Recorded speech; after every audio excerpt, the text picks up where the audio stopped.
stop till we on top. Quit, I think not. Coming hot for the #1 spot, yeah. No key, got the game on lock, ayy. Big threes when I take my shot, ayy. On the rise and we ain't gon' drop. On the grind, it's our time, just watch. If you want it, you can get it. Life gets hard, but don't you let it get you down. Go get the crown because our time is now. Ayy, we gotta get it. Gotta get up, gotta go, we gotta get it. Ayy, they won't forget us. Made it happen and we all became legends. We gotta get it, gotta get it, gotta get it. We gotta get it, gotta get it, gotta get it. We gotta get it, gotta get it, gotta get it. We gotta get it.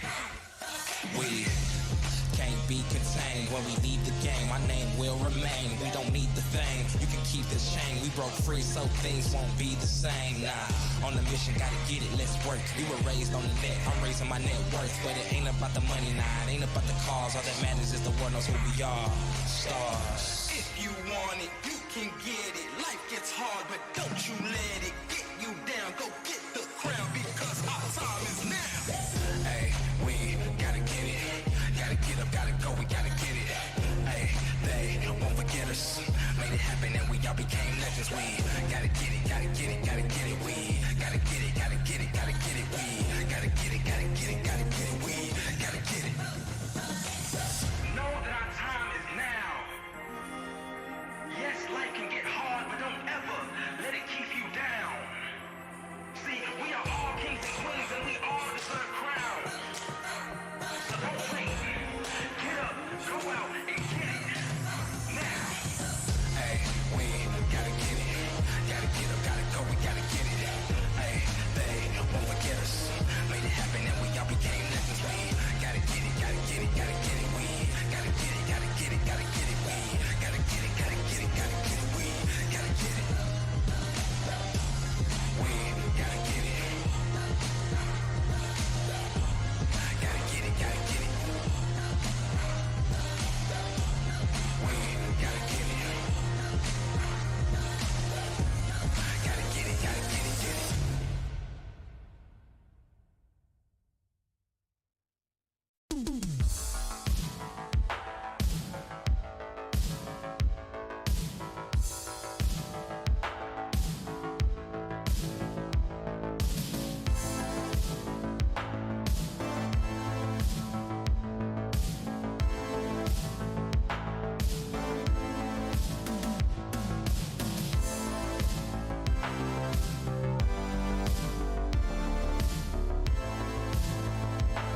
Wanna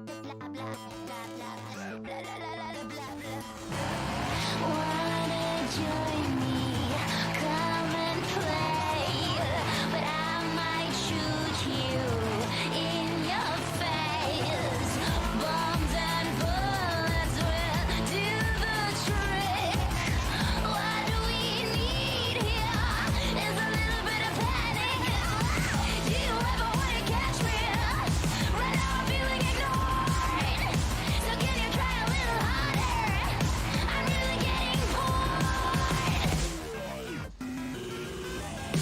Come on, shoot faster. Just a little bit of energy. I wanna try something fun right now. I get some people told that I go. Let's blow this city to ashes and see what Papa thinks. It's such pathetic neatness, but not for long 'cause you'll get jinxed.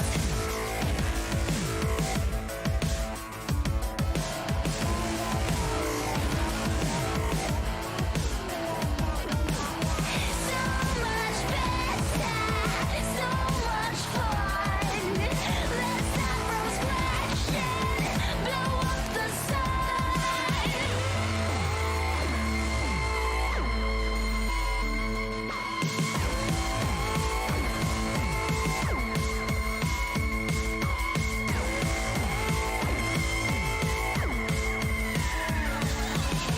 Come on, shoot faster.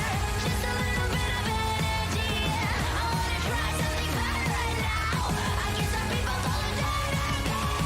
Let's blow this city to ashes and see what Papa thinks. It's such pathetic neatness, but not for long 'cause you'll get jinxed.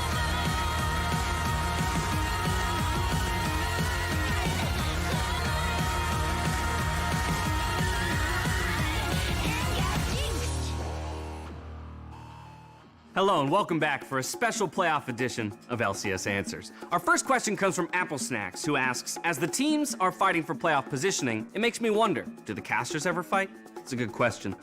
We do get heated sometimes, but we try and keep it professional. Hey! Thanks!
Thank you, thank you.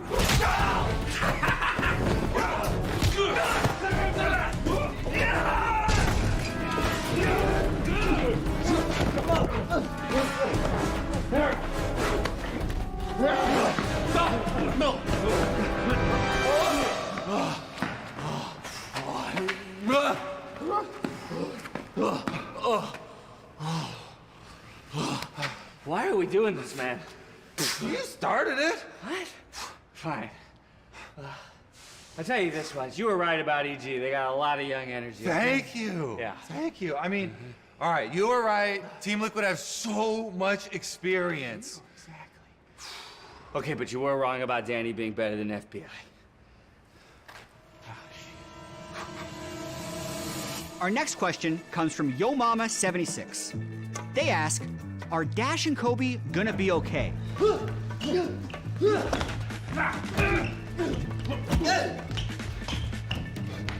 Yeah, they always bounce back.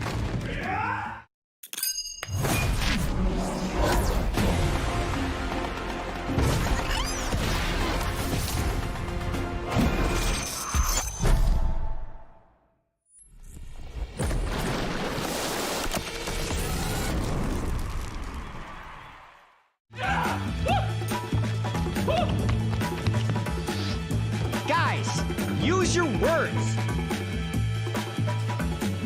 Hello and welcome to the LCS waiting room ahead of our kickoff here for Kobe? the 2022 Where's he summer hiding? postseason in playoffs. He's back there icing some Ready to injuries. continue That's the what I fight? think it is. I'm always ready, man. You better. Okay. That's the thing. We went through enough training for this that I feel like I'm ready. Oh my God, but you're now significantly weaker due to injuries. Yeah, you both. What was the prep work for that?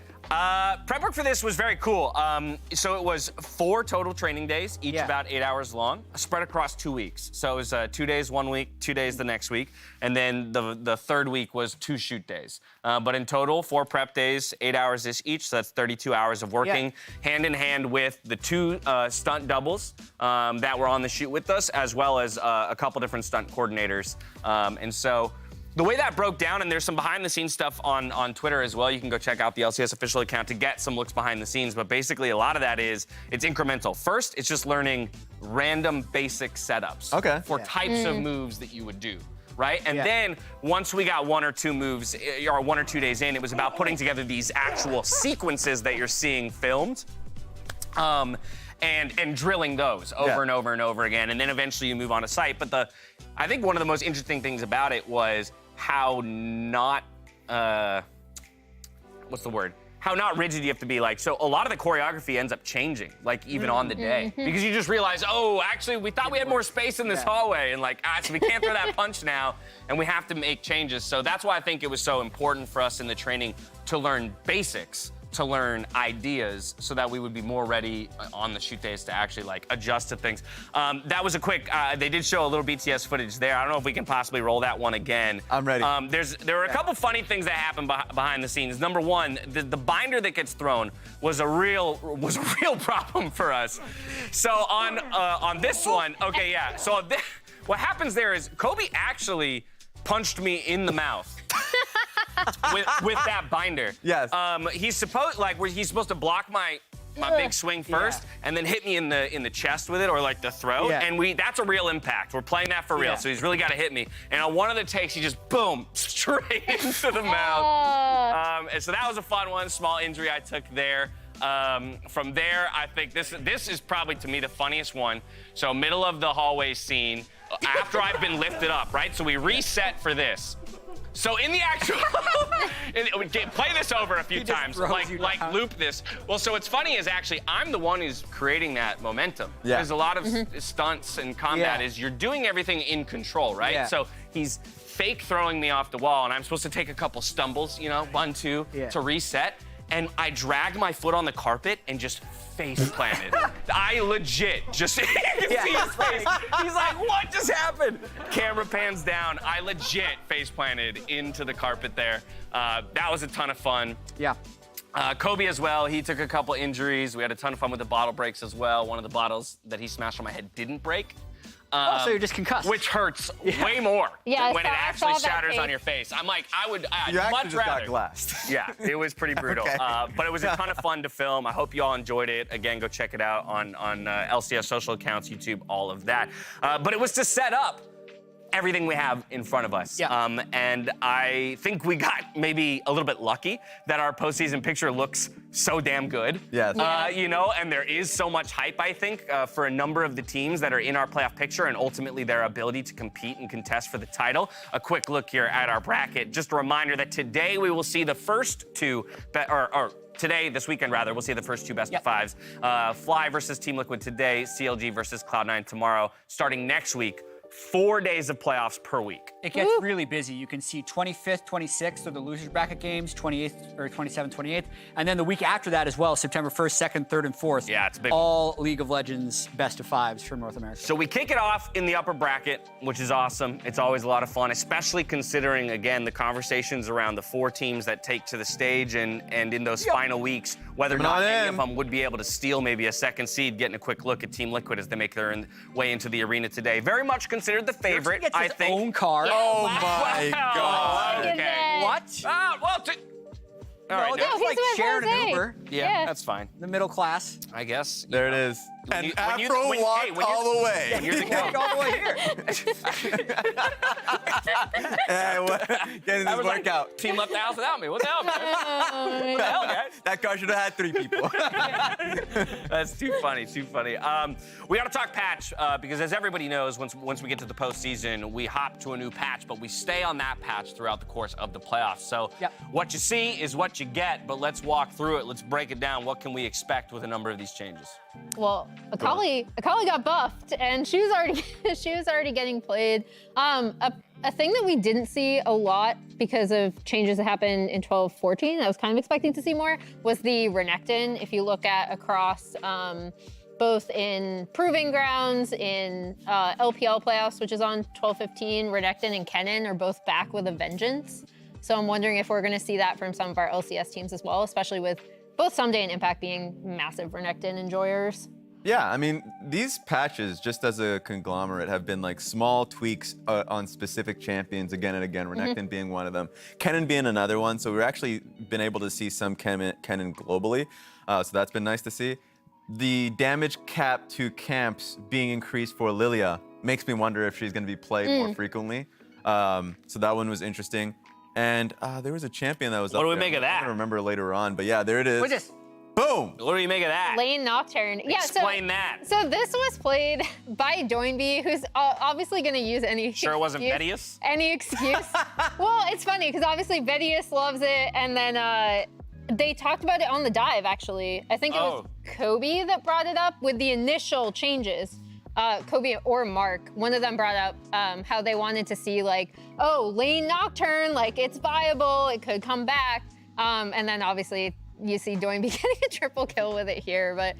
Yeah, what's funny is I actually think Kennen is a good pair with Nocturne because you black things out and then everyone groups up and that's when Kennen uses the ultimate. So that's, you want to run a lot of AoE with the Nocturne. I also think something you want to do is you want to have an AP jungler and 2 AD solo lanes. So another use of this could be what Raz just mentioned, Lilia. With Nocturne. I don't necessarily think we're going to see much Nocturne though. I think that is going to be a Doinby special. Too much too soon, you think, at the very least? Yeah, I think it's too much change because you have to fit in kind of whole comps around it and also learn all the matchups.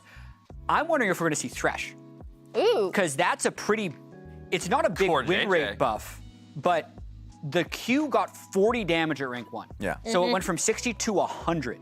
And normally what Thresh was, is he was able to outrange the melees and have kill threat on the squishies, and he's been pushed out of the meta because everyone's playing Enchantress and he has no kill threat. Right. Adding 40 damage might change that, and all the top supports know how to play Thresh. I was gonna say, the two today, Afro, Mukor, JJ, both very willing to play Thresh. Yeah, and a lot of ADs right now, Thresh just pairs with a lot of ADs. A lot of just exactly. So I expect that to be the case. The one change that came through that works really well with Thresh is Kalista, and she got her base damage reduced. So I actually think that we're going to see her less. So we'll probably see more Lucian that we've already seen. Same with Aphelios. I think Aphelios is coming back with a vengeance because he was already good in the meta, but now he's just, every champion around him has been getting nerfed. So we'll probably see him and Zeri. I mean, selfishly, I just love to watch Thresh as a spectator. Hooks and lanterns to safety is always fun when you're watching a top-tier player execute that champion. It also changes a little bit what we've seen if Thresh comes back, and Leona has always kind of been viable anyway, but you saw her up there as well. I think it's really interesting because teams have talked about how going to an Enchanter meta is actually a big shift from how teams naturally have been playing for years, with their support typically being the primary engage. So it would be really interesting if engagers come back for playoffs. We'll have plenty of opportunities to reassess the meta as the series get underway, but from here I'd like to move on to the All-Pro results because they were released just this week. Obviously the voting took place as soon as the split ended, and just as a reminder, these are regular season awards. I know that we haven't played any of the playoffs, but I just want to make sure that that gets thrown out there.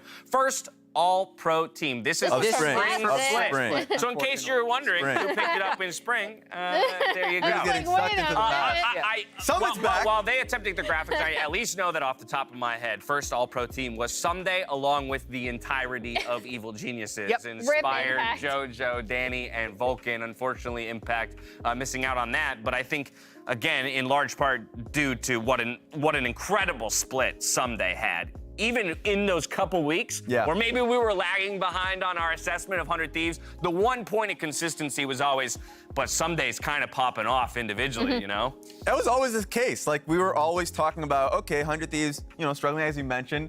You're right, Someday was, and it was, you couldn't run away from it because he was always hit with basically getting player of the games. And so he was one of the major leaders in player of the games. I know Takui ended up winning it, but like, just from the 100 Thieves perspective, it's kind of still jarring knowing that this team was built to be, hey, FBI is the major carry, Abadaga is great, Closer is going to be the major carry. Just kidding, the person that's been in the organization for the longest is actually the guy. And so huge props to Someday.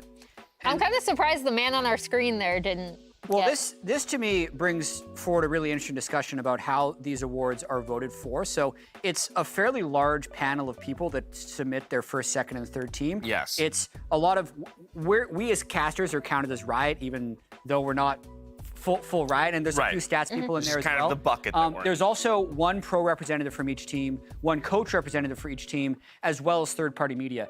But that is to actually correct for biases that are going to be inherent in each group. Yeah. And there's obviously going to be a little bit, like, the way I think the biases play out a lot of time is like, our biases is we have more discussions about this than anyone else. So if someone brings forward a really strong case, sometimes you end up getting aligned on that case.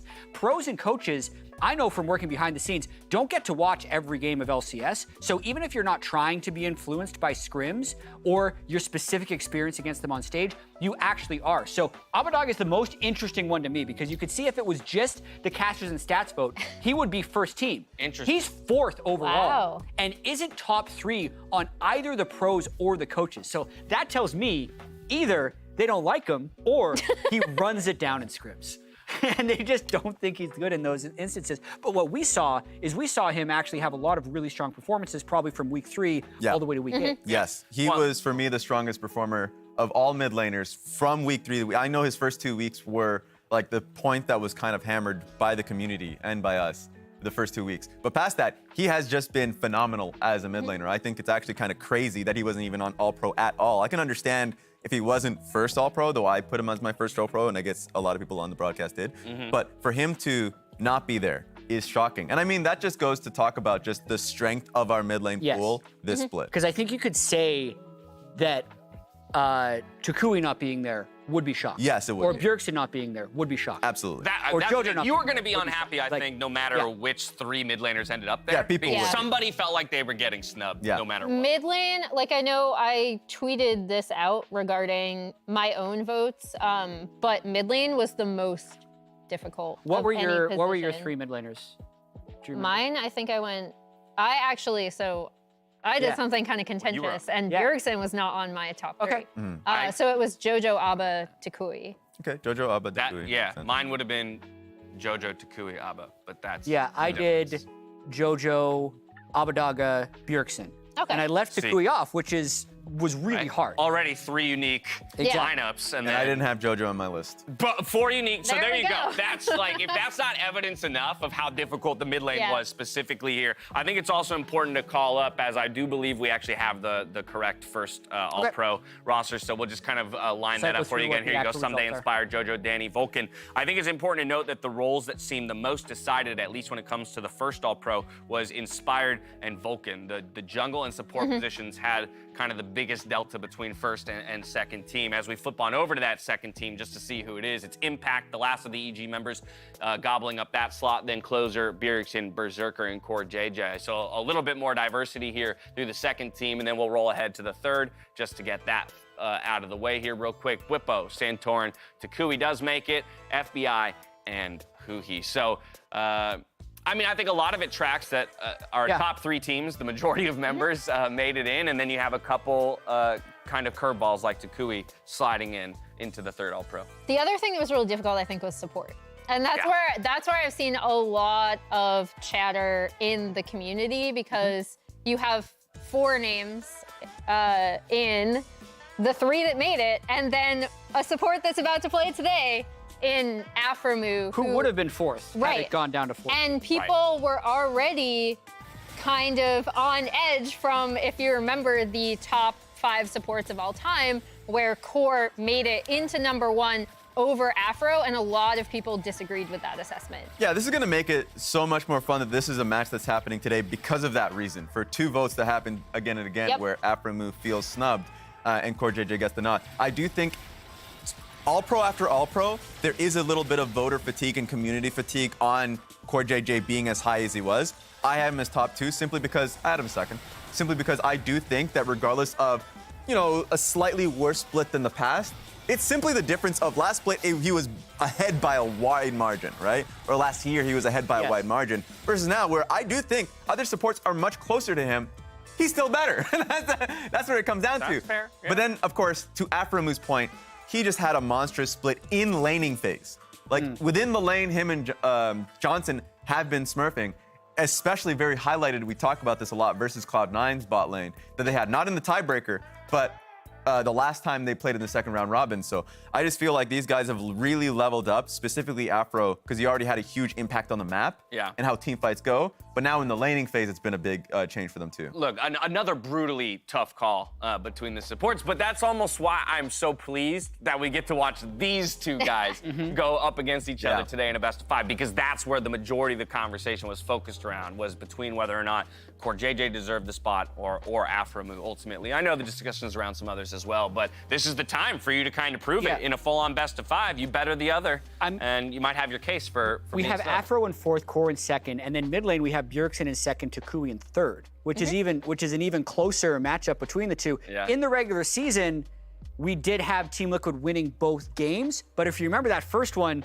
was FlyQuest jumping out to another lead and falling back. Yeah. And like, when you're comparing the performance of, say, Bjergsen and Takui, Bjergsen's stats would actually be like first team level stats. Yeah. But the criticism against him would be, oh, it didn't necessarily feel like he was the reason they were winning these games, but I'll tell you, he was never the reason they were losing these games, except maybe the very last game. Well, I was gonna say, and from a stats perspective, though, it's only that last game that even made him look like immortal. Where they, he was at like what, 11 KDA It's or nuts. something on, like on that. social media, they mentioned that last game he was playing remote, his hard drive was full, so he was having some frame drops. Oh, there it is. Bjergsen, come on, Delete buddy. those VODs. Yeah, too many replays. Too many replays. Too hard. Too many replays. But then Takui actually was almost not the sole reason, but player of the game more than any other player, and carried that team in a number of situations. So I think it's a great matchup, especially with the history between these 2 guys, of Takui being inspired by Bjergsen and them being so close in skill right now. It's going to be really cool to watch. And it's really difficult for a player that's on the middle of the table team or on the lower table of the team to look good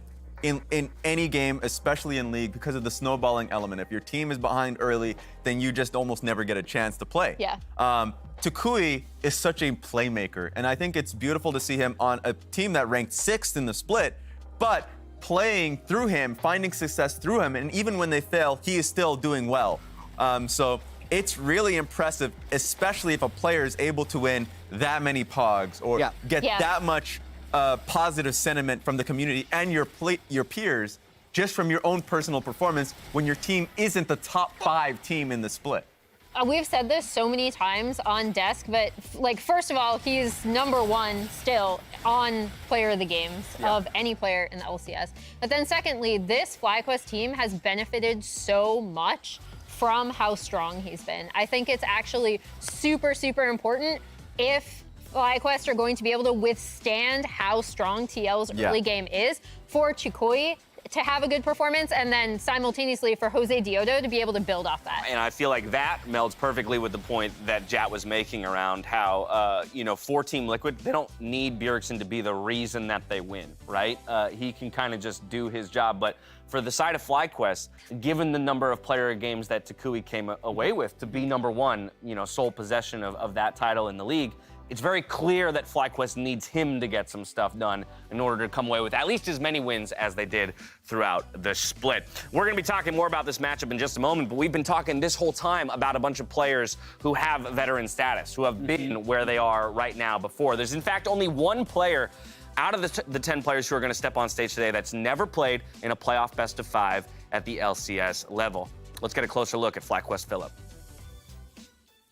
Philip, it is the little brother. I don't know, it's like the annoying little brother, it's not like the one that does everything perfect. He's the one that fails. When he fails, he's the first one to say like, no, I messed up, like, oh, this guy is gapping me, we lose this. Yeah. Oh, not the penta. Not the penta, that's your penta. That's right. That's my bad.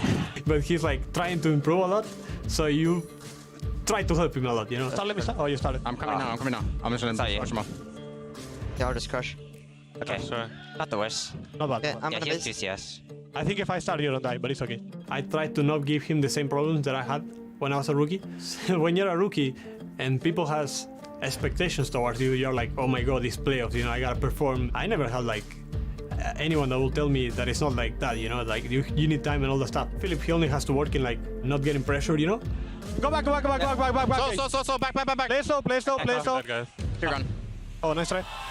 Remember, guys, need to play slow. If we go in, we're gonna lose. Yeah. Philip, we give him like a lot of space to fail, and I think that was really good for him, being like this rookie and having this window to fail and still getting wins on stage. I think it was really good for him. In playoffs, players that probably definitely feel the urgency and the game being more important, right? Because your year could end right there, So yeah, I would think that would make some players a bit more hesitant, right? But I think for me, for this whole split has been about no expectations, right? Just play with no pressure. This is going to be a pull that works. Oh, It he does. flips it. It's going to get him, and now it's going to be impact falling. Will not matter. The semi-revive, he'll kill him anyway. Philip on the board again. 3-2, FlyQuest in the lead. It's a Philip angle, man.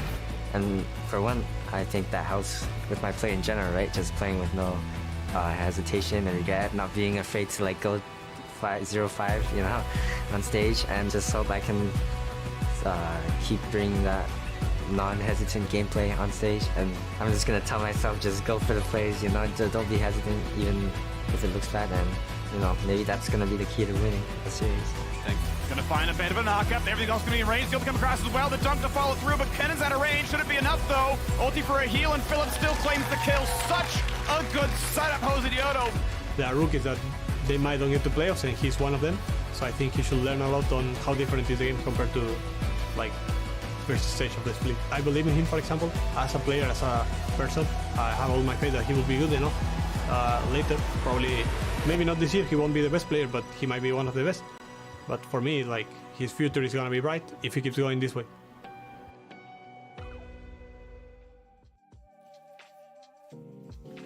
And it's been really cool. I remember talking to Aframu before where I was like, yeah, Philip really likes to go in, right? Like, he really likes to try to find these angles in team fights. And he was like, yeah, I'd much rather have that in my new like rookie teammate rather than, having someone who's a lot more hesitant. And I think the super interesting thing is that Philip is first of all top laners in terms of counter pick rate. He is second overall, only to his teammate Johnson, actually. And then Bwipo is third. So the way that both teams use counter picks is super interesting. Obviously for Philip, I think it's a lot more of making sure that he's comfortable, right? We've talking about giving certain resources to someone who's coming onto your team to make them super comfortable. The interesting thing is that he has opted into a lot of skill matchups there, where typically you might see someone play something slightly more weak side that has less attention, maybe tankier. And then with Bwipo, it's just because he has so many things in his pocket, right? That he can pull out and just kind of destroy that lane with. And I think in terms of confidence, Bwipo is going to be coming into this game with a huge amount of confidence. We've heard the way he talks about Philip. He does not think Philip is a good laner. And he has solo killed him in lane in the LCS this split. So it's, as you mentioned, the different reasons you counterpick. I think a lot of times... What's this? He's cool. I'm cool. Hey, Cool. I bet you didn't know that about Philip. Today I learned something new. I love this guy so much, man. I'm sorry to ruin the middle of Philip this is point. counterpicking a lot of times for comfort, I think. Whereas a lot of times Bwipo is more so counterpicking to really surprise and smash the matchup, which I think is going to be really difficult for Philip to react to. I think it's super telling. He also said LNG Ala is one of his favorite players, just because it means he does want to go into those skill matchups and just destroy people.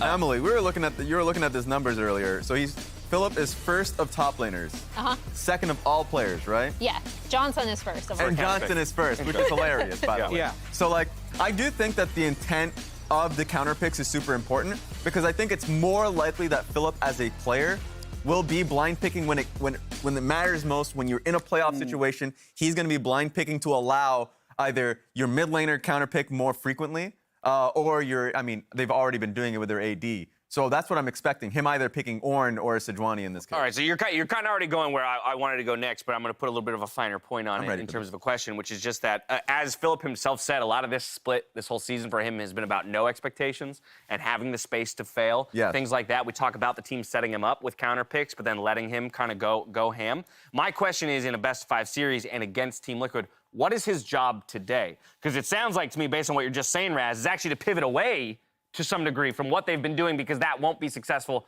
against Bwipo and Team Liquid specifically. Absolutely. They may be a team that values counterpicking top lane and thinking, ideally, this is what we want to do. But when it comes to, we're playing against one of the best teams in the league, and we need to play the best League of Legends, we are going to have him soak as much pressure as a tank top, and also just give draft resources to the other parts of the map. That's what I'm expecting. Okay, yeah, maybe we'll continue to see that counter pick percentage rise in the bot lane. Of course, while Philip is going to have his mettle tested against Bwipo today, I think it's important for us to talk about the two guys in the jungle just behind those top laners. And I think it's so fitting that Jose was featured in that piece talking about Philip, because I do think, to a degree, he's going to have an extra, ounce of work to do today in a best-of-5 against some very tough opponents and trying to control the map against Santorin. It's also super interesting in bridging the gap between the Philip conversation and now Jose, because I believe of all junglers left in playoffs, he has the highest top jungle proximity, where Santorin has one of the lowest because he's constantly going bot lane, or mid. So it's pretty interesting to see, again, this is the kind of resources that they've dedicated to making Philip comfortable. But also, Jose has just had a phenomenal year compared to where he was last year. His improvement has been significant, and I absolutely think that it's going to be him and Tukui that have to get off the ground to withstand the super strong early game from TL and Santorin. Yeah, these two players are really the backbone of their team and how they get action going early. Team Liquid being a really strong early game team, a lot of it comes off the back of Santorin, and the same could be said about Jose Diodo. And it's just like taking a step back and looking at Santorin's career, like just most recent success, a lot of it's been on when he was on FlyQuest. What really got people talking, the community excited about him and everything, was when he was in the finals with FlyQuest as their jungler, and so now kind of going up against that team, there's a lot to talk about there. You mentioned some early action, how the junglers are going to be the main source of it. Based on these statistics right here, it indicates that Team Liquid... I mean, that in essence, if we just take their averages, is a 2K goal differential, right, at 15 minutes.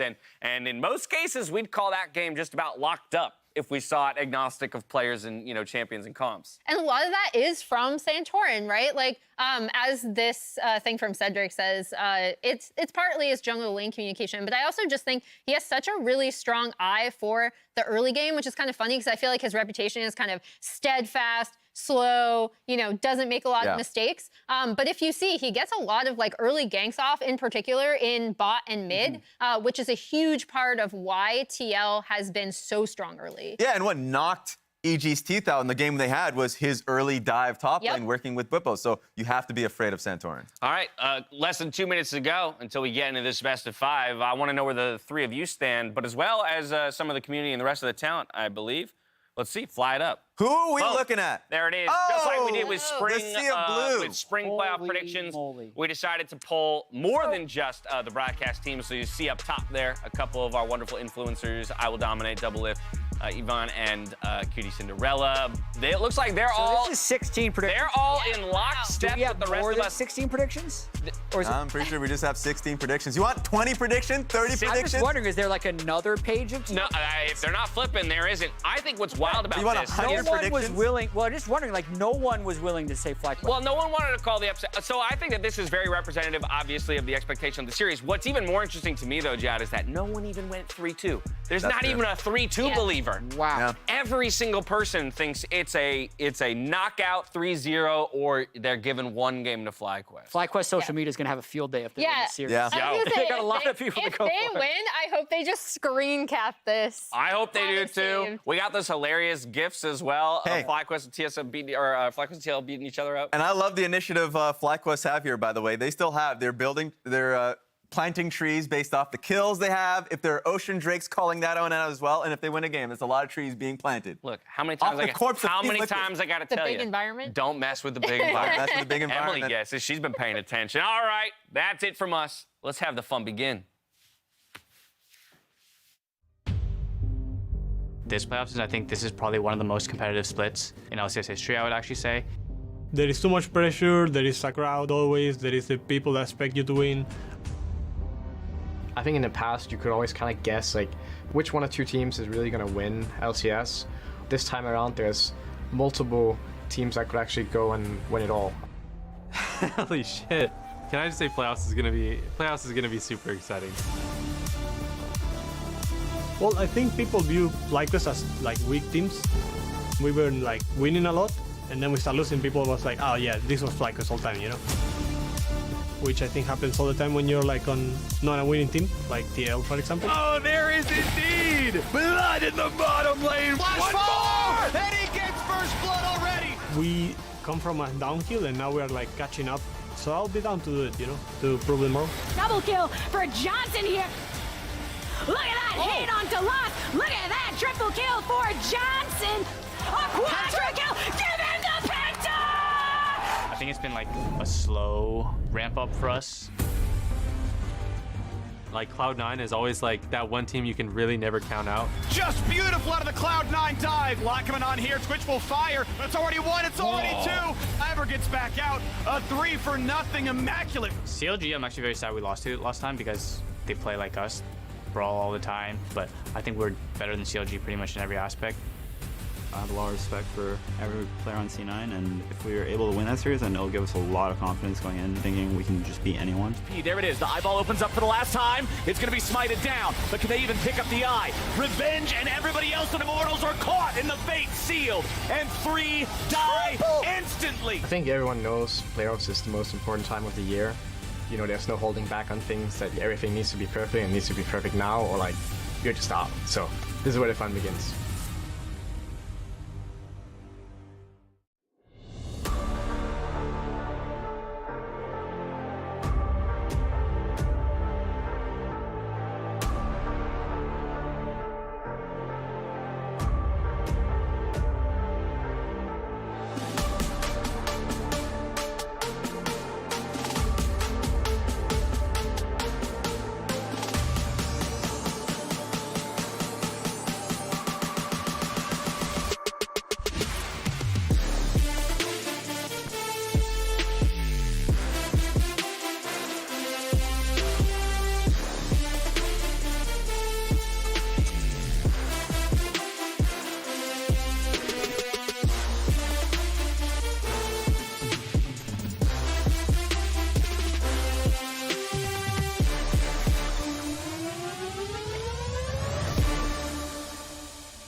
Welcome to the opening game of LCS Playoff Summer 2022.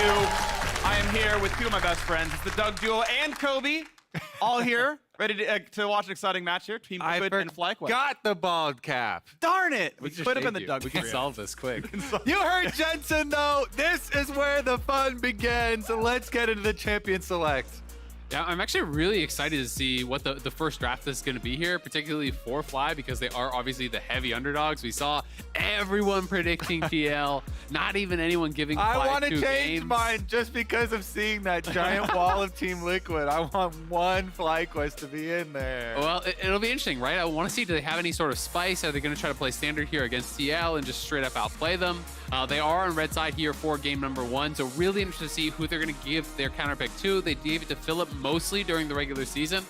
Is that going to change at all? Or are they going to really try to go at Whippo, who has been such a cornerstone of TL success? Certainly has, and especially with FlyQuest being red side, should be able to get that counter pick. To me, though, with the Poppy and the Trundle banned out, I started thinking about the priority on Wukong jungle jumping up the list. Interesting that they actually prefer the Sivir here on 12-15 over the Zeri. Yeah, she was nerfed in the previous patch. Late game spell shield cooldown, overall damage down a little bit there. Ended up being a pretty meaningful nerf for solo queue. She has dropped priority in what limited pro play we've seen in 12-15 so far. TL, though, still the read. Now, Hansama, he's always going to be in control of this one. I like the Skarner, however, but I think it's pretty trash against Sivir. I don't want to see it. Yeah, definitely agree there. The Azir remains the blind pick mid laner for them as well. Are we going to get the Wukong? I don't feel it's going to come through. Generally, you can outrange the Sivir. Sure, a lot of his stuff you can spell shield. You know, sniper Q, pretty easy to go for at that point. But especially if you're playing Enchanter, if you can get move speed advantage, you just kind of win those 2-on-2s. Your range advantage is way too big early game. Allows you to get early in control against Sivir. If that means your support can roam, if that means maybe holding line on to go for first strike, something like that. Definitely going to give him control early game and still good scaling. Yeah, and it'd be interesting to see, if they are willing to go to another Enchanter, because obviously the two kind of biggest prio ones are already taken off the table. Lulu and Yumi are gone. Nami we only really see as a pairing with Lucian. There is Renata, as an additional option, but most people have been going with hard engaged supports. Leona obviously got some buffs on 12-15 and was already seeing some play, so that is something we could see. Björksen famous Syndra, yo! Oh my goodness, this is a blast from the past. Yeah. Björksen's been in NA a while, but when he first came over, the Syndra was the champion that struck fear into the hearts of every single mid laner. Still is most played. Yeah, most played by a mile. Second most is Azir at 45. Syndra, 77 games, a 68.8% win rate across his career. Bjergsen Syndra right up there with the Zillion is kind of one of his most famous picks. And even more than that, it's a kill champion for mid lane, okay? We're not going to get just pure farming here. Lots of stuff they can do, especially with Wukong jungle that Team Liquid were able to secure for Santorin, which I think is super high priority because now they get to level more jungle bans at Jose here in the second round. Jarvan also off the table, one of those difficult ones for Sivir to deal with. And it's going to be really fun. I mean, he has been one, if not the best laner this split in the LCS. Tukui, not so much, but has had great mid games. You can see Engage dropped off the table here. FlyQuest, of course, the Alistar pick, very good in a Sivir. Had that Pulverize. Works favorably into her spell shield. And now we get to see the rest of the desynced bans, right? Jungle one side, you can see Jarvan already off the table. Supporting the other side, so there's the Rakan. And FlyQuest, of course, know that they have counter pick, and they will continue their trend, most likely, of the most top lane counter picking team in the LCS. We'll do that again for Philip here. Yeah, pretty much guaranteed. There's not really any reason to go jungle on 5 unless there's something super crazy that you're trying to maybe hide. Especially not versus Whippo. Yeah, exactly. So wouldn't really make a lot of sense. The Aatrox is a possibility, but it would be a little bit sus, I think, as a blind. Maybe he's just saying, like, this is what you want to go. Yeah, and I think there's no good counters out there, and it's like, yeah, if this guy blinds Aatrox, I have no answers. Actually just straight up blinding it. Wow, I'm honestly really surprised because Whippo is one of the guys who is willing to play a lot of different styles of champions, so you would expect him to be comfortable answering this. This makes me so excited for what FlyQuest jungle pick is going to be, though, because if you're hiding jungle till last pick, it better be something It's got to be spicy. something. I mean, if you go 5th pick jungle and it's just Viego or whatever, it's like, okay.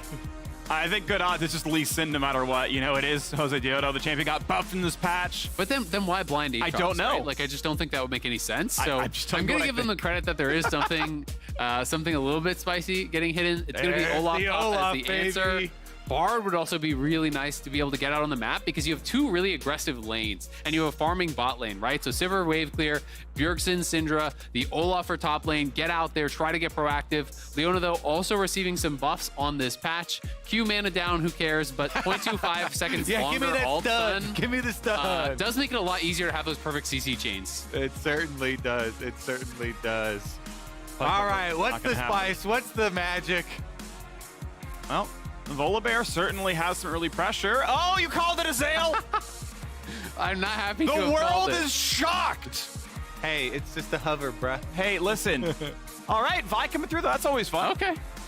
I mean, there's an argument where if you're going to go like deep cut Morgana support, Morgana can really block a lot of what Vi does. So if that's like really the call, like there's certain things that you're afraid of answering. Like this could have been a scrim strat where Morgana was a counterpick to Vi going up Prio. Like there's always a Well, possibility. yeah, I mean, they could have theoretically shifted the Wukong up the top lane and then, yeah, got Morgana jungle as well. Also a possibility, yeah. Because Morgana jungle is where it's been getting played the most in Champions Queue, at least. Yep. And even it can be conditional upon the top laner, right? If you want to play, you know, like against an aggressive top laner here that Vi can maybe pick on early, allowing Whippo to pick before you actually lock in the Vi makes some sense. So we'll have to see if Jose can get much done here. It's a lot of scaling on the bot side, but early power for sure is there on that top side of the map for FlyQuest. The Aatrox and the Vi very strong, but it's going to be scary going up against Olaf and Wukong, who can definitely scrap with you. It certainly is a very good pick versus the Syndra. Vi ganking towards mid lane should be very effective there. Just need to get into range of the ultimate, hold him down, try and take down that famous Bjergsen Syndra. This is why Vi's been getting picked so much. A lot of these low mobility carries, point and click. And we'll see the pre-6 ganks if it's going to look good. Here we go. 3rd seed and 6th seed Team Liquid Honda. One of the most expensive super teams the LCS has ever seen. FlyQuest, scrappy of making it into the top half of playoffs. First round up against the Goliath here in Team Liquid. Who's going to take it a best of 5 to start off the LCS playoffs? Team Liquid FlyQuest. Count that big bang.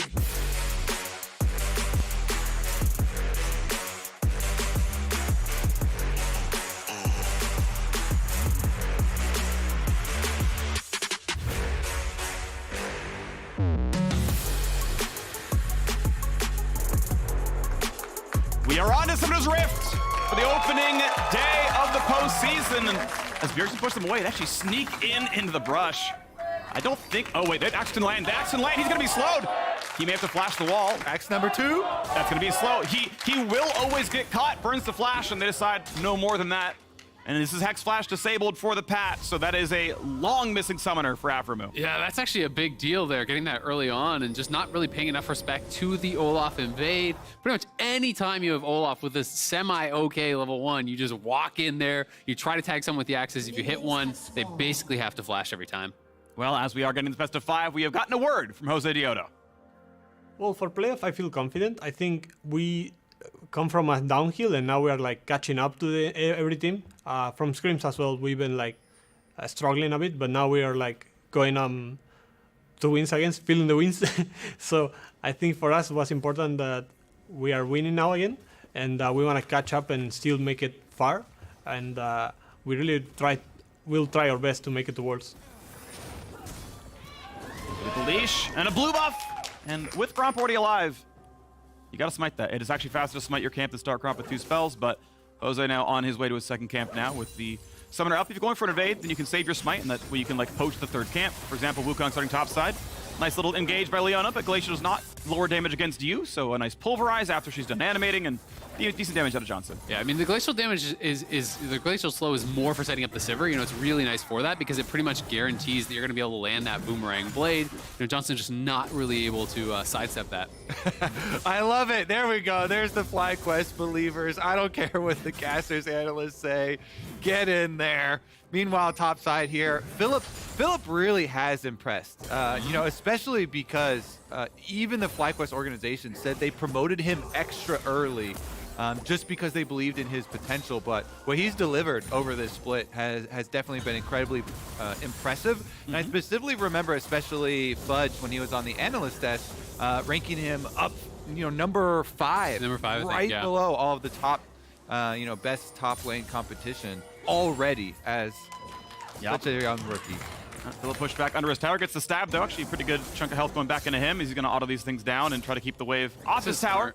Yeah, he's just going to pull the wave. And Bwipo's right? So it's more about that. Bwipo can't actually stay around. And this is something you always want to try to do when you're playing resourceless champions top lane, is really tax the mana bar here. And now Bwipo has to stay around to try to reset that, but Takui in trouble mid lane. Oh, almost blocked the jump backwards there. The WE could have been blocked by Wukong, just barely. Santorin not quite in front of him, but still, that is Bjergsen and the jungler forcing the flash. And this is something Santorin really prides himself on, is mixing up his jungle clears to come at you at a time that is not expected for pro play. He leaves up Raptors and Krugs, ganks early here on Takui to get both summer spells down, and then we'll see about the return after he finishes up his clear. Meanwhile, Jose went with just leaving up the Raptors here, wants to get the early top Scuttle Crab. I kind of like the pathing, Jose. I mean, because Vi is so good at killing Raptors. Q groups him up, E burns him as well. But he was able to do red into covering top lane right as that sort of freeze happening. Like, Philip's like, I'm tanking a minion wave at level 2. If you fight me, by the way, Vi's nearby. And Whip, like, you know, let him do it because Vi was nearby. But, like, they're actually... That was very nearly first blood, right? Yeah, and something we haven't really gotten to talk about yet is the fact that Philip's actually playing Ignite, right? Like, this is very much so playing to be a kill lane. It's against TP Olaf. So Bwipo really just has to farm even, and he's winning because you're going to have a lot more value from the TP later on. With this Aatrox playing Ignite, you've got to cover him because he's got to be winning lane. He's got to be able to play aggressive, try to look for these kills. And we'll see if Philip can pull it off, because a lot of pressure on him to really be able to get something done, I think, in the early game with the draft and with the summoner choice. Well, he has the level lead and the pushing lane right now, so see if he can get this one in with the wraparound gank from Santorin, who slipped into that brush on the Wukong. Yep. They're looking to get him before he gets to his level 6. Oh. And they decide not to go for him, looks like. They had a ward on the river anyway, despite anything going on, but decides, nope. You're not going to freeze it. I need to get back to my stuff. Out he goes. Yeah, it is interesting because they even have a lane ward, right? Like, they even have that ward, you know, a little bit further back up, you know, the pink ward in that back rush. So TL knew that Jose wasn't actually there, but, you know, they decide to pull it off, you know, not going to be going for that gank. Philip's playing it pretty safe. But with that stacked wave, likely we'll be able to get it to crash. Has to be somewhat safe, of course, because Bwipo does have the refillable and the extra longsword. He had already gone back to base. I really thought they were going to go for that lane gank with him in the brush, because Bwipo also has the ghost, which is so great when you're pushed up like that, chasing down the Aatrox, even with flash and the little dash away, but isn't going to be the case here. Santorin looking to repeat on the flashless mid laner. Jose has sweeper up and isn't like... Is there a reason to not covering? Yeah, I guess, but like, why not check for wards? Yeah. I feel like it's literally the thing you want to sweep when you're up there. But either way, Core today, sweeper up himself is like, I'm getting behind mid lane. Guess what, buddy? Flashless Azir, 3v1. Here we go. Flash, scoop back. Stun's gonna land and flash follow. First blood for Santorin. Dab Bjergsen Syndra play around it. Santorin ganks it twice before 6 minutes. Core JJ comes for the repeat gank. They kill him under tower, even without Hex Flash here. Very willing to burn the real one. Yeah, that's just really well done by TL, getting that kill. Takui responded about as well as he could have. He was actually really fast, you know, with the ulti there, you know, getting the double sweep back, but they double flash on him. Bjergsen doesn't even have to blow his summoners. And this is getting really awkward now for FlyQuest. We can see this one more time. Takui obviously just sees Core JJ now. Great buffer on the ulti, but with the Zenith Blade and Sun landing, it's an easy setup for Scatter of the Week. Everything comes through from Bjergsen. They get that kill. And of course, dying with no TP with the wave at your tower is always going to hurt. And finally now, Philip will be able to get this wave in here and get to reset. But Bwipo has really done a good job extending this laning phase with Philip on no items, because Philip's playing for kill pressure. You know, Bwipo hasn't even TP'd back yet, so he's really not in any danger. Like, you can actually just reset on this wave, walk back, still hold your TP, so if Philip all ins, you just TP back and you start freezing on him. It's interesting because he doesn't know if Philip was trying to, you know, wait in the brush and go for a surprise play, so he blast cones around, make sure there's no jungler from the bottom side or something. And because he had the control ward up behind the middle brush, he knew that he didn't flip around. Yep, waits out the stun, cleanses it, gets the root, because Afro's on the way over. Keep in mind, Core JJ burned his flash in the previous fight, but they don't think they have the damage to kill him. Leona W, though it was down, I guess there's not enough damage in the pickaxe, and they let him walk away. Yeah, and I mean, Han's 6 already, so it's very unlikely, I think, that you'd be able to lock him down long enough. Already having used that Gravitum Q, you know, Sivir just pops ult, and you can kind of back right out of there. It is going to be Bwipo now, having reset the wave. He TP's back. He's got the early executioners here, so really prioritizing that heal cut. It was kind of TL got a lot of criticism, I think it was against 100 Thieves, for actually just ignoring heel cut in that game, and now seeing the kind of pivot towards a really early buy on it here against the Aatrox. Yeah, both top laners equipped with Grievous, both top laners self-healing, so they're going to be equipped for that fight specifically. And we have a solid 700 gold lead for Team Liquid as Santorin. And now that the recalls have gone through, you mentioned the items coming in. Looks like they got control of the top side. It's pretty good for Olaf. Obviously, Bjergsen has a lot of control, and so that's going to be a solo Herald. Yeah, exactly. This is one of my favorite things right now, too, with the extra 200 gold on Rift Herald. He has pushing mid and top, like you just said, so it's very easy to slip in there and kill the Herald quite quickly. Bwipo even going down to that Rift Herald to accelerate that process. And Hansama misses like a couple CS on his recall. He's got Noon Quiver, Zerka Greaves. Attack speed now actually a great stat onto Sivir. Nice headbutt pulverize, and does not go for any more. The aftershock was on, didn't want to take the return blow. Yeah, so far so good for the bottom lane. I mean, Han's able to get that recall off here pretty early. He is playing Ghost, so is going to have a lot of prio on that move speed. And I think it's going to be very difficult for FlyQuest to actually close on him. Of course, it's going to be mostly up to Afro, who does have that kind of headbutt pulverize interaction with Spell Shield. But Vi can't really be the one to start it off unless the Spell Shield's already down. It's so easy to actually answer the Vi ult. Well, one of the things, that's why Jose went with the blue smite here. Yeah, try to smite it off. Super easy, smite that sucker off. It's also really nice to be able to go blue smite just to walk at people and then start charging your Q, and makes it a lot more difficult for them to dodge, so they have to end up burning summoner spells. Is going to finish up on this dragon, though. Another positive of Vi, the denting blows percentage HP damage. Helps him take down these dragons. Woo! There we go. Infernal Brick scales incredibly well, and they've got 4 good users. Not every comp gets to get 4 champions who really love Infernal Brick stacks, but you love the AED. It's functionally better than the AP, since it scales your base stats, and no one has base AP. So FlyQuest actually comp well suited for the Infernal Drake. If it goes late, it's going to add a 1,000-something gold to their coffers and stats. See if it matters. Top lane fighting yet again as they trade blows. Going to land Q3. Just Whipple gets pulled right in. Could have ulted to break that. Decides now I'll take the damage. He'll sustain back up. Yeah, and I think he was hoping that Philip would overcommit, but Philip is playing this smart, right? Because if you hit your 3 Qs and then try to all in after that without your spells on cooldown, Bwipo was going to take that no problem, going to be able to sustain through it. So he's just going to go back to the Gromp, heal up off of this. It's a smart play by him, 224 heal there, plus the sustain he actually got on it while killing it off. So, Philip really kind of has to whittle him down before he can look for any sort of actual kill here. Oh, wow, he's going now. Puts the ignite on!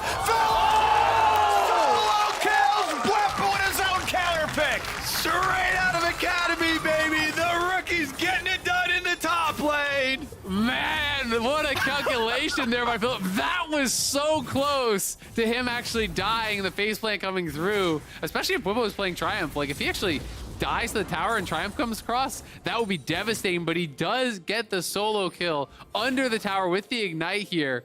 Bjergsen TP's top to actually answer, so Bwipo will likely head out towards mid, but instead TL is actually moving their bot lane mid, sending Bwipo down towards bot to catch that wave.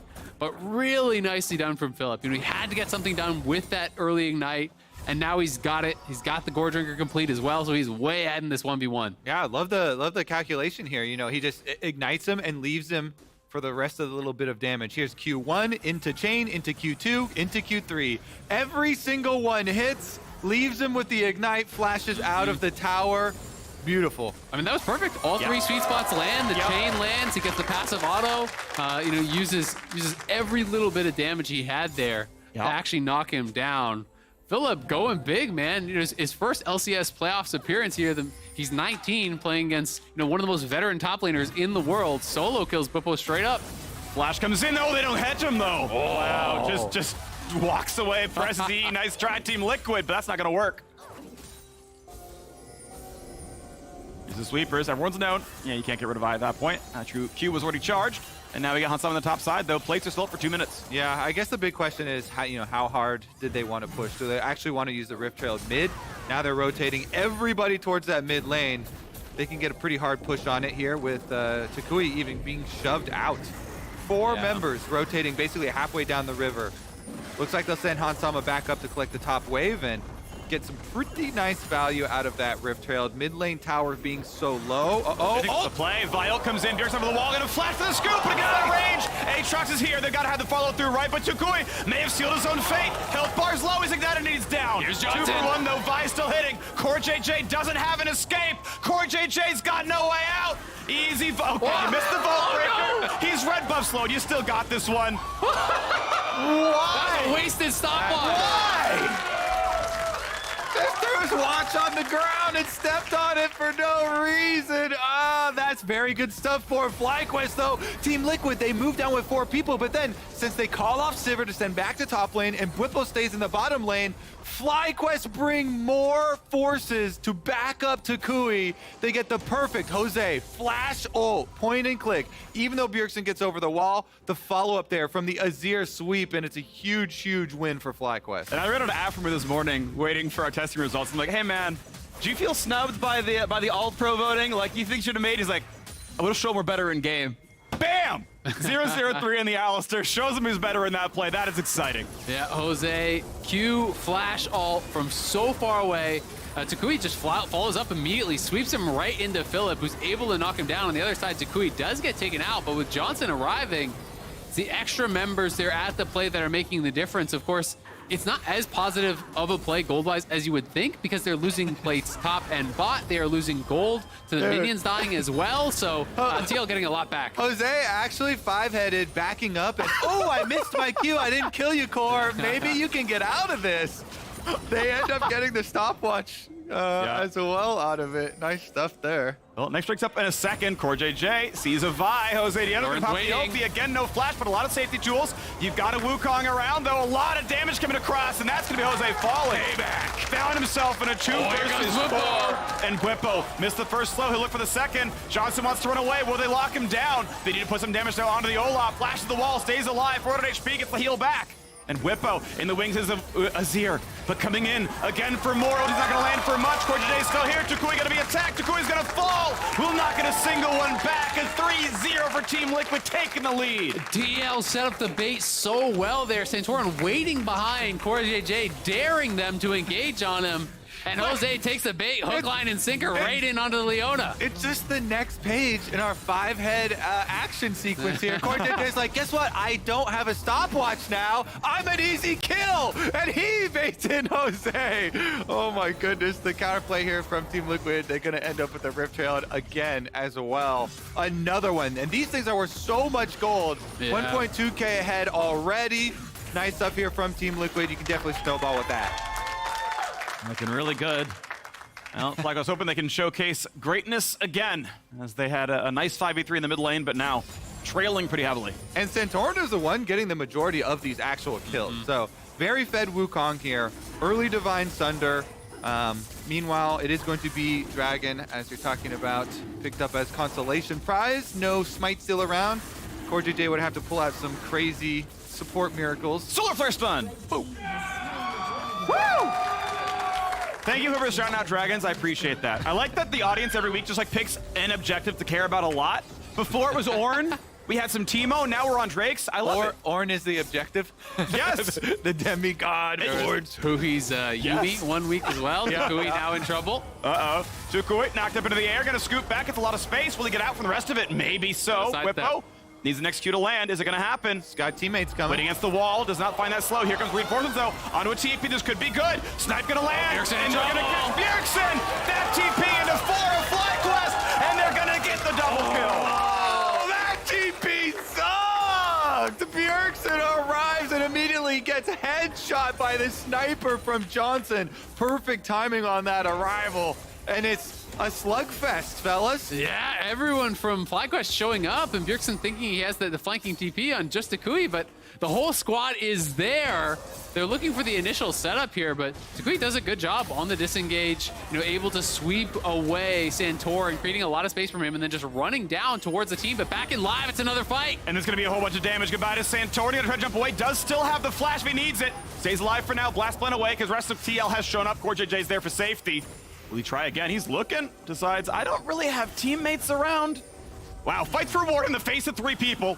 Takui knocking down top lane out of turret. 2-2 in turrets. 2-0 in Drakes.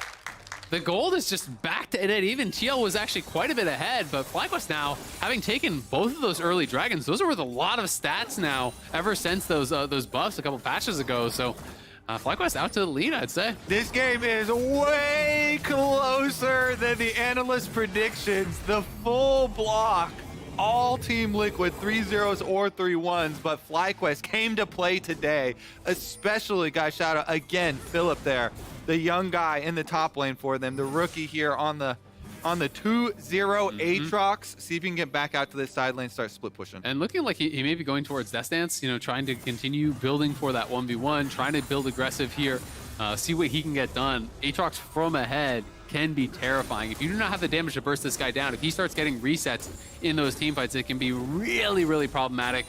The axe just a split second too late there. Ice in his blood. He's not going to flinch. I like the build though, yeah. Armor against Triple AD, Merc Tread sits really well against what Syndra and Leona can do. This bot lane tower will die to just about the charge.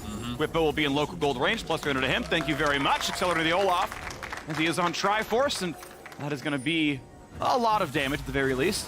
All right, now gonna push in for the next turret. Of course, this is a tankier second Herald, and that means, yes, Tia will spend the resources to shepherd it in. Will be hard to pop the eyes, gonna try and not get much of it there.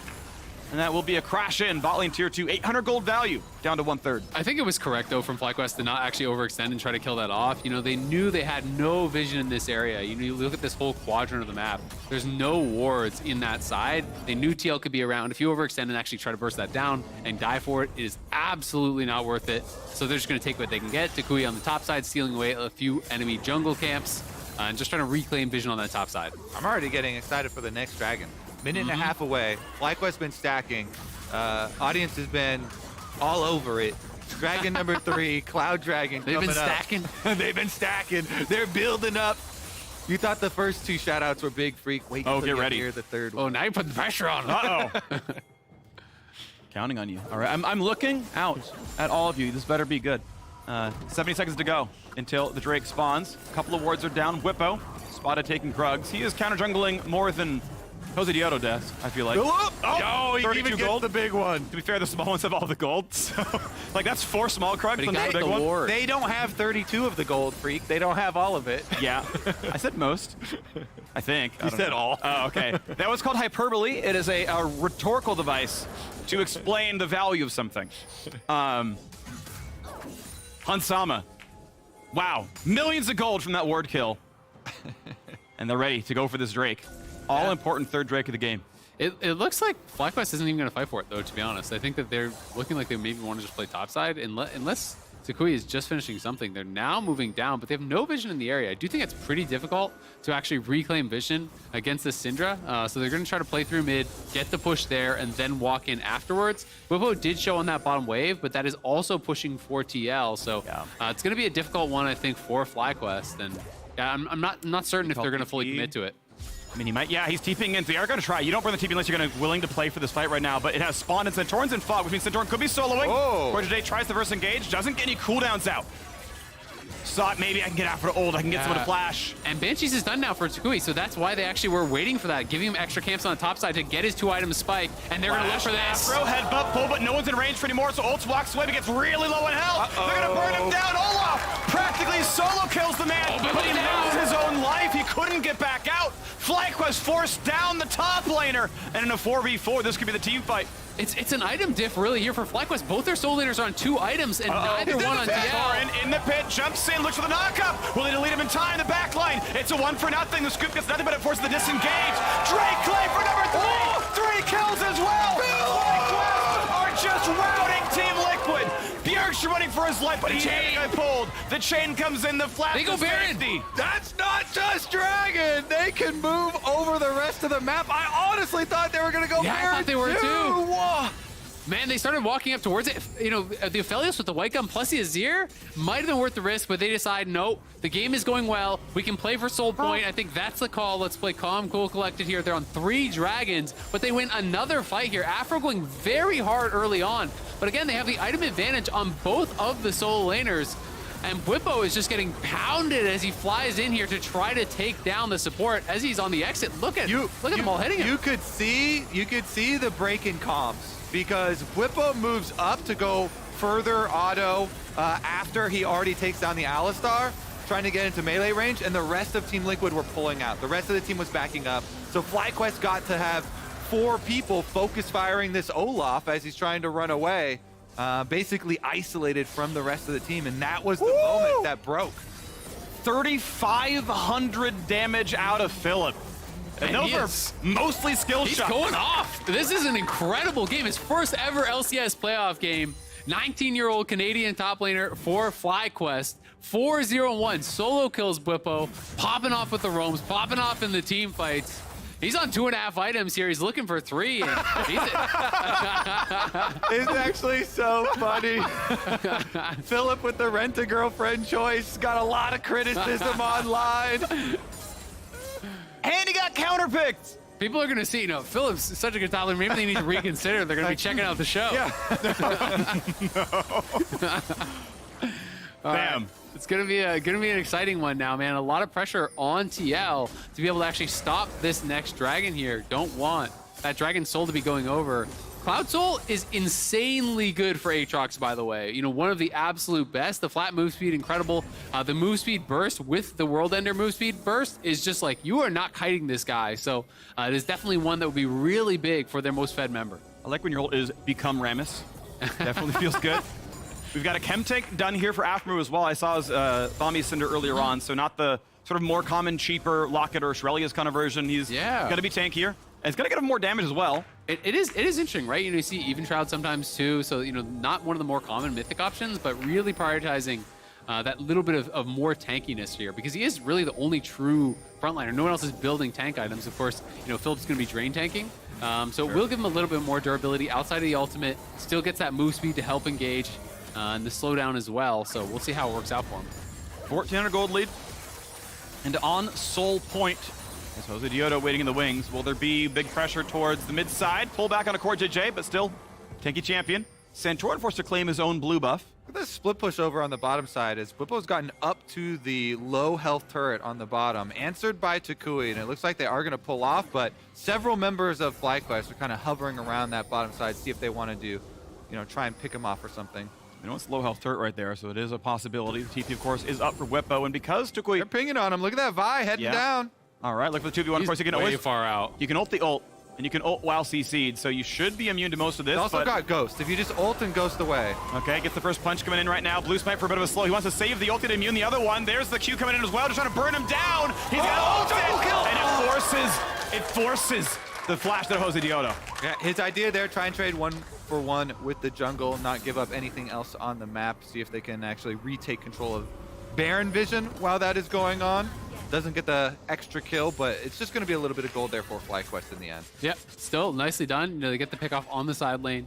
No ult, no ghost. Of course, there's our shorter cooldowns than the flash on that other side, but Bwipo very nearly able to turn this around. And what I'm actually thinking about in this scenario, though, is using the flash here when the Dragon Soul fight is coming up in 50 seconds. So you do live as Jose there, but you're not going to have your flash for the quite possibly game-breaking, most important fight of the game now. And like I said, all you actually got out of that was the money for killing Bwipo. Yeah, it's definitely a trade-off, but at the same time, now the enemy top laner has no ghost. Can he actually get onto the back line without that additional move speed? That's going to be a big question. So we'll see, which ends up being more impactful here. As FlyQuest have the earlier setup, they took the scuttle that is about to expire, but they're pushing out mid lane here. Bot is already pushed up for them. And look where Santorin is. It looks like he's trying to set up some kind of a flank here coming from that bottom side. I mean, Afro got chunked out so hard. He's got to have to go get some more health, go back to base. He's going for the recall right now. As you mentioned, he does have the turbo chem tank, so he can stampede straight back into the fight, and he was not seen recalling, so Team Liquid don't know for sure, but they've got the numbers. A lot of stopwatches on both sides as well. 3 stopwatches for FlyQuest, 2 for TL on the top side, and now Core is the one poked out, and if he bases here, they're gonna have vision on it with those deep wards. Poke on supports is so effective. That's 50% HP off of a frontline member. They want to force him over the wall. They want to make him burn W to safety, and it's gonna get him out. He actually flash. Yeah, I think his W may have been down right now, so that's a lot of room. And look, they're just giving it. Everyone's running away. I think they know this is just a guaranteed Cloud Soul. Cloud Soul, one of the souls that is given over the most if you're not willing to take the fight. They had a disadvantage set up to the fight with the big jump.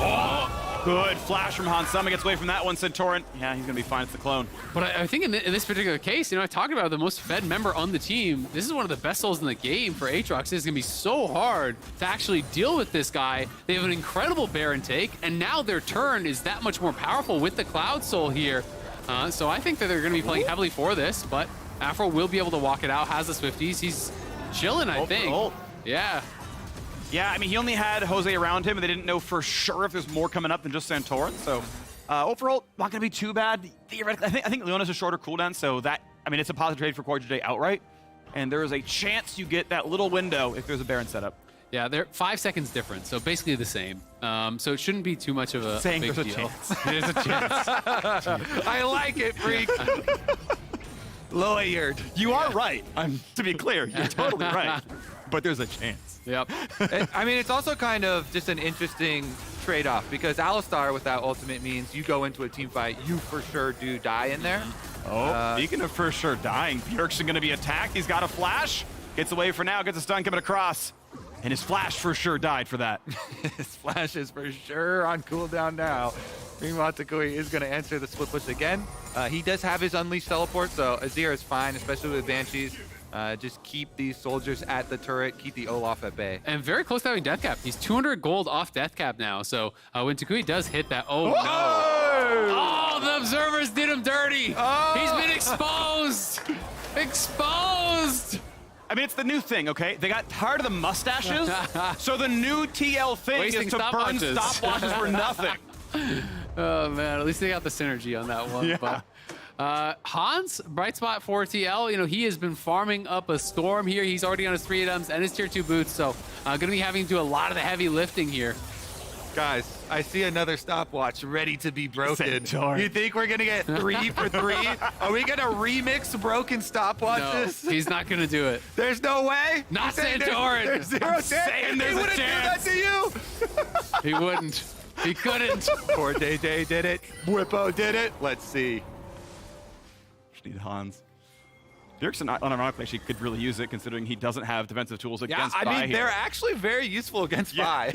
He's gonna go Zhonya's next, I think, right? I think that's probably the answer. He's on the build path for it. Yeah, but it's possible he goes Banshees, but I would definitely not go Banshees in this game. I think Zhonya's so much more effective, but looking for a little bit of engage damage. here. There's the stopwatch for CoreJJ. Gets away from the stun out of Syndra. They cannot find the rest. Here comes CoreJJ Afro. still chunked low. They're going to find it. Chem tank, headbutt, pulverize, ulti, goodbye. Johnson gets the kill into CoreJJ, 11-6. Centauran running for the hill. Still a minute left on his flash cooldown. The Gromp! And Philip gets the Gromp. You'll have to see it. They're going to get the big purple They're gonna give this worm up as too. well. Not even gonna contest TL. Doesn't feel like they have a way in to fight these. They went for much more of an early mid-game style comp, I feel like, with the Syndra and the Olaf. They've gotten behind and not really feeling like they have a way in these team fights now. Down 4K, down Soul, down Baron buff. It is FlyQuest really surprising us here in game number 1 and coming out playing like the favorites. We're going to have to get a review of the prediction graphic on the analyst desk after this one. Oh, he's on a ward. He's on a ward. He's on a ward. Hold on. All the 3-0 He's got a predictors jungler. sweating. But how can they act it correctly? Can they act it correctly? They don't want to know. Here's the headbutt puller. It's really good stun. But Philip's coming behind them. He could go for the long chase here. They do have the Cloud Soul. Afro, no flash, can't get over.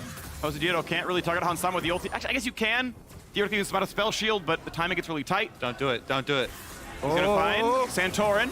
Stays safe. Another spell. Afro, he's very low. Over the wall, maybe. Going for the bit of a chase. Philip wants one. The pull back. Ulti's going to land. Stopwatch for Aframu. Isn't it for the kill? Back out goes the top laner. Philip going to be pretty tanky for a while, but will he live long enough? Gore Drinker, Q3. Gets a big heal. He's going to run low on health. Burns his own stopwatch. He's got to get back out, though. He could die rapidly. Damage back on a whip, but he's going to stay alive as well. Nothing in TL's favor. They got rid of Aframu. Still running away for now. The kiting works. Here's the flash. The pick. Silver spell shields late. The rare mistake from Hansama. And he will live. Team Liquid, every member lives. These AoE stuns from Bjergsen, this scatter the weak, picking off the kill. They defend against FlyQuest. They lose one tower, but my goodness, that was huge. Look at all the broken stopwatches. Johnson just sold his, but there was 4 broken stopwatches for FlyQuest after that fight. They got big value there. So many close calls in this one. Yeah, they were definitely needed this time around. It starts out with a great chain on the Centauran pulling him back in, so they go for the engage. Then you see Aphromoo have to use his. Johnson, look at Johnson though. He's going to use his to immune this ultimate from Syndra, so he doesn't die. These are all so necessary. Philip as well would have gone down for sure, and he's just able to flash dash out. Exactly. The FlyQuest one's saving lives, and still Team Liquid with these guy of the week. They pick off the extra one. More early ult. If he gets the autos, he can keep the duration on. He has to fight, or he'll get CC'd and killed. They're just going to find Q3, and they're going to get the kill all the same. After the win, get ready for the re-engage. J should be a freebie. Ult is going to land. They'll lose their jungler, but they've got Alistar in the way, and they're going to try to find the next stun. Vi is down, though. 2 for 1 so far. Still a positive FlyQuest. Maybe not quite as many as they wanted. I mean, it's an Elder Dragon, though. It's only 13 seconds No jungle. on Elder Dragon. You can 4v3, but you can't smite. Yeah, this would be really risky. They have to keep vision on Santorin and look for the turn here. You just try and bait. That's the brush. Santorin knows he can W to safety. They're on it. Probably. They're hitting. Blue Trigger spots the brush trap. I like the placement of that one. Pretty smart by, I think, Hans. Philip can always jump the wall, doing what he can. He's going to see Santorin, knows that was the clone. 4K health, they're going to zone him out. Finishing. They got soldiers as well. Can they get in at all? Elder Dragon gonna be claimed! And FlyQuest have gotten every objective this game. Perfectly played by FlyQuest. No jungler, no problem. Philip and Aphromoo play bodyguard there, giving Santorin no shot to get into the pit without his flash. He would have had to walk up to the wall without using his W, then get in, and there was just no way he was going to be able to do it. Now FlyQuest have everything they need to try to close out this first game. They're playing so controlled here. Aphromoo and FlyQuest on the big stage again. Aphromoo very deserving, I think, of a high ranking from the LCS all-time 10-year award. Hoping he can get even higher. This man always such a good in-game leader for every team that he is on. And the combination here with the young talent from Philip really proving successful for FlyQuest. Now, with Elder Dragon, they come to finish the first game versus Team Liquid. He just done it a Cinder, but it doesn't matter. Mid lane gonna drop now. No Baron buff. Good. Really well-timed spell shield by Hansama. Gets the shutdown. Goodbye to the Vi. And that means there's no fight to be had. Turret, I mean, maybe you try 5v4. That was a big mistake because you're the ones with Elder Dragon. You don't need to force way past towers at that time. It's on Team Liquid to have the pressure there. So that was a very, very, very beneficial play for Team Liquid. Over-eager Jose trying to force too far away from the rest of the team while they have this mega buff, the execution. That's one of those where it just feels like you got blood in your eyes, right? You thinking, we can end the game, we got Elder, like, let's force. But Hans timed his spell shield so well. Yeah. He waited till the last second there so that the blue smite was used, I think, before. Then he spell shielded, then the ult hit him. So able to win that little mini game. Yeah. I understand the thought, right? Flashless Saver, you can try to smite spell shield, but again, Hans played it better. Nothing but credit for how well he did this one. Quick lock comes out of core to make sure they can block the ulti out of Aphelios. That plus the Elder. That's it for Elder. Kill. And they don't really get much damage done, right? You know, they've had their first crack with Elder, with Bear, and with Soul. They are extending the gold advantage, but one inhib down and only being mid lane, it's just going to mean more gold here for TL, and Hans is nearing full build. Yeah, I think FlyQuest are very comfortable, though. Yes, they could have played it better. They could have gotten more out of this Elder, but they are in such a dominating position here still in this game, coming back with that Cloud Soul. Now they just have to split push, get their 4-1 going. They're actually even sending Takui out to the top side. Again, he's the only member with the teleport he has had to answer all the Blippo split pushing. Yeah, both teams going to be pretty well set up for this fight, though. You know, the GA is coming off cooldown for Blippo, so it should be 2 GAs on both sides. Hans is 5 items plus a stopwatch, 5 items on Johnson. You know, everything really coming through here. You know, on both sides. Takui does have a massive gold advantage, though, over Bjergsen. Nearly 4,000 gold ahead individually in the mid lane there. You know, that's like the full death cap, basically, on top of what Bjergsen's build is. Aphromo's going to need some honey fruit or something to heal back up. Another big chunk onto the support front line. Trinket ward. They see that Baron has not been hit just yet, but they still know where Aphromoo is. Know he's guarding around it. Torrent's looking for maybe some poke on a Philip. His mid lane will be under control as Johnson shoves it down. Hansama gets rid of a ward. Have a look at the next little piece, because we know the Baron setup can be there, and every single team fight for a while has gone FlyQuest way. And TL know that, but at a certain point you can't go with this objective. I feel like this Baron would probably end the game. Top lane pressure, mid lane pressure, bot being left alone. TP's, though up, will not be used for this one, and here we go on the Baron right away. Santorin will be spotted, and it's not gonna happen. There's the claim on Baron yet again. Team Liquid, unable, unwilling, who knows, but will not stop this Baron take. Again, you look at it one more time as Philip gets some opponents to fight. Whippo gets back out. Late game, you have to force the fight so hard, so quickly. I mean, late game Baron just melts when these carries get multiple items. White gun plus Azir. Yep. Yeah, those are two of the best champions in the entire game at actually burning it down. So you have to respond so quickly, and FlyQuest is just playing these objectives really, really well. From start to finish, they've been doing a great job at actually setting up and controlling around these objectives, making sure that they're not just straight 50-50s, turning on Santorin when he does getting in, zoning him out when he doesn't have that easy way in. So, you know, really doing a good job. They have top lane push now. Mid lane's getting pushed up here by the Aatrox, and bot lane being shoved in by Johnson. So FlyQuest trying to get lanes going in all three at the same time here and trying to peel TL apart because they do have very good wave clear with the Sivir and the Syndra still. Down goes the wave. They leave Aatrox in mid. It's bot lane now, the pressure. Bjergsen gonna do what he can to wave, but it's not gonna happen here. First turret gonna be dropped pretty heavily. Good shots. Keep in mind, Green Gun Aphelios gets that extra little bit of range, and once in a while gets to help chip in. About 1/3 HP down to 1/4. Cannon's still working on it. And it's this wave now because they're going to have to start answering mid, right? So if someone goes to answer mid for Philip, then bot can go down. That tower is getting very, very low, and Philip wants to keep them off that wave. But Hans and Whippo are going to go try to clear it out really, really quickly. This is that critical wave here where they've got to kill the tower. It's gone. Yeah, even Vi's gonna charge up to play for it. Here's the headbutt, pulverize a flash in, looking for the kill. Again, the spell shield is in for Hansami. He's gonna stay alive. Philip zones back Bjergsen, and here comes the backline dive. Looks pretty good, but it's not gonna be enough. J hit and killed. Afro finds this one. Now Whippo wants to run. He has Guardian Angel. He'll only drop for a moment. Philip the same boat here, and there's the first revive. Down goes the jungler, 2 for 0. They're gonna find a third and a second. Number 4 as well. They're gonna get everybody to this one. Inside the base, a quadra kill for Johnson. FlyQuest just slaughter the top lane. They get Whippo counter picking, it doesn't matter. Philip, huge in this game. FlyQuest win game 1. FlyQuest, eternally underrated, eternally underestimated, once again come out with a statement game. This time versus Team Liquid. I mean, what an exciting start to the series. You know, I was thinking out of the two series, this was going to be the more one-sided. But so far, I mean, it's FlyQuest, the underdogs here. It was one-sided. The wrong side. I mean, FlyQuest is coming out of the gates playing so well. I love the confidence here. You know, from Philip, blind picking the Aatrox. He sees the Olaf as the answer. He just straight up goes Ignite and solo kills one of the best top laners in the league under his tower. You know, he hadn't gotten put in advantage from ganks. He got no help. It was straight up 1v1 laning, even with the freeze that was able to be pulled off there from Whippo. And he had really good stuff. A much bigger presence in the team fights as well. Yep. Olaf, once he got to the team fights, got focused down. Huge zoning there from Philip. Very big plays. Exciting stuff. FlyQuest ahead and on the board. And I gotta say, looking at the game, I think their coordination was really on point. They were grouping a lot, right? Yeah. We thought about some of the first fights they got. The first one got them ahead, right? Where it was 4-2 in kills. They're 5 mid. There's an Olaf splitting in top side and a Sivir pushing the bot side, right? And it's TL's getting the side of the map, but the team fight's there. Every fight we saw, FlyQuest were really good about focusing exactly one target. When Olaf chased down Aphromu, they're all 5 on him.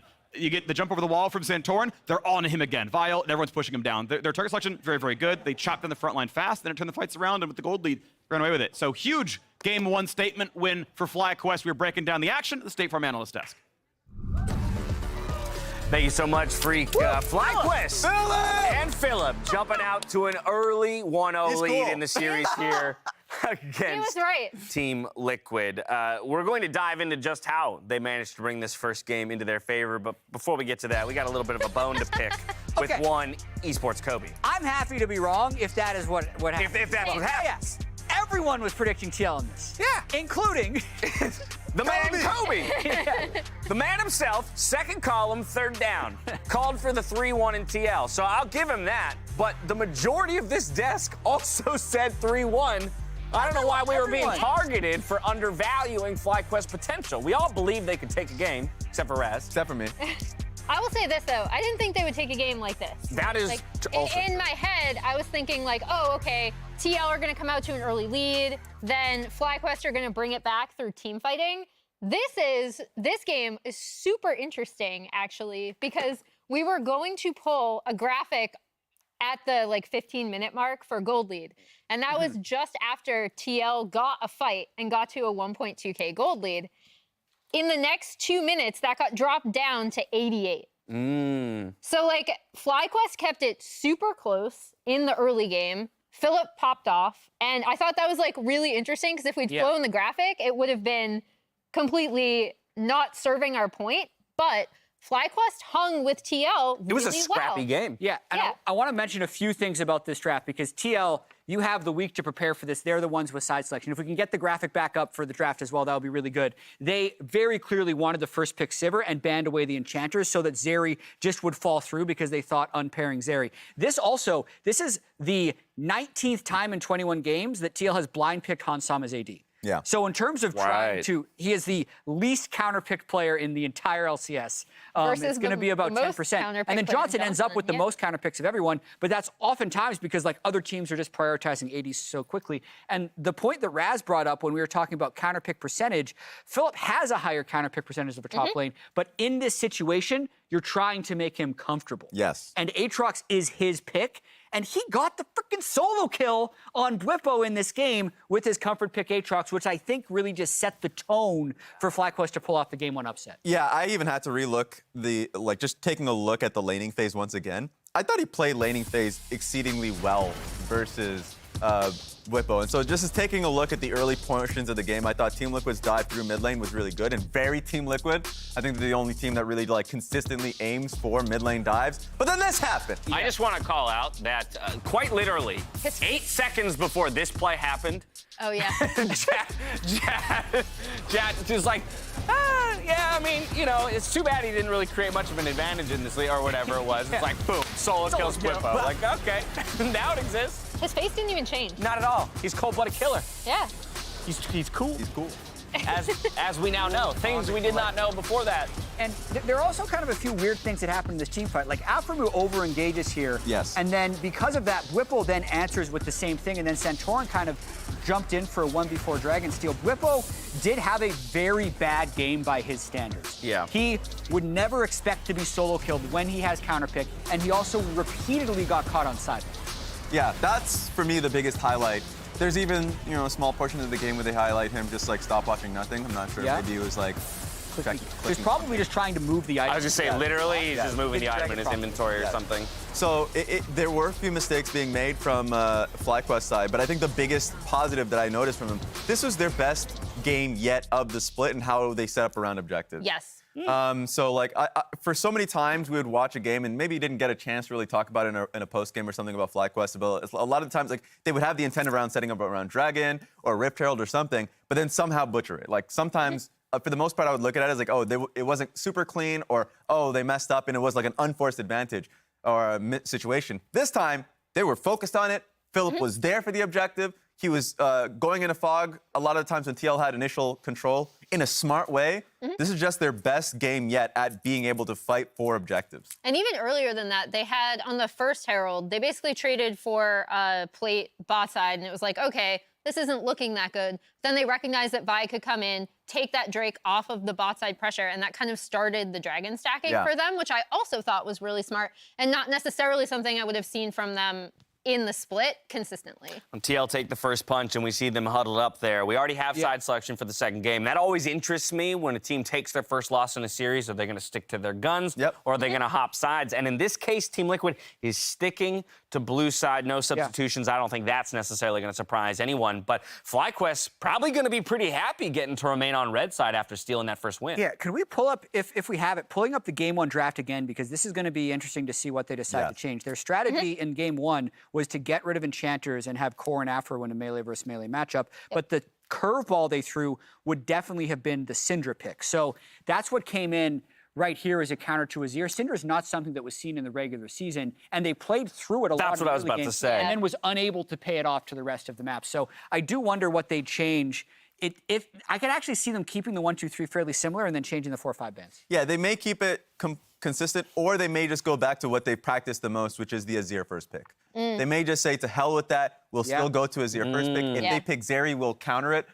That might just be the ultimate goal. I like that. I think a lot of teams, if they're ultimately successful with that strategy, why change it when it matters most? Yeah. Fair enough. On the side of FlyQuest, then, what are you doing as you're trying to counter-strat that, right? Keep it the same. I mean, you can Really? respond. Keep it the same? You can respond. Okay. And I didn't like the Vi pick in that situation. Yep. But Neither did I. there it is.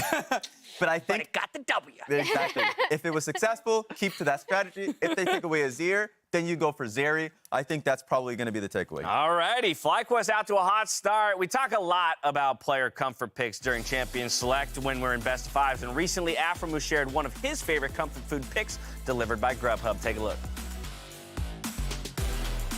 Why does soup remind me of home? My mom, she makes the best soup. She'll make, tortellini soup. She learned gumbo from our great grandma who passed away. And, it's just for me, like comfort food. One of the types of soup I like the most would have to be sundubu. It's like a tofu soup kind of thing. You can get whatever spice level you want. You can put egg in it. It's got, kimchi and stuff like that. And the broth is just great. For me, definitely when I have the chance to, you either eat soup with friends or whatever, or even, go home and have mom's cooking, it is a pleasure.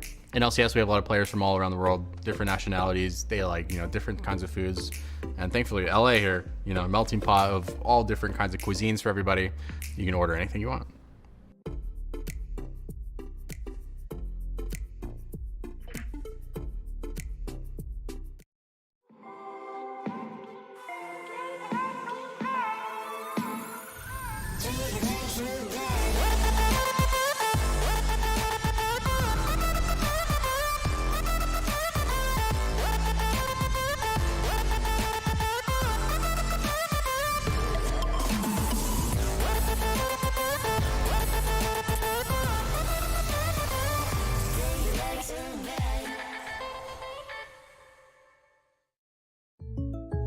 Upgrade your shoes slippers to keep sparkling. Hey, Ash, what's your plan?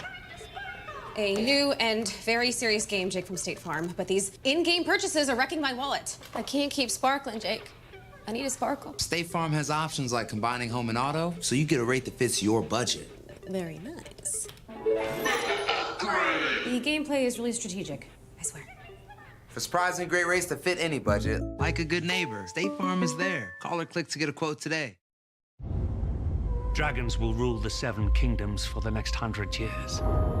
Everything that House Targaryen possesses is owed to it. They are restless and chaotic. Without them, we're just like everyone else. This infighting must cease! The dragon's saddle is one thing. The Iron Throne is the most dangerous seat in the realm.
Hey everyone, welcome back to the caster desk. I just want to do some pro player poses.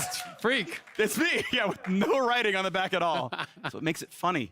Explaining the joke does it too. Yeah. It is now. It's all funnier. We're all the longer you go. There was a lot of Keck W's in chat right now, I promise you. Either way, we had a banger of game one. Whippo, that man, was given counter pick. That man got solo killed by Ignite Aatrox. And Philip, the rookie coming out, was just a huge difference maker for FlyQuest. And I want to see if this team and that player keep it up. I just think it's so cool, right? It's his first ever LCS playoff game, and to have a performance like that. I mean, I know I'm getting way ahead of myself, but it really makes me think of like EG last split. EG coming into playoffs, there was no expectations. They had won 0 games against top 3. It's like, yeah, you're gonna maybe win a lower bracket game, but you're gonna get clapped by all the top teams. And there's this huge kind of good feeling around JoJo and Danny, and seeing our native players really perform. And I get such a strong kind of vibe of that from Philip having this pop off game one. I mean, it reminds me of a story I heard back in around like week 3 that like, oh, Philip isn't doing well in scrims, but up through the first 3 weeks, he was doing really well on stage. Like, oh, this is a player who steps up under pressure and overperforms it, compared to practice. We've seen the opposite so many times, right? And now he's in playoffs and he performs even better. Like, that is so awesome to have a player who, from all evidence I have seen, steps up more and more with pressure. Now we get the benefits of this being playoffs. This is my favorite part. The changes in draft and the best of 5. The composure of these players on stage. This is where the veteranship of Team Liquid should really come to shine. This is what they need to prove. All these players have played for so long on so many big stages, dealt with all this pressure. Best of 5 scenario. How do they bounce back? That is the biggest thing. And I know it's something that TL is actually specifically practicing for. I was watching a Travi Gaffey interview with Bjergsen, and Bjergsen was talking about how that was one of the things they thought they failed at last split was their adaptation within playoff series. So he said they were trying to set up these circumstances in their practice of how to actually, adapt and change and react to different picks and react to different situations game to game to game. So this is an exact skill that they've been practicing, and now they need it because game one did not work at all. So I'm really excited to see what the changes will be. We know that they're going to be on the same side. There is a little bit of a delay here. I'm not sure exactly what it is. We'll give you more information when we do find out. But they've got to change it up now. The pressure is on them. Great work there, Ben, on stage, getting both hand warmers ready for Bjergsen. Prepping them up. You don't even have to prep your own hand warmers. That's important. That's the TL difference right there. Yeah. When you have a big enough budget, you have a hand warmer guy. Just that's all his job. That's all his job. Just make sure he's just the hand warmer guy. The right number of hand warmers, not 3. Yeah. Right? You got to. Oh, and he's only Bjergsen's hand warmer guy. Yeah, of course. They each have one, obviously, if they like to have one up there. Don't want to share your hand warmer guy with someone else. I mean, come on. What if you need hand warmers right then? You have to have someone on call for it, right? So makes a lot of sense right here. Somebody get a hand warmer guy for Aframu. I voted for him for first place for supports all-time LCS. Yeah, I think so. But man, this guy really deserves so much praise. He's been on so many teams, raised up so many young AD carries. Yeah, he's such a good in-game shot caller. Yeah, absolutely stellar player. I agree with that one entirely. He also, I think, performed incredibly well in the regular season, right? Like, I had him in my All-Pro voting. I think he was definitely deserving of a slot. Played really, really well individually. And doing it on teams that aren't, like, star-studded rosters, right? I think that's one of the things that's really, really impressive, is there's a lot of players who look good on a good team, and then they get traded to a lower half or middle pack team, and they don't look good anymore. Afro has consistently looked impressive throughout his entire career, no matter who he's playing with, no matter what team he's on. That level of consistency, I think, is insane. All right, I think Team Liquid need to make some adjustments starting in draft as well. The priority on blind picking Azir, I think, should align with the rest of the regions. Get a blind pick Azir for Bjergsen so you have DPS mage coming for later, because one of the things Team Liquid have done really big early lane leads, really big early games, and yet they haven't been able to transition those. When you do have, a champion like Azir, DPS, has self-peel, mobility, is a lot easier to transition and win those team fights. Yeah, so the one adjustment is just the vibe band here, for TL. And now we'll see, will it be actually an Azir grab up like you're talking about? Are they going to put priority on that? Of course, they did first pick Sivir last game. Hans got an incredible amount of farm. Didn't feel like he was a massive impact on the game, though. It was mostly him being pressured out of these fights by the divers from FlyQuest. Yeah, and Spellshot's really good, but yeah, none of the team fights are doing good. As you mentioned, the Azir priority moves over. Right. Sivir left up, Azir is on, and Bjergsen will get his 7th game He's got 3 on Swain, a bunch of one-ups, and this is now his 7th Azir game. I'm already happy. I got what I asked for. First present. We can end the Christmas now. Looks like Wukong, though, will be left up, and since we added the extra jungle ban, to be even more focused here, FlyQuest toying with the idea of snatching this one away this time, since the Vive's been taken off the table. Of course, there are plenty of other things for Santorin to play. Santorin plays a mean volley bear, Jarvan, lots of things that can set up the team for success. Kiana nerfed on this patch, little shout out there. But they're gonna say, all right, well, we still like Sivir as the premier marksman, so gonna be locked in there for Johnson. I wonder if Core just takes a page out of Afro's book and just goes Alistar then, right? Like, you could actually just answer, with a similar bot lane setup here. Alistar does give you that engage, does have the good mechanics into the Sivir, of course. Getting through that spell shield with the combo is really, really powerful. Just interested to see if it's going to be kind of like an inverse situation, but it is the Draven. So very aggressive here, more of a lane counter coming out from Hans. Will be interesting. So it is the Alistar, but they're swapping up the marksman. It's not going to be the fellow. It's not as much the scaling option. They're looking for a kill lane here to really punish Johnson. And now we have to see what can Afro actually pair with the Sivir to try to keep himself safe in that lane. I'm so excited to get another Hans Draven here. The legendary pairing. Feared for his Draven. Let's see it with the kill lane. And he is one of the AD carries that has successfully used it in the LCS. It was CLG, it was Team Liquid. They got over 10,000 gold leads with this champion. This is a snowball champion. Focus jungle attention towards it. Get those cash-ins. Play aggressively early on. And is quite strong into the Sivir. Now, the Tukui counter pick here in mid lane, though, does put a little bit of caution in there. If the LeBlanc gets opened up in mid, if you get a gank from your jungler, you get to push out the wave and get to roam, you can definitely put an end to an early snowballing Draven. So I think FlyQuest are going to rely on other team members to help out with that scenario. And Takui's LeBlanc has been one of his best champions. He's 17 KDA on it this split, pretty ridiculous across 3 games, has really been a big impact in all of those 3 games that he was playing for FlyQuest. Waiting now as the rest of the bans come through. Once again, FlyQuest going to get that red side Ornn ban. Going off the table for Team Liquid. Is it going to be Aatrox, or does Whippo say, I've got a different option here? Solo Q win rate buys, looked it up actually. It's slightly Aatrox favored, that one-on-one. Solo Q is not pro, but we did see him smack the lane as the Aatrox. So maybe it was the round pick this time for Whippo. Maybe you would have to say, we got a better option. Decides, no, we'd rather not let you play Aatrox. We'll look later. A couple of respect bans, honestly, from TL. Banning out what Philip played, banning out what Jose did play. So trying to force them to show us something different. I do think we're going to get support on 4 this time around, and we're going to get the 5th pick for Philip. I just don't think it would really make sense when the full bot lane is already showing. That it's going to be Draven Alistar. But we'll see if they do surprise here. Yep. Braum would be much more of kind of this negation pick, just trying to slow them down, stay alive, look to play it for farm, keep this Sivir safe here. So it is going to be Whippo blind picking this time around. I'm going to have to find out what Philip can do against what Whippo is going to bring out. He does have a lot of picks here, that he likes kind of dip into. GP is a really popular one for him. I think is potentially his best champion, but he has gone beyond that with the Set, the Mord. We've seen the Swain. We've seen all kinds of different stuff, even his Graves. So Sejuani would be very, very meta as far as just a blind pick top laner, and it looks like that's what it's going to be.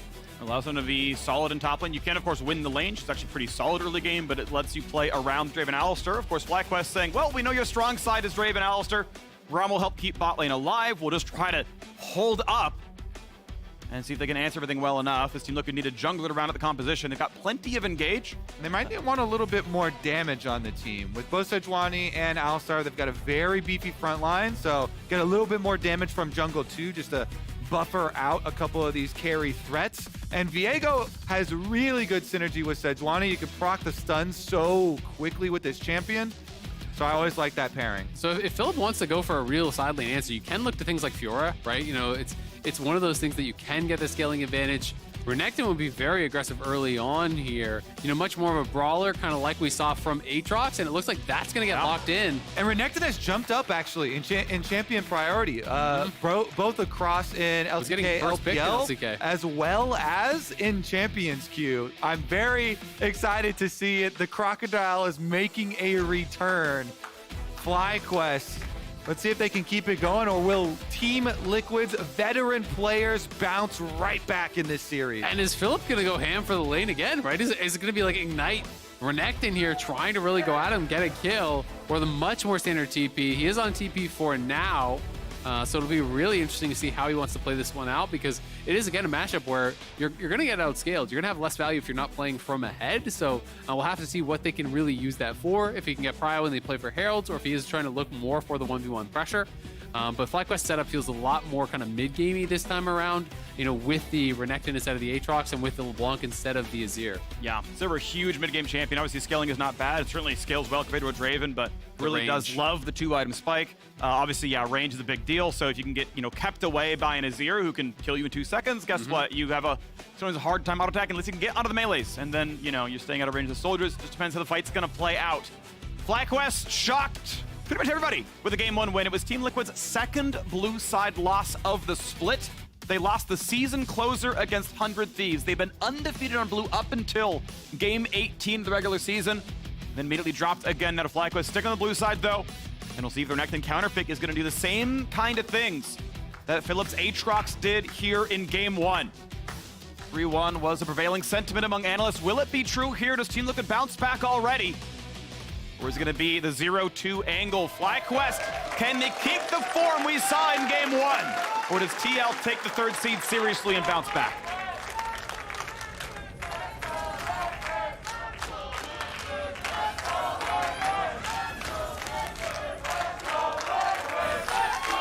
They're kind of merging the chants, actually. They're harmonious. The Team Liquid and FlyQuest chants coming out here. I just like how nice there's like letting the other side get their team name out and then, you know, taking their turn. You got to yell over it, you know, let's go. You know, we can't let them hear Liquid. No you know? sabotage here. We're all here for the same reason. We are here Entertainment. to watch some entertaining League of Legends, and Jose Diodo has some thoughts to share on the strength of his own team. Well, I think people view FlyQuest as like weak teams, like one of the weak teams in playoffs, which I think is incorrect. I think since we have bad days like last weeks and we were like winning a lot and then we start losing, people was like, oh yeah, this was FlyQuest all time, you know. And this week we are back winning, so that means we only had bad weeks, you know. So I think we'll have to prove them wrong in playoffs, which I think happens all the time when you're like on not a winning team, like TL for example. So I'll be down to do it, you know, to prove them wrong. Proving them wrong so far in Game 1. Honestly, huge specific props, I would say, to Philip and Aframu, but still a whole team effort. I think everyone had really good moments in that game and scarce mistakes. Alistair not really a champion until level 2, so not going to go for much here. There's no reason to headbutt a Sivir or just take Braum damage and die. This is Glacial, by the way. Core JJ on Glacial here, much like he was last game, but Alistair has no innate tankiness, free 6 like Leona does, and we had seen Afro had gone Aftershock, so really hoping that he doesn't need to get focused down, but it does make it that you have to really be smart about your headbutt pulverize, because you can just kill the Alistair back. Meanwhile, Renekton pushing early, and he does have a ward on the blue buff, right in a little bit of the back. Oh, Flash is going for this one already. Aframu's ignited, puts the shield up. They're hitting Hansama, though. They're hitting Hansama. He gets first blood, but they're going to trade him back. First blood cashes in, but Sivir has lane control. Man, that was so close to Afro actually getting out there. He tagged that last Q onto Hans. I thought they were going to get the kill. At the end of the day, it's hard to say. I think this might go positive for FlyQuest if Johnson can get the crash in here. There'll be a lot of minions missed by Hansama, and he's down both sums. Big trade there onto Bjergsen, but of course, Takui is playing TP, not Ignite, so no actual kill pressure. And thankfully it is a cannon wave. This is something we saw from Core JJ in a Pro to Pro. He actually headbutts the cannon, pulls it back, and tries to create a freeze. This is something that High highlighted him doing before, because by headbutting it out of range there, you can now hold the wave and actually freeze that. So he denies a full wave by doing that. It is so clever, and it's such a little thing that I loved that High actually was able to capture that in one of his Pro to Pros. I think the funniest part too was that he said he learned it in that game. Yeah, he's like, when did you learn it? He's like, what game was this? Game 3. Yes, Game 3 is when I learned it. He's like, W the minion, huh? No, really do it. Yeah, he's right. So the all-in, I think this is pretty nice because they realized, oh, we've got Afro like basically in a 1v2 here. Yep. And he's low. Yeah, Afro was stepping forward to actually use his relic shield there. They did get level 2 though, so he gets the shield up, lasts a long time. stepped back to actually land that Q. I'm not sure if he ran straight out, if he could have gotten away or not. It would have been close, but they get the trade back, and they do get the wave to crash. And now Jose looking for the wraparound here. Gotta be playable. Hans has no sums. It's gotta be playable. You've got to be able to land this one. They're gonna wait till he actually pushes the wave rest away, and Saber playing correctly far away. She's like, yeah, my support's missing, you know? Zone me out, buddy. I don't know. Here they go. You've got to get this kill. You've got to be able to get this kill on a Hans Sama. I don't know how you're supposed to live with this one. Jose Dieto. Yeah. He's gonna headbutt Alistar into the toe. That backstep, but he's stunned and turn right. And it's gonna be a solo kill. You've got to be kidding me. The number one thing you think about when you're playing against the Alistar is the headbutt, guys. That's rough, man. Core JJ puts Afromu in the dirt. The crowd erupts as well. They're loving it here. It was looking like it could have been another FlyQuest kill down on that bottom side, and killing this no-sum Draven would have been huge, but I think they weren't sure how to approach it, right? Because if you both come from the same side, then he's just going to walk out the other, so they kind of did this awkward split. You can see it in the hesitation, too, when they were coming around the corner. Exactly. They realized, well, if we both go through river, he just walks back to tower. If we both go through tower, he just walks through river. So it was kind of this weird hesitation, and they end up going opposite ways. Hans just walks out, and Core ends up killing off Afro solo. Not what they wanted here, as Santorin has just been farming. You're going to see the top side. Yeah, it's been chill. 5 CS difference, not a big deal, and no place taken, of course, in the bottom lane as Hans Sama is able to get his serrated Dirk online. CS pretty close. Doomcorver's a good spike for the Sivir at least. She'll have some decent lane control to that one. But Core JJ just heroics here. Yeah, it's just really well played, right? They realize they can't both go the same way. So Jose starts coming around this way and tries to walk through over onto Core JJ. Hans is walking out the other way, and it's just a great headbutt in. Nice backstep there from Afro to actually avoid the pulverize. But the problem is the trample was stacking up on Jose. So Jose would have had to actually back out so the trample couldn't get fully stacked, because even though the backstep was there, the E was primed, so Core JJ lands the stun auto. Just really heads up stuff from him to get a kill. And really smart, and it means that you've got Team Liquid on a solid near 1,000 gold lead, and it's, you know, 2 kills split amongst the bot lane carries, and again, every other lane looking pretty solid. Tukui's had some nice trades, but Bjergsen has ultimately farmed equally. You can't really say it's anything special. He's actually gotten his first recall TP off. That got him some magic resist and a better buy overall. So honestly, looking very good for Bjergsen in the mid lane as well, and they're getting first Drake. Yeah, I mean, a lot of it is just the first blood, the additional gold there, plus 95 gold from the cash-in from Draven. So you get the additional gold on the first blood, you get that extra 95 there. It's really, really nice. Again, Philip playing the resourceless champion against the mana champion, trying to tax here. He did force out, you know, his own TP was already forced. He's now going to force Bwipo's TP, but he should probably crash the wave here and look for his own base, because you don't want to get caught in lane too long if Bwipo does go back for his own after this wave. He needs to feel safe himself, though, with his flash available. Of course, TP Ignite can certainly put some kill pressure out from Bwipo. Safe for now, though, as he got his first buy off and wants to stay with the items he has, it feels like, as he stacks up the coal. Yeah, he's going to push one more time. You know, he wants Bwipo to TP. It's just when Bwipo does TP, that's when you generally have to base. Oh, quarter second late.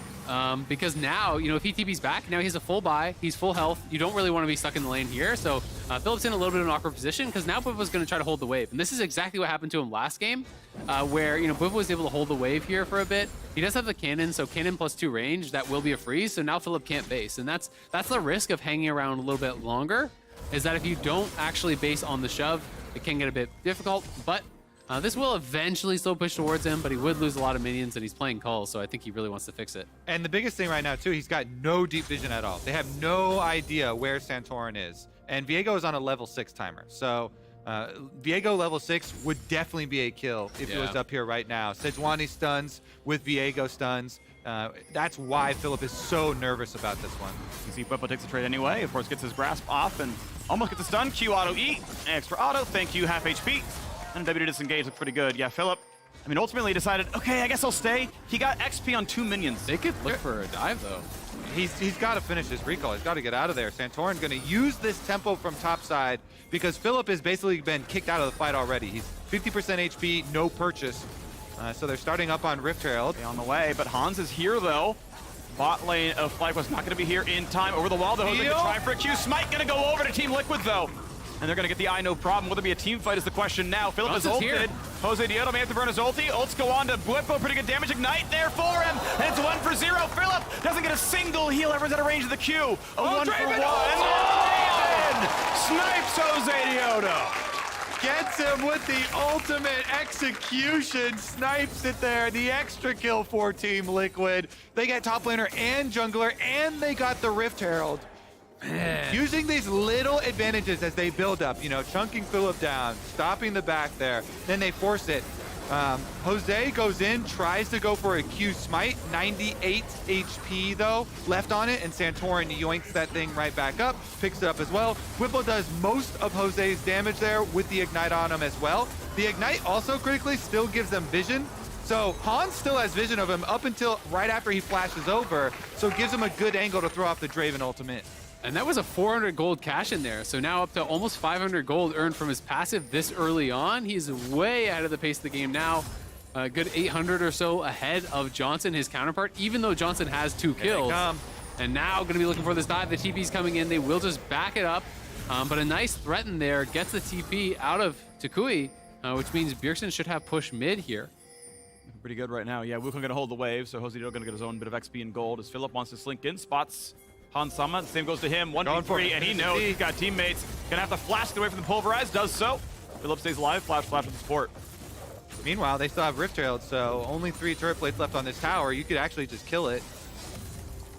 Yeah, they're staying for it. Oh, they're gonna let him base, and then they're gonna try to set this up on Tukui. He didn't actually know that Santorin was there, so Santorin just hides. Tukui has to leave. He will be fine, but the tower is gone. Yeah, easy summon at this point. They're going to get it. Maybe they can... Yeah, okay, they're going to go for Herald. This will always, now at this point, kill turret. Will one-shot it from this low of HP, or just about anyway, as they can try to run away. If Core runs far enough, he won't get a plate. If he never touches the turret, does still get a share. And ultimately, first turret does go down. 4-2 and a 4,000 gold lead. Yeah, the gold is just massive now. Yeah, one of these things that we've seen all split long from Team Liquid. The best team, early game, giant lead, snowballing out of lane phase. And this one, 3.6 thousand gold at 11 minutes is massive, massive from the veterans. Again, this is what we highlight coming into this best of 5 series, the veterans' ability to back up on stage here as this top lane fight kind of... Actually gets the die. Just gets... Doesn't even need Ignite. Whipple holds the summoner and just kills him through his ult. The grass proc on the stun proc as well from Whippo. Everything going Team Liquid's way. They waste no time in trying to put a stop to this momentum FlyQuest we're building in the series. I mean, I think Philip saw that Bove actually used his cooldowns there, popped his ult to go forward, and then maybe got some comms that they could be coming for you, right? Because they had no vision in that bottom side, and now Jose is in trouble, no flash. A bit of damage across, ulti not available, doesn't want to burn it, takes him down. Hansama again cashes in, 3 kills on a Drake, but guess what? Second Drake. This is the Team Liquid people expected and why game number 1 was an upset to those expectations. 5,000 gold lead, 12 minutes into the game. Dragon stacking as well. That's both dragons at just over 12 minutes. They will be in for a very early soul here for Team Liquid. And with Draven, you just keep snowballing with this champion. Yeah. That's why it is so popular in Champions Queue, in solo queue, being able to snowball ahead very, very effectively. And TL, you talked about it. They have the best early game in the league. On average, they're ahead about 1,800 gold at 15. Second best in the league was 800 at 15. So this is a team that dominates early, but this is obviously far beyond that. 5,000 gold here at 12.5 with the Drakes in pocket. It's going to be a really long road for FlyQuest to have any chance of coming back in this one. Exactly, and this really highlights that composure in best of 5s. Not overreacting. That's the dash interrupted. He started the dash. That stun kills him. Killer Sejuani! Tukui is able to jump away a bit farther. Whippo ulti's up in about 5 seconds. He can go for the long range snipe. Says, I'm not going to keep up with him. Gets him out just barely. Whippo making Sejuani look more fearsome than Olaf in these side lane 1v1s. Game 2 revenge of the Whippo is getting his revenge here on Philip, on FlyQuest. Didn't have the game 1 he wanted. Philip getting the best of him. This time around, it is Whippo with the blind pick, Philip with the answer. But again, it's the person blind picking that's actually getting the better end of the matchup. And Hans now getting paid even more and more gold into his pockets. 2,200 ahead now of Johnson, who's the richest person on FlyQuest, by the way. You know, he's practically double the gold of Philip. Like, this is getting ridiculous when this tower falls. And he goes up. Here we go. 77. No, 70. Yep. There we go. Looks pretty good. Money, including into the pockets. So it's 2,600 gold lead in this lane matchup. And that's only 1/3 of the gold lead in this game.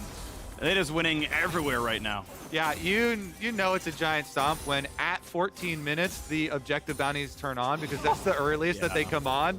And you just get total gold there. It's funny, but that is commonplace now because Draven so often can, when used effectively, gets the snowball leads and look like that. With the gold stacking passive, it even blows those numbers even up more. Afro dying, TP's coming around for a little bit more. Here we go. Good luck for Johnson. Gonna put some damage to Core JJ. Philip has shown up as well, but he's in a 1v2 on the one side. That TP comes in to kill himself. Johnson gets another stun to his face.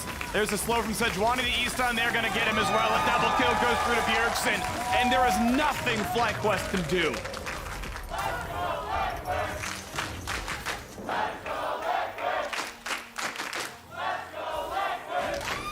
Liquid cruising in this one. Jose looking for the wraparound here, but I don't think he wins this 1v1. All right, Afro's here too, so they got to look for some sort of a play. They know they need picks. They got to get shutdowns to have any hope of coming back. Gonna jump right in, go for the ulti. Of course, the Zero turret will help. It's gonna be a bit of a 2v2 for a minute there. Second sun's gonna come across, and he's gonna let himself drop down. Shut down comes to Jose. He had a little bit of gold, but guess what? Hansama finds his 3rd turret kill of the game.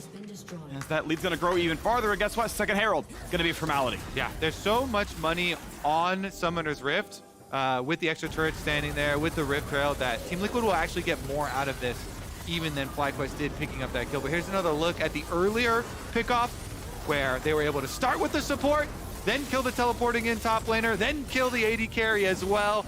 This game is gone. Yeah, making it look too easy there. Afro trying to get some vision for Johnson, but getting punished as TL are just so far ahead. They can take any fight anywhere at any time at this point. So it's gonna have to be heroics from FlyQuest to have any chance. But really, there's not a lot of playmaking on their team, right? Like, you need some sort of a flank, I guess, from the Wukong and the Renekton, but I just can't see it happening. Every fight, everywhere, all at once. Yeah, that's what Team Luca get to pull off. Pretty much. Now. 1 minute to go until the 3rd Drake of the game. More than halfway towards Hextech Soul at this point in time. And will you see FlyQuest even attempt to play for it? Or is it going to be cross-map? Top lane Adder is alive with a bounty on it. These are those games that kind of feel like work just to be able to finish it out. You're like, all right, I already won. I was thinking from the other side. See, I feel like, yeah, I'm on Azale's side here. I'm one of those guys, we just win games so much. It's like, oh, jeez. But I will say it feels really good just be like on 2 items. You're like, I'm an item ahead. I can take any fight I want. I see someone in the jungle. I just take the fight. See, to me, that's not work, though. If you're on the winning team, this is fun. Yeah. You want to extend this period. This is the fun. Exactly. FlyQuest, though, trying to craft a way to get back into this one. It is very difficult, but trying to open up some more picks for themselves. Takui trying to split the map, split push here against Sejuani, one of the champions that the Sej has more difficulty all-inning. Won't get just straight up a 1v1 because very difficult stuff there for the Crocodile, only on the Blade of the Ruined King. I mean, he's so squishy. With Bjergsen and Hans both super fed, anytime you go in, you're going to die so fast. I mean, it's another 1,800 gold in pocket here for Hans. He's soon going to have enough for a full rapid fire. It does go back, buys the components. Bjergsen going to be close to his Shadow Flame. No, he even has it right now. So they're just so far ahead here. TL cruising here in the second game, looking really, really good. And this one does feel like a bit of a formality. It's about closing it out cleanly. Just destroying the confidence of your opponents. Yeah, exactly. Gets the ulti, gets the flash stun, but not going to find someone in range. Only the slow from the ulti. Cannot get a range for E. And it should time out pretty soon. Gets away for a minute. Jakui in the same boat right now. Scoot backwards by some time. Rumble comes across, but it's still going to be Jose Diodo dropping. Assist on the 3. A kill and a Core JJ. His second of the game, I do believe. As we go to 8,500 advantage. 3rd Drake already taken, but now top lane tier 2 under fire to grow this lead over to 9,000.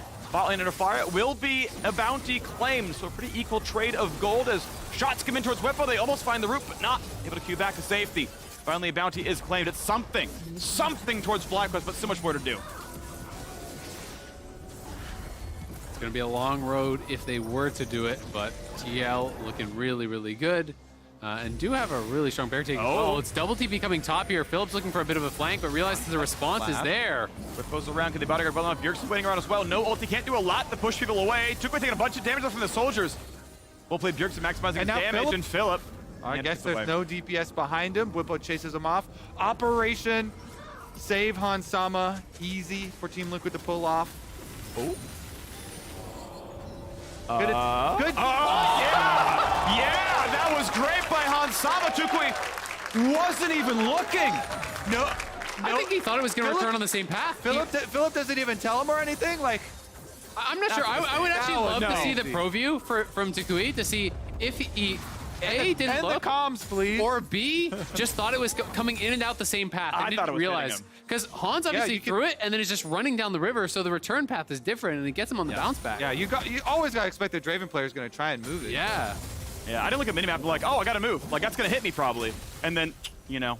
So, yeah. Great stuff from Hans Great there, stuff by Hans. to Great stuff by redirect Hans. the pullback. Maybe a lazy recall. He's got 3 items now and a stopwatch. This is a toughie for sure. All right, let's see it one more time. So did he actually see it at all? Yep, he did. He saw it. Yeah, I think he just thought it was going out the other way. It's like watches it go back. It's like, Draven's down there. He walked. Honestly, Draven Noir. Yeah. Taking chat. Got his ulti. Oof. Doesn't really matter. I mean, this game is so very Team Liquid favored, and they have come out swinging on this one. Philip gonna have a hard time. His dash is interrupted, flashed away from the pulverize. Well done. Couldn't go much other. Could have maybe left back a bit farther again. Spot. It was I know. Whirling Death claims another victim, aptly named. FlyQuest. Run themselves down 10,000 gold. The exact same spot. At this point, you start to rack up deaths, and you're like, whatever, man, it's over. Core's even going for the Zhonya's build here in second. Just looking to have more playmaking. They want to shut this one out. There's a stopwatch on Bjerg. There's a stopwatch on Han Sama. Okay. Protecting those super fed carries. Does this, like, how heavy is the demoralization factor here for FlyQuest? Because, again, they do have very young players mixed in with their veterans on this team, and that's one of the big things that you want to look at. Being able to bounce back after this, not getting stuck here in just how massive this beatdown was. I think that's where you really need that one teammate who's just going to be joking around, keeping the attitude good. Game went bad early, but who cares? Well, Han's going to fill up his gold coffers yet again. And this is just one that you have to just be able to shake off. You have to say, it went bad early. The rest of the game doesn't matter. And you start talking about the next game, start joking around, try to keep the attitude light. Because I agree, with those young players, if the attitude gets bad, it can be a lot of pressure. And that is kind of one of the big advantages that TL has, is the massive amount of experience. Yeah. FlyQuest will also get side selection, and we're presuming that they'll go blue. Almost everyone wants to play blue side. So, stealing away one on red at least does mean that they can just have to win their games with side selection for the rest of the series to presumably win if they were to. All I can think of is Perks playing playoffs in the LCK last night and now in the LCS. His Renekton lives on in various parts around the world. It's good to see. That joke came from Reddit, but I wanted to, reference it. That wasn't a stolen joke. We're just advancing. On to Hextech Soul now. Again, this is the kind of point where it's like, all right, we're just gonna wait through this game, man. You can't fight for Drake. It gets worse and worse for you. You still always want to try for the cross maps. You see Tukui TPing top lane is smart. Wants to get a bounty. I would like to see more people going, but he can't get the turret remotely low as Bjergsen TP's in to control it. I like from Team Liquid side too. Pick up everything on the map. From the other point of view, the point of view of the winning team, you want to really hammer home to your opponents. Yeah. We stomped on you this game. Guess what? There's nothing you can do. Watch us as we take everything off the map, and you cannot do anything about it. And for TL, I'm kind of looking bigger picture here now at the series as Tukui potentially going to get chased down here. Slow is in already. Good luck with the rest of this one. Juke's back, says, yeah, I'm cut off otherwise, but Centaur's going to be around. He's going to show up for the extra slow, and they're going to hand another one. Han Sama is dominating on his Draven. Now TL can go to Baron, but, we saw game one. They went much more kind of a riskier early game, snowbally style comp. Game 2, you know, they do have that mixed in with Hans, but, you know, it's stable solo laners for TL, and they are looking so dominant. FlyQuest, you got to go for a miracle steal here, but they're turning on to Jose. Turret bounty claim, they're going to find Jose, going to push him away, still gets taken down. Beautiful whirling death. Going to be a Baron claimed as well. Team Liquid 15-3. A 13,000 gold lead at least. FlyQuest get turret bounties occasionally, but the lead keeps growing. The Hans Sama Draven just don't miss. Another one, even after the flash there. What's his passive at now, man? He is getting paid this 1,800 gold just from the passive alone. Holy. There's a reason everyone pops off when Hans picks the champion.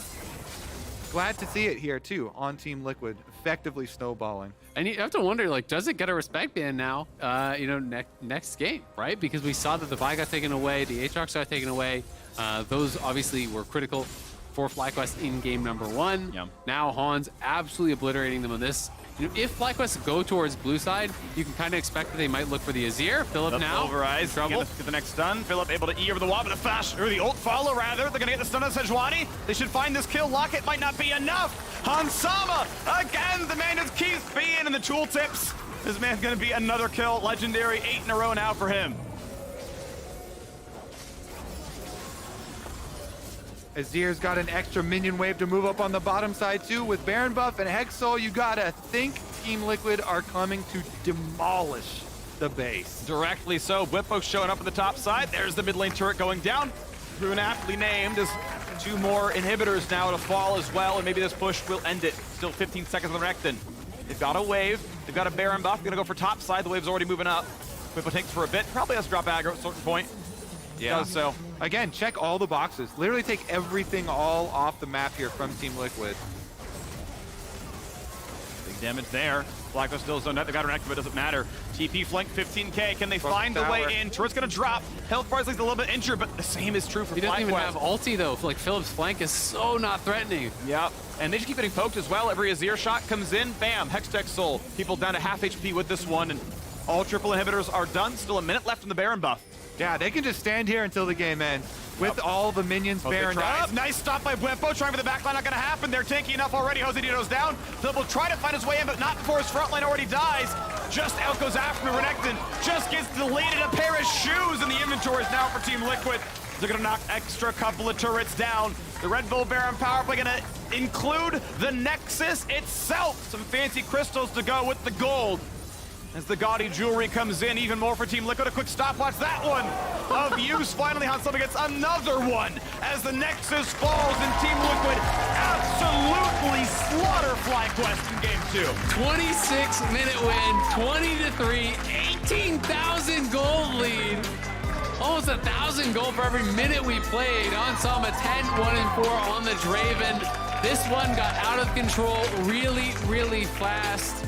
And now FlyQuest is going to have to wipe it from their minds, try to look for a bounce back here, talk about the adjustments that they want for game number 3, because this is the TL that people are really expecting, looking for them to dominate. They absolutely did it in game number 2, but at least FlyQuest do have side selection, can try to mix things up. And this is the antidote for the Zeri Sivir constant trading. Everybody going with these bottom lanes of, oh, we're going to do massive scaling. Those champions not only got nerfs, so got weaker, but also these lane priority, lane bully champions. It's not just the Draven. Even Samira is starting to get some play. Kalista is still there. There are lots of lane dominant options you can go for to really shake that up. I'm glad in the best of 5s, these are when they really bring them out.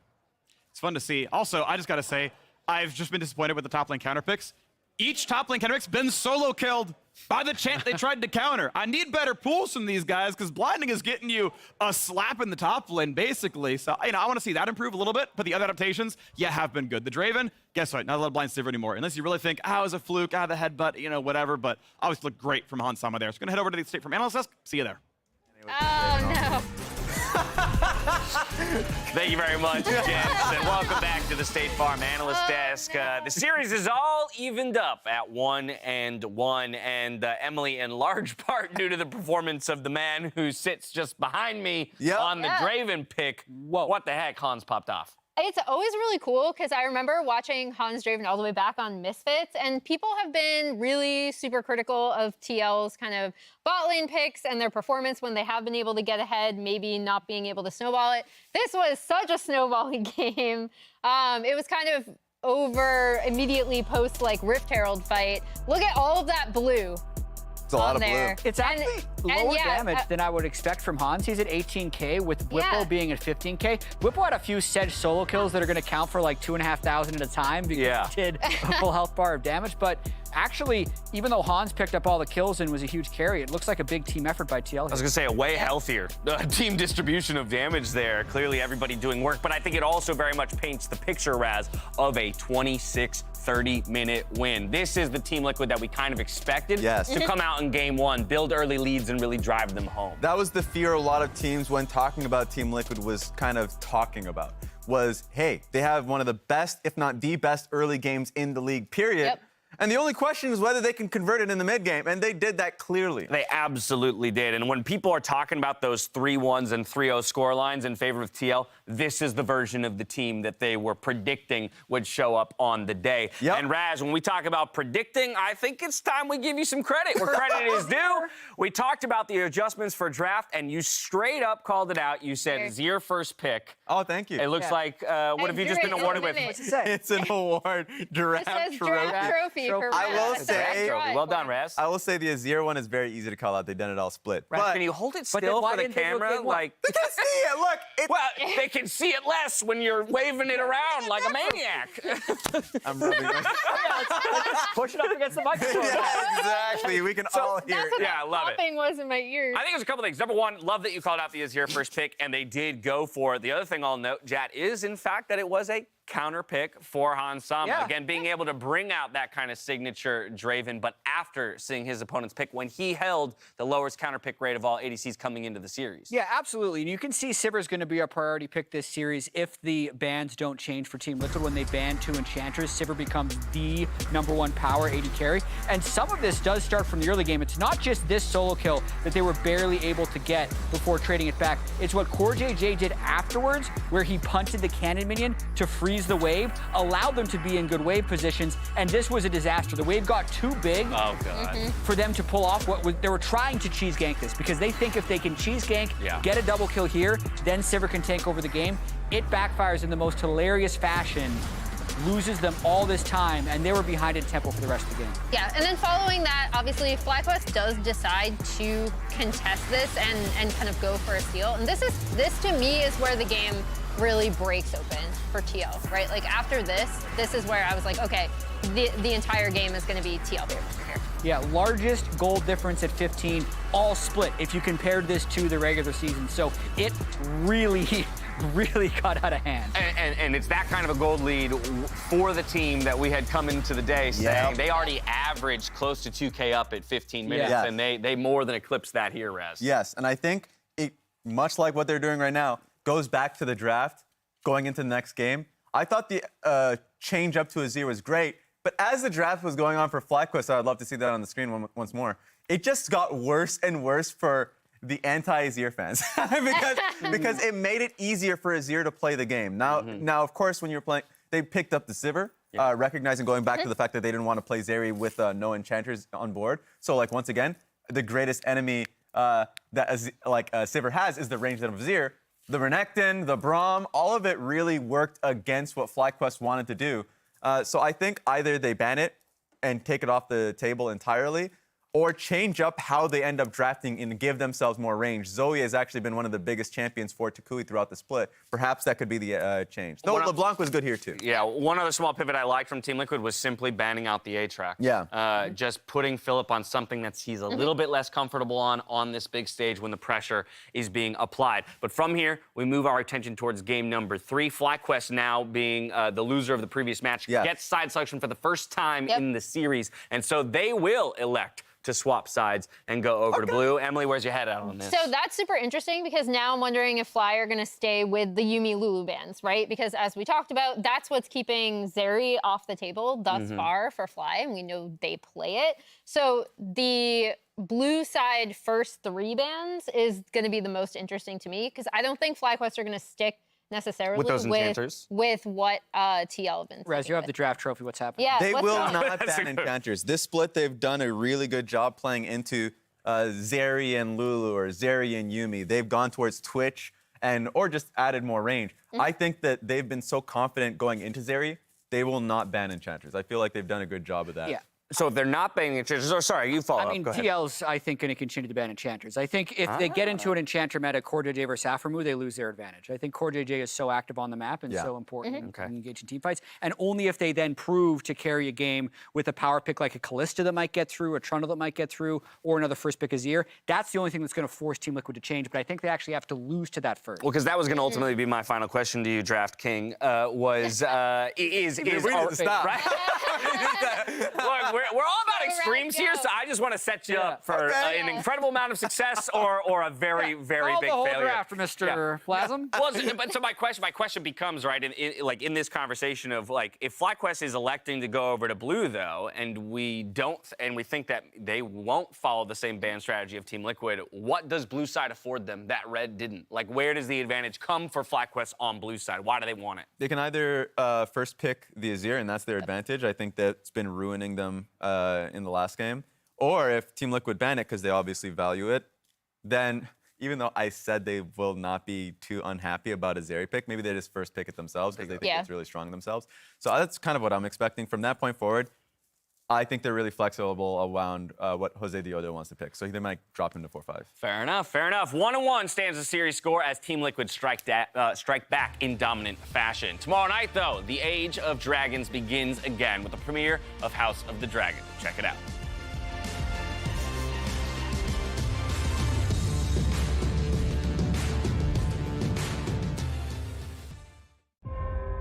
Rhaenyra Targaryen, heir to the Iron Throne. I will not be a tyrant and rule through terror. You see her for what she is. We are family! This fighting must cease!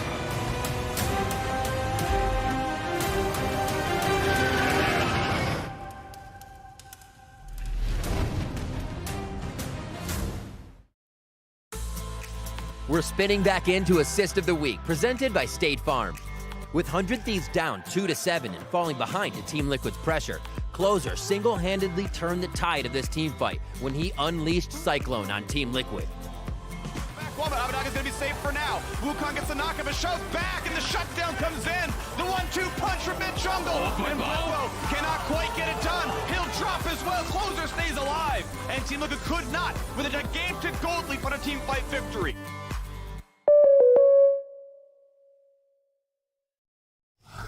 A lion! Ah, yes, the king of the jungle. Time for a Red Bull. Red Bull? Still, you'll never be faster than a lion. I don't have to be quicker than the lion, just faster than you. Red Bull gives you wings. What's you playing? A very serious game, but these in-game purchases are adding up. Oh, State Farm has rates to fit your budget. Mega Sparkle! Like a good neighbor, State Farm is there. Call or click to get a quote today.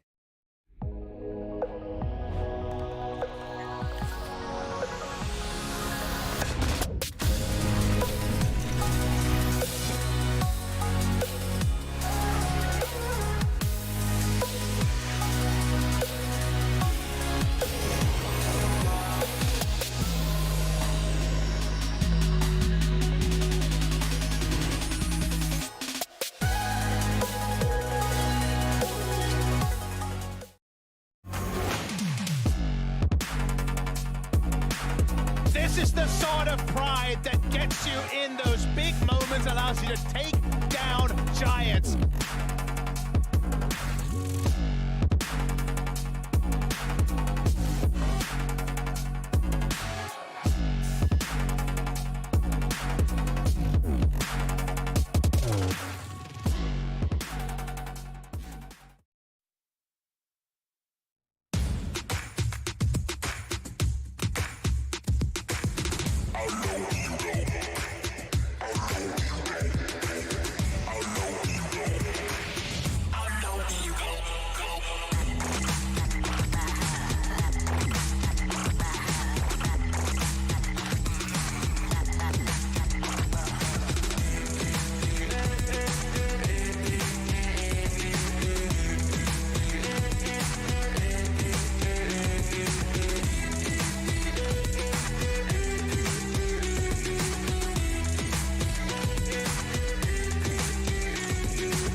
everyone, and welcome back. We had the largest gold lead at 15, all split long, and it was Team Liquid from start to finish, just crushing FlyQuest. So now I want to see what happens in Game 3, because we've had some very big top diffs. Solo kills in each game so far. I want to see how this one goes. The answers to Sivir have worked so far in this series as well. A lot to look forward to in Game 3 as FlyQuest grab blue side with selection. Yep, they're going to be on blue, and I was going to say, is Bye-bye, Draven going to Hans. make it through? No more. Which does lead me to believe they might be down to this first pick Sivir, right? If you're going to be able to actually ban that away. But I do feel like the Azir has had way more effect so far in this series, especially because you have such a range advantage against Sivir in the later stages. When you get to those 3 items, even if Sivir's on 3 or 4, if you can't enter the fight, it doesn't really matter. I actually just love the difference in banning strategies here. You see the early game AD carries, Kalista, Draven banned out by FlyQuest, and Team Liquid are saying, no, you get no scaling carries for yourselves. Sivir, Lulu, and Yumi all banned out. So also the extra enchanters to buff up.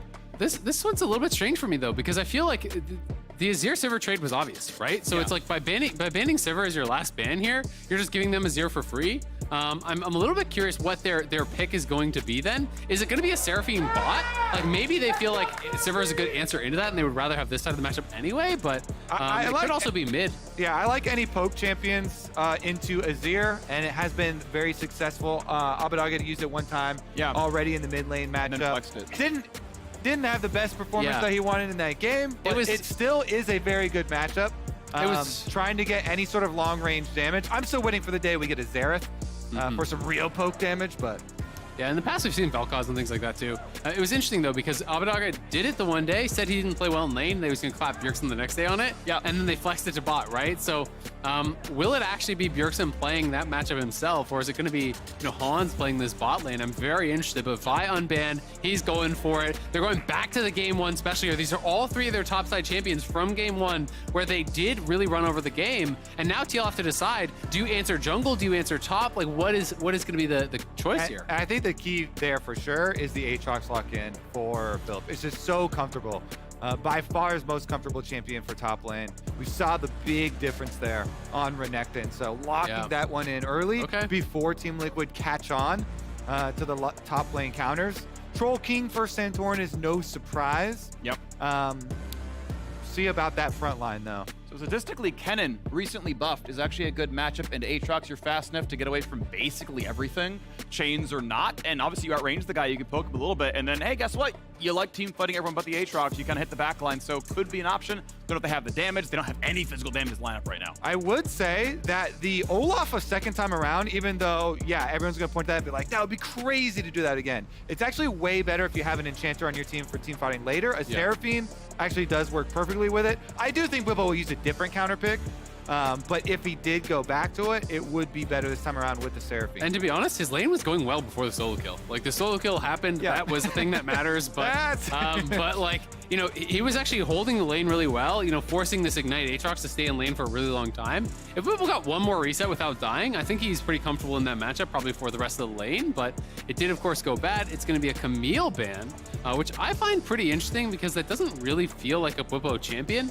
Maybe it is some scrim info, but he hasn't brought it out at all this split. And historically, I don't feel like Bwipo really ever plays Camille. I'm actually going to check if he's played it at all across his career.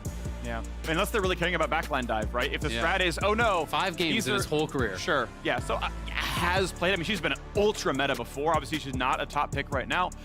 If they're worried about protecting people against dives, right? Because there's no peel right now in this competition, right? Like if you go on Azir, he's just kind of getting hit, so I could see like that being the logic maybe. Tryndamere going away as well.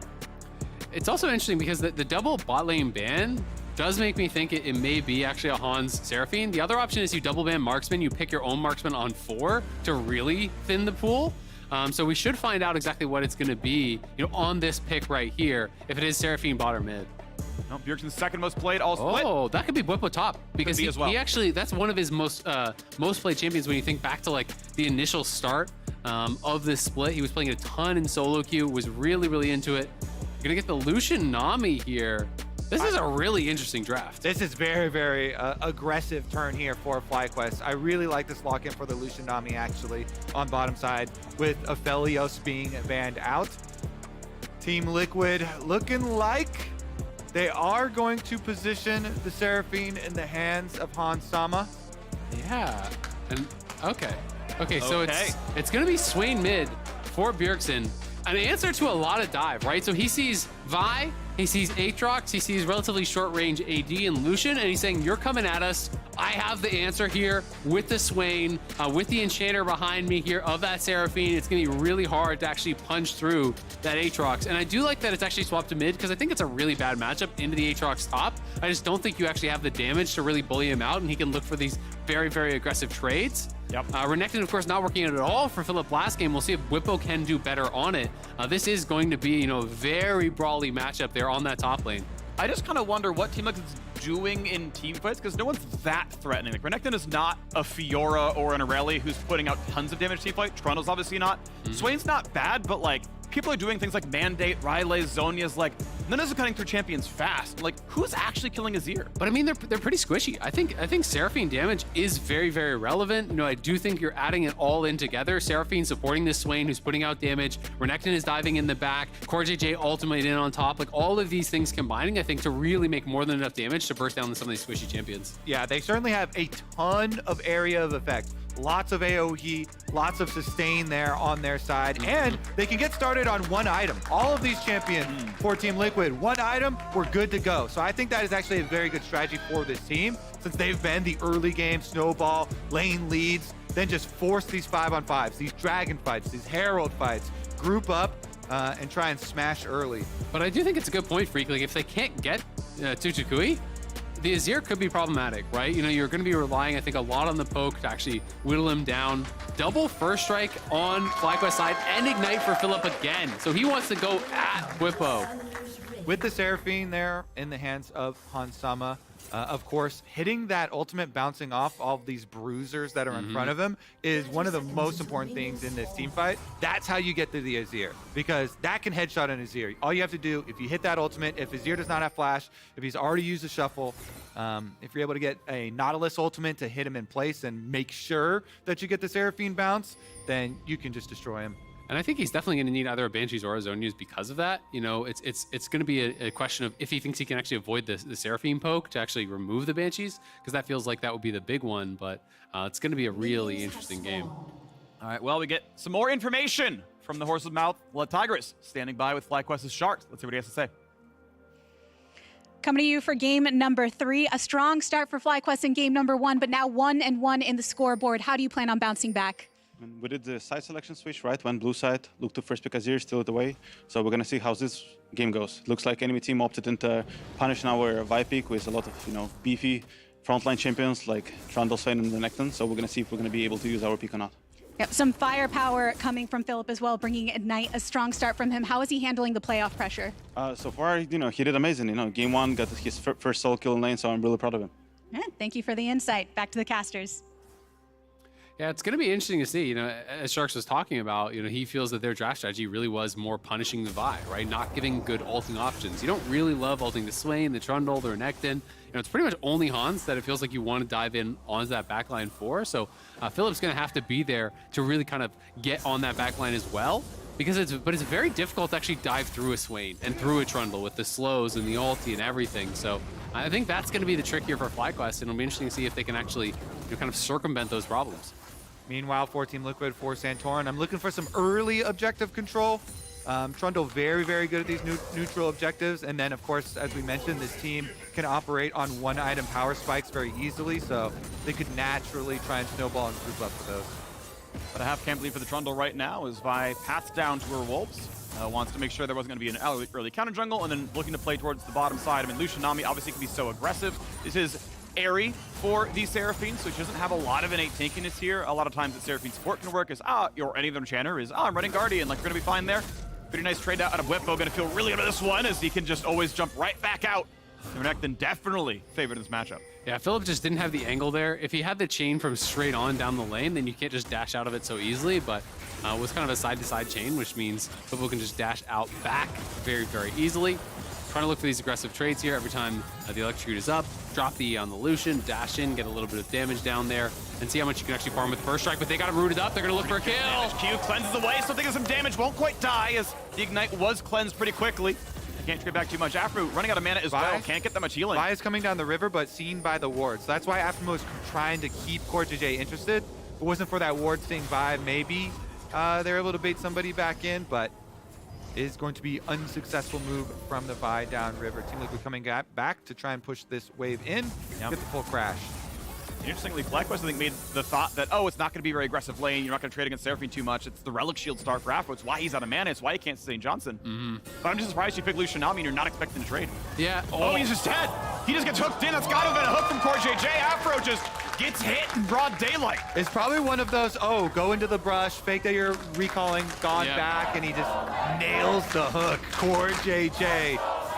Back-to-back games where he's had Afromu's number. Headbutted him into the turret last time around on the wraparound gank. This time, off-screen hook. Anything could happen. Yeah, and I mean, you have to think Afro was trying to pull the wave to freeze, and like you said, fake a recall in the brush, land the hook, and I think that's why he was going for the Relic Shield. He's potentially worried about the all-in on him. You know, maybe thinking if he gets locked down, they could follow that up. But just looking for a little bit of harassment. Oh, what's even in the bush? Yeah, it just turns back around. You gotta flash those, Afro. Yeah, Hanzo's gone, and he's like, if it's just the Nautilus, I live, but yeah, he got someone else there. Cure the wall, maybe? Yeah, goes for it with Sweeper on. Information known, though, and it's pretty easy to dash away. A nice attempt towards topside. Farm within 5 CS, and Philip has the wave moving toward him. So with 4 extra to kill, this lane is actually relatively close right now. Okay, so first dragon is coming up too, though, as Philip kind of groups up this wave. Yep, won't get the interrupt, but that does turn my eyes towards that bottom lane. Because they do want to start stacking pretty early here. Control ward already in the river. Flash hook is a possibility. Centauran is around. Pillar would almost seal the fate. Anchor, good dash away and doesn't catch anyone else. But Centauran gonna find a face check, decent damage. You Pillar. Now they have no hook to follow it up though. But can he walk far enough away? He might have to burn his own flash. He does. Doesn't want to run left through Centauran. I think he would have died if he'd ran left, but I choose to get over the wall. It's a tough call, man. I don't know. Like double longsword already. You are very squishy at this point when you're slowed up. Yeah, I don't know if you have double. Yeah, it's hard to say. You know, maybe he could have done it. At the same time, he definitely couldn't have run right because he would have gotten killed off by Hans and Core. But good pressure down on that bot side. The pink ward denying vision of Centauran and, you know, getting Afro punished again. And that's very meaningful for my question of the early dragon stacking because no support flash there makes it very tenuous now for FlyQuest to answer. And as I said, Trundle's super good at just starting up these neutrals, can easily solo them if left alone. Push on bottom lane here for Hansama and CoreJJ means he does start it up, but mid lane push means Azir moves first. Can Takui be the difference maker? Josea's flash, he wants to go for Broke. Q over the wall, look for the smite. It's a possibility. Smite? Yeah, I believe it's up for the Centauran now as well. Jose, he's gonna try for it. Flash, so he could. Yeah, he could YOLO it. And decides, I don't want to guarantee to lose my flash just to have a chance at Drake. Yeah. And they get rid of the ward in time anyway, and it's not going to be a good possibility. So claim on the dragon, Team Liquid. That's why you always pull the dragon out. If it was still in the origin point, then there's not as much of a risk there of trying to go for a little yo-yo play. But with CoreJJ there and the dragon pulled out, you get hooked in. You can't get back over even to the wall to flash. And Hans was even holding his empowered spell. So like if you go over, you get passive autoed, you get hooked, you get rooted, you're gonna die, right? You're very unlikely to be able to get back. You can even use Pillar to actually push you away from the wall so you can't necessarily flash over it very easily. Really good start here for TL, but it is not a massive gold lead by any means. First strike probably helping a little bit with that for FlyQuest. And you know, Philip looking good, just trying to shove in this wave here. Takui roaming up, trying to get a little bit of a threaten on this dive, but CoreJJ is already hovering here. He has the read. If they go for this and they don't see Core, they could easily die. Whipple has ult. Q not going to land at the start. Here's the Ignite for aggro, though. He's got to cut back a little bit. Did they have the damage? Scoops him back in. Core flashes in, flies, and does not find the kill, but you've got a very low health Whippo. Pull back in onto Jose Dioto's going to stay alive now as well. You can't stay around. There's going to be more reinforcements from Team Liquid coming up. Yeah, and you got Swain coming around, Trundle coming around, healing enough for Whippo. He's going to stay alive. Yes, he's out of flash, but you can always TP to fully heal back up. Almost stops the recall. The instincts to take the correct brush. Philip gets out. A play like that does have pretty big cost. So that was a very important read from Team Liquid. Good communication. Whippo and CoreJJ talking constantly there. Core comes up, he hovers just out of the Fog of War. Great vision toggle there by the observers to see it. And it gives Team Liquid the extra presence here with all the extra health bars and the recalls. They just start up this Rift Trail. They've got the members. FlyQuest coming a little bit late. Smite's gonna claim it. There's Herald on the inventory, but they could go for a bit more here. Corjay level 5, get away from the first slow. When's the ulti coming across there? He is 6. Will there be a fight? Bjergsen with those is gonna be really hard to fight though. Aatrox buying a bit of time, getting another 1k health. I mean, this is honestly, he's pretty much ultable. Dives in with the flash, gets over the wall. Does he have the damage? Jose Dino takes down one, but he trades his life back for it. Santorin over the wall, but CoreJJ doesn't have an easy way out. He was slowed. The soldier's gonna claim it. A 2-for-1 in favor of FlyQuest. And now Bwipo, without an ult, without a flash, takes the culling, finds his stun. But how do you get away from this one? He's not gonna find it. Double dash, it's not gonna matter. Who gets the red buff? They're gonna try to give it to Johnson. He claims it.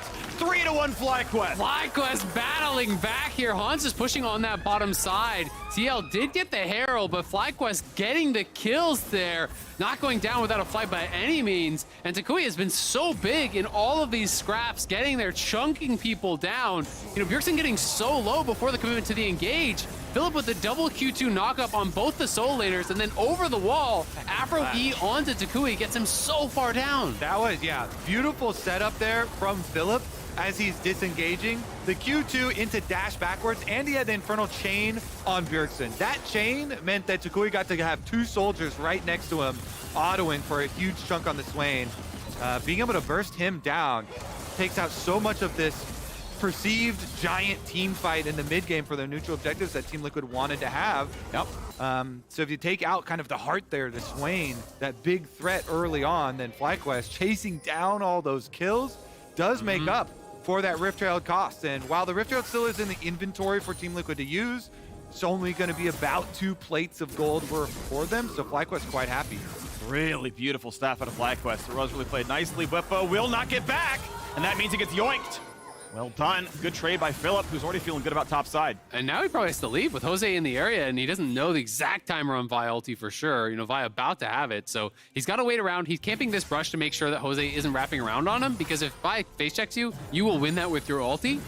So trying to make sure that he's not getting wrapped around on, now drops the ward to cover and make sure that he's not getting dove still. You know, smart play there from Bwipo, and does have to pop the ulti, so I don't know if there's a scrap going on top side. I think he pressed it to just maybe get top lane clear, no problem. Didn't want to get maybe one shot by Philip diving with Ignite. I think that was maybe the possibility, just afraid of that one. But bot lane, plates worked down, plates shared. Force has to drop the solo gold, make sure it goes to the carries, and that is Team Liquid back in the gold lead now off of a huge Rift Herald. The balance of jungle pressure here, seeing Vi camping top lane so much, Bwipo is earning his team presence on the bottom side. So full tower there for Team Liquid. First one of the game. You also get the bonus tower gold there. So in fact, much more than the expected just 2 turret plate value. Huge stuff. It also lets them get their reset off before Dragon. 13 seconds on. Perfect reset timing there for FlyQuest, or for Team Liquid, excuse me, as they can return with the full Leandries for this fight. Yeah, and the Sunder are done on Santorin as well, right? So both those guys, you know, completing their mythics off of the gold they gained from that play. Johnson does have his Gale Force, so you know, he's looking good as well, but it does feel like this is TL's for sure with the FlyQuest bot lane hitting top. Smart TP out of Bjergsen as well, made sure he was there. He spellbooked over and it's like, yep, I'm gonna have bot lane control. We're gonna make sure we have this one, and Drake is gonna be 2-0. And so far, Drakes have actually been completely correlated with the winner of the game. So though it is a close one, Team Liquid already halfway to Mountain Soul. And that's the plan from Champion Select. When you've got these 1-item power spike, team fighting giant AoE champions for Team Liquid, you have to stick to the plan. Even with the early bumps there and the blue invade up in the jungle, still focusing on the dragon stacking, now further invading, taking away red. They fully sacrificed that top turret. See Bwipo just farming Krugs. He knows, everybody on the team knows, we're giving it up in payment for this. And it would be devastating for FlyQuest Scomp to actually fight into a Mountain Soul. When you think about Vi and Aatrox and these champions that are a lot of upfront damage diving in, you got to burst people down. It's already going to be hard enough to do that against what they are drafting here. Bjergsen does have exhaust. This is a tough go, I think. Wants to find Q range, not quite going to be there. And of course, Santorin and Core were waiting anyway. If there was a play, he probably lives no matter what. He's got exhaust. Q is on cooldown at that point. Going to try again, but he's not playing it for the wave. So no attempt there, even though the supports are gone. Bjergsen now giving enough respect to not be caught out. And look at this, though. It's huge, huge, huge vision for them. Just fully lit up for Team Liquid. So that's why, with the confidence, he knows there's only one bush that he could be hiding in, and it's that lane brush. So as long as he respects the distance from the lane brush, they can keep on pushing. Bwipo even moved back in. They only gave up. I believe it was at one turret plate already taken, so I think it was only one turret plate there on the top side, and Team Liquid got to take over the whole red quadrant jungle. So back to a pretty close game gold-wise right now. There are some waves to farm. I mean, that's 200 gold right there for Bjergsen easily. So lead is still there. Team Liquid side gold, as well as the Drakes and Centauran coming around behind Philip. Flash, ult, all available. Gonna be hard to find a kill onto him. The next dash gonna be up pretty soon. Gonna go ahead and take the first slow. Running a bit lower on HP, does not get the pullback on a Centauran. Burns his own flash, could be a kill. Q flash would kill. He doesn't even need it. Just walks in, takes a bite out of crime. Troll King, how many times does it have to happen? Centauran again on this champion. Stomping down in playoffs. Yeah, he has the chase down, and it's tough because Philip can't fight him because Bjergsen is going to catch up, right? So that's really what it's about. Nice. Really good Q. Beautiful timing there from Core JJ. My goodness. Right out of the Vi ultimate. He gets the buffer. Will FlyQuest start up the second Herald that has now spawned here?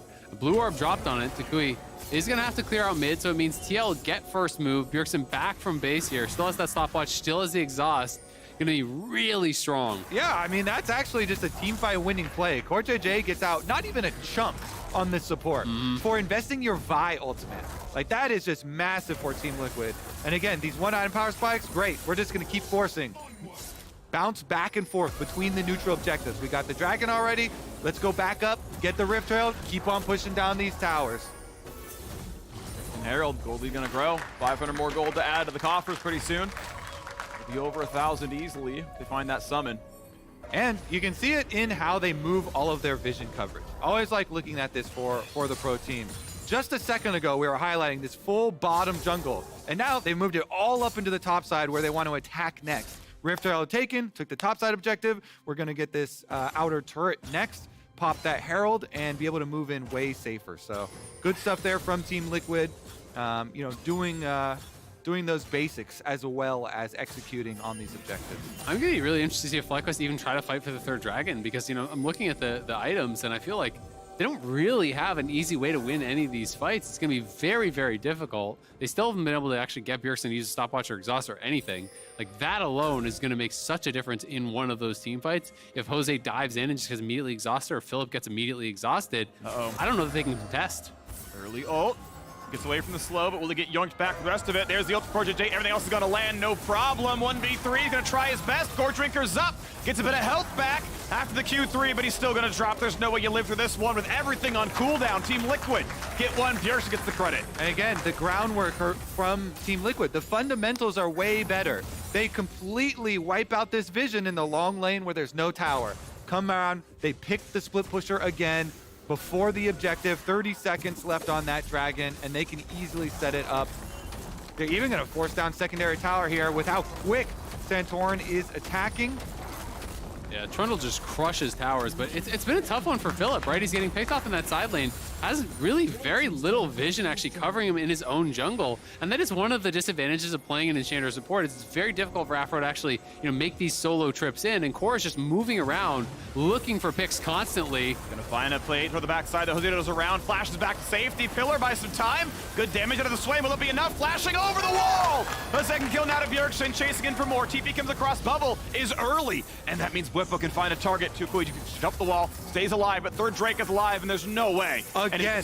Again, a massive snowball from Team Liquid. Really, really well done this time. They pick off the jungler. Ooh.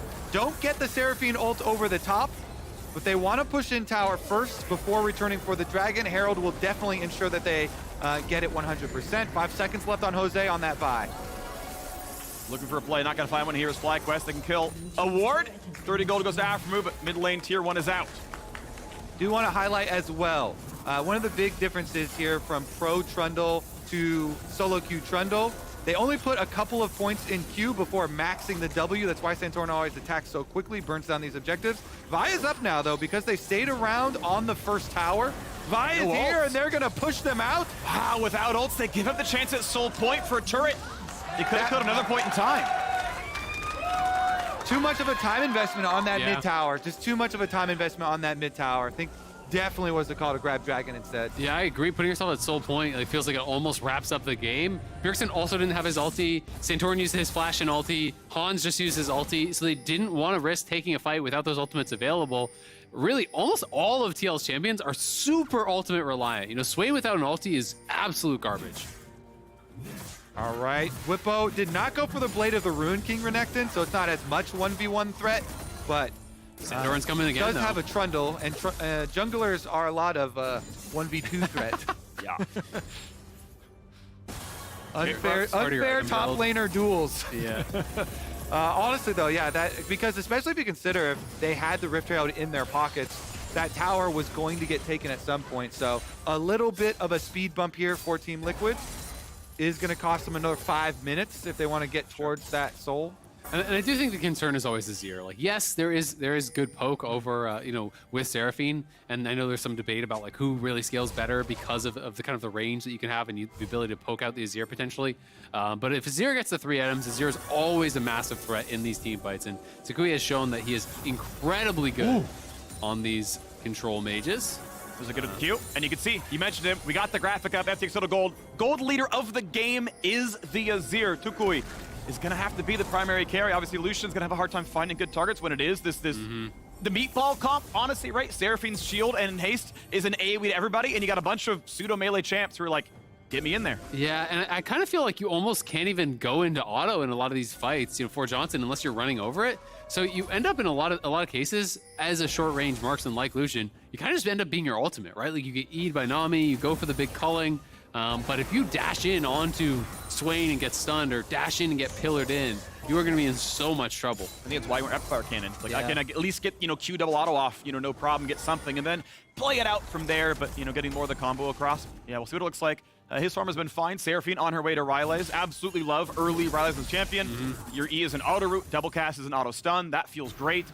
So I think a very smart build there. And also just skewing towards durability, right? Frozen Heart second, and for Trundle, you've got the Ryle's build path going in now for the Swain. So making sure they're not going to get one shot by Lucian. That box pretty well checked. Johnson has definitely been impressive for FlyQuest this series, even in their loss, I feel like. He's got his BF sword ready here, looking for that Infinity Edge crit spike. Could be the big spike that FlyQuest wants to actually fight back on.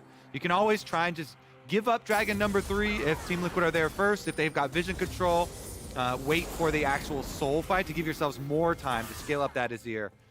And a better chance at peeling the fight. And so he is going for the Banshees. You know, I said he had to go for Banshees or the Zonias. He does elect to go for that Banshees, but it means he's got to do a good job not getting poked off. Flash.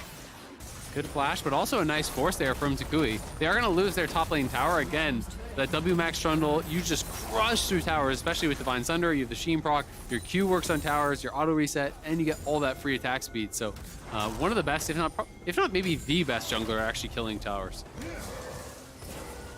Yeah, I can't think of a better one right now. Jungle Tristana. Boom. Velvet, you take Rift Got me. Rift Herald Velvet, baby. Velvet's with our army of little void worms. Baron's getting burned down. Speaking of void worms, though, FlyQuest, they just need to check some vision here. Let's see if they can actually threaten it. Actually, they're fish. Remora, it's okay. Fair we got a enough. fight going on. Void fish? Philip, yeah. Remora, or I believe a kind of fish. I think they're still on it. Like, yeah, they are. FlyQuest has got to get in there a little Damage bit. isn't really that high, honestly. I mean, what is their damage on Baron? It's a Seraphine? Bjergsen cannot solo zone this, as you've got Whippo back in base anyway. But I really like this from FlyQuest. Just push them off. Takui is bot lane. They don't need to do anything more than that. Don't look for the hard engage. Just play it smart. All right, Team Liquid, again, need to get back to those fundamentals that were getting them ahead really effectively in the early game. 40 seconds left on the Dragon. Ooh, that's danger. You're going to get pillared. I think you can live. He's gonna. Smites it. Okay. But it's like, ooh, you queued into the camp. That can be scary. And one of the problems with TL doing it, like they have a very safe Baron because of Onsama, but it's also a very slow Baron, right? Like they don't have any really high DPS champions. Swain is terrible at Baron. Seraphine is terrible at Baron as far as like actually burning it down.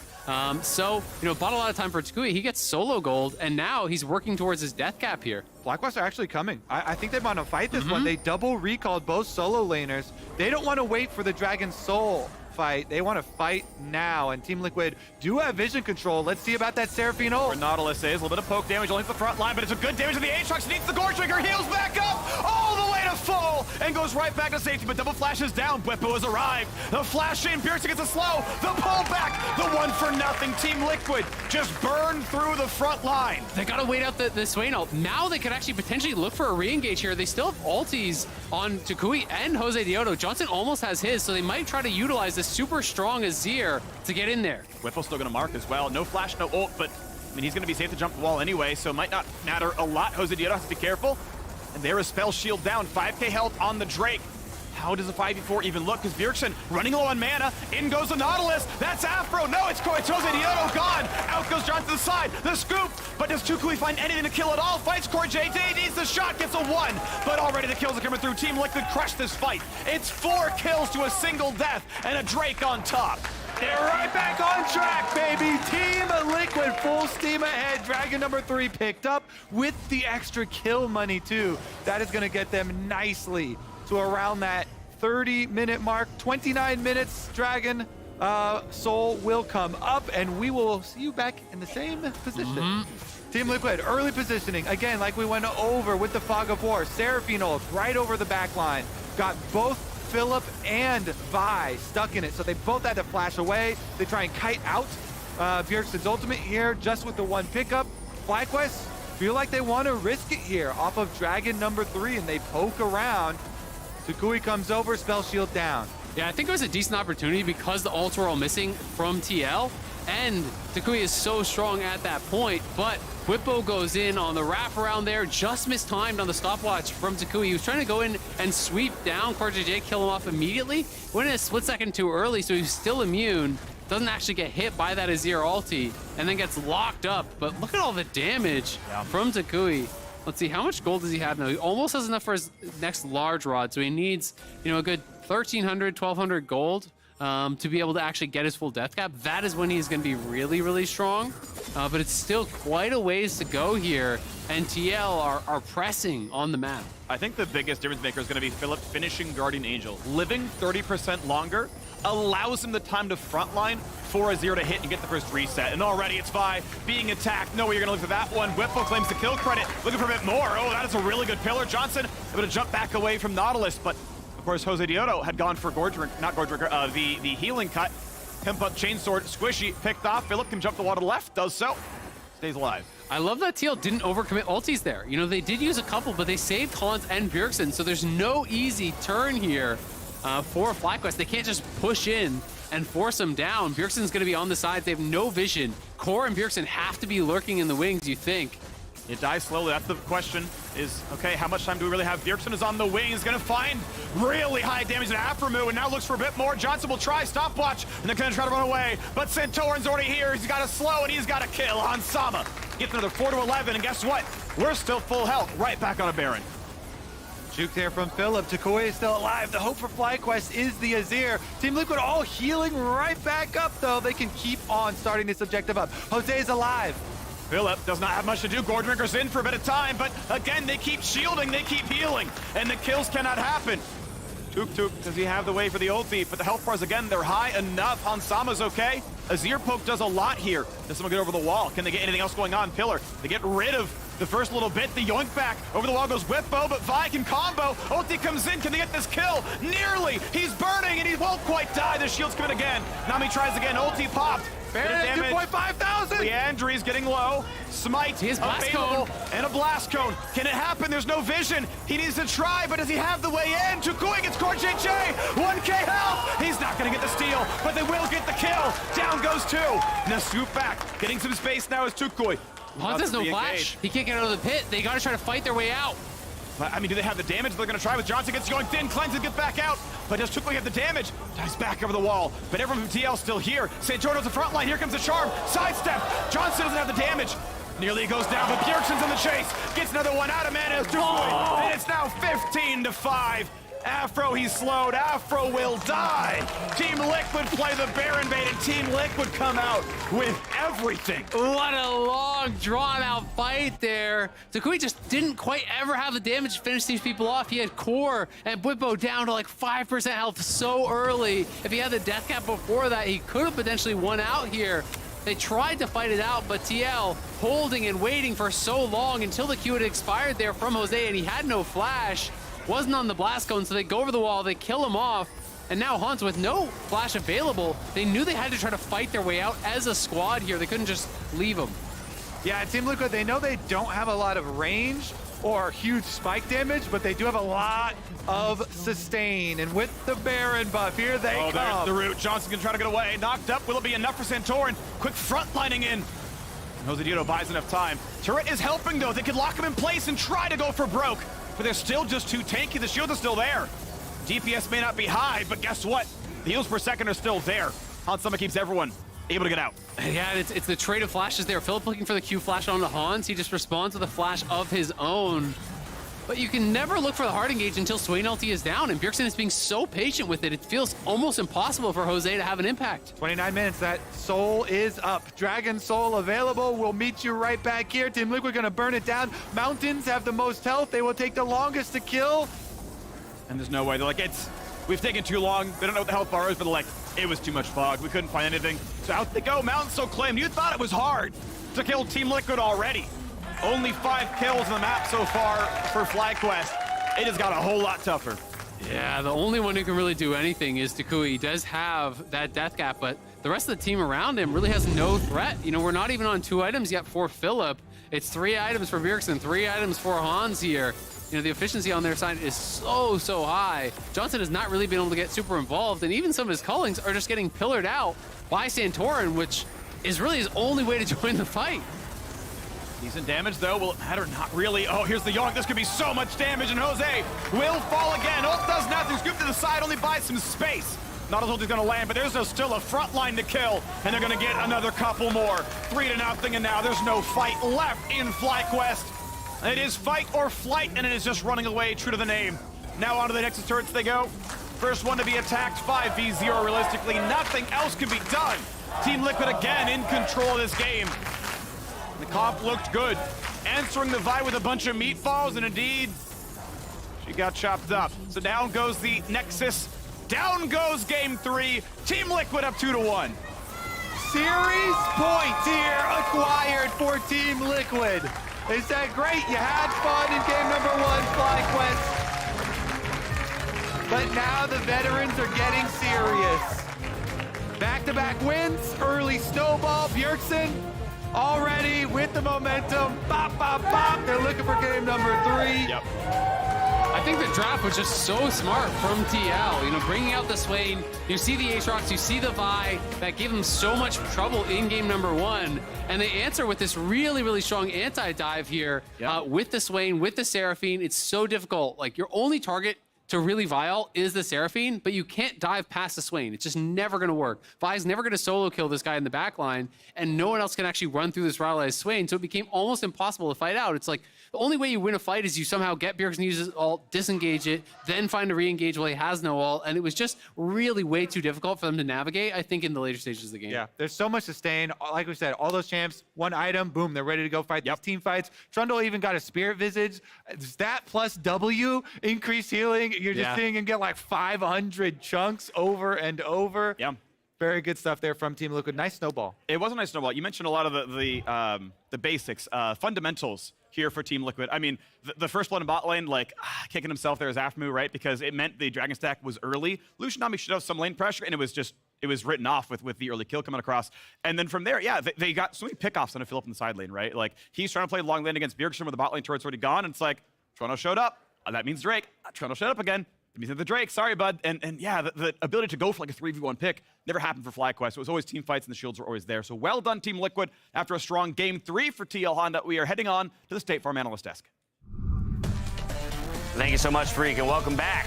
The series score now stands at 2-1 here in favor of Team Liquid as they string them back-to-back, this time from the red side. So with the sides flip-flopping, we had a lot of questions about ultimately what kind of a different strategy FlyQuest would bring in, and for all their effort, unfortunately, Jat still didn't get them the win. I learned that Seraphine Nautilus is just unbeatable. Very strong. Lane dominant. Even. Lane dominant, because they 4-5 Lucian Nami, which was a lane dominant thing, and they were just pushed in from very early game when, and really kind of across the map, you saw that FlyQuest didn't have very many ways to create any sort of advantage. Yeah. And as Azael broke down really well at the end there, once the team fights happened, since they didn't have a laning advantage, there was no good way in for FlyQuest. It was also interesting to see Zeri fall to 4-5 ban. And to the point about the Lucian Nami, we talked about this, I believe, in the CLG C9 game where it was picked into a Seraphine lane. I remember talking to Palafox after it, and I was like, do you actually get, like the Seraphine kind of can push back a lot. So like, I know we were joking about like, oh man, the Seraphine Nautilus lane, like too strong. But when you are picking a kill lane like that, having to go up against a healing lane like Seraphine is just a pain. Yeah, I don't know what their thought process was when, throughout the draft, specifically FlyQuest, because when I saw Seraphine Nautilus, I was like, that feels like more of a Seraphine mid lane pick. Because I don't remember the last time I saw Seraphine Nautilus paired together bot lane. Not that it is bad, it's just something that's quite uncommon. And so you do have to still respect the flex of Seraphine. But yeah, the Vi to me was the most suspect. We talked about Vi the first time it was picked. That was in the FlyQuest win in game 1 that I didn't like it. This time they early picked it, and it reminds me of the early portions of the split where Vi was being picked just period as a good option when there were so many basically anti-dive comps. Comps that are just so good into Vi that it didn't make sense to me here. Well, that's exactly it for me. Is like, I understand they'd taken Vi only seeing Seraphine Nautilus, but pretty much seeing Seraphine is enough for me to not want to play Vi. I just don't understand who your target is on the opposing competition playing Vi. Yeah, and then the Swain and Trundle on top of it. Well, that's exactly it. They only, and that's the thing. You've now given them the space in the draft to build around that and make it even more difficult. But the last thing Vi wants to do, is jump into a Rylai's Crystal Scepter Swain aura that's just going to prevent you from sticking on top of anyone. Yeah. And I mean, this is the one good play that FlyQuest had here where they were able to somewhat even out the gold lead, which was a positive. The comp was just way too good for Team Liquid side that I enjoyed. And I actually just want to pull back real quickly on the Vi point to recall that we had that early interview with FlyQuest coaching staff the Tigers did on loading in, where they did talk about TL drafting to kind of stunt the Vi. And so that's just something to call out that, whether or not they expected that kind of draft to come through, that they were at least initially, before even seeing the game play out, recognizing that TL had some good answers to the pick. Yeah, exactly. And I think this was just going to be a much harder, objectively much harder game for Jose Diodo, just because of how bot lane was playing out. Trundle going back bot lane and make it even harder for Nami, blowing up her flash and everything. And also even killing her.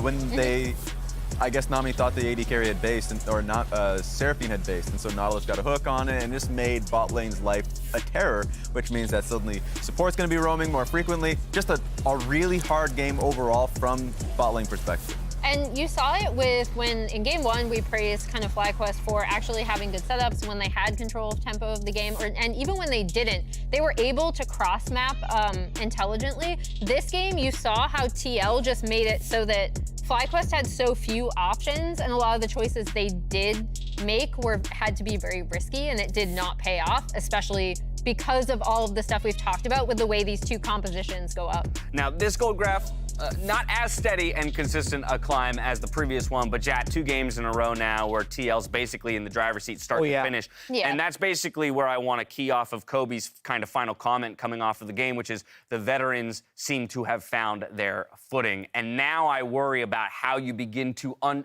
shake a roster with the names, the 5 names that this Team Liquid squad has. How do you shake that confidence as they seem to have found themselves jiving here in the middle of the series? Yeah, I mean, with how much food they have on that table, I don't think it's possible.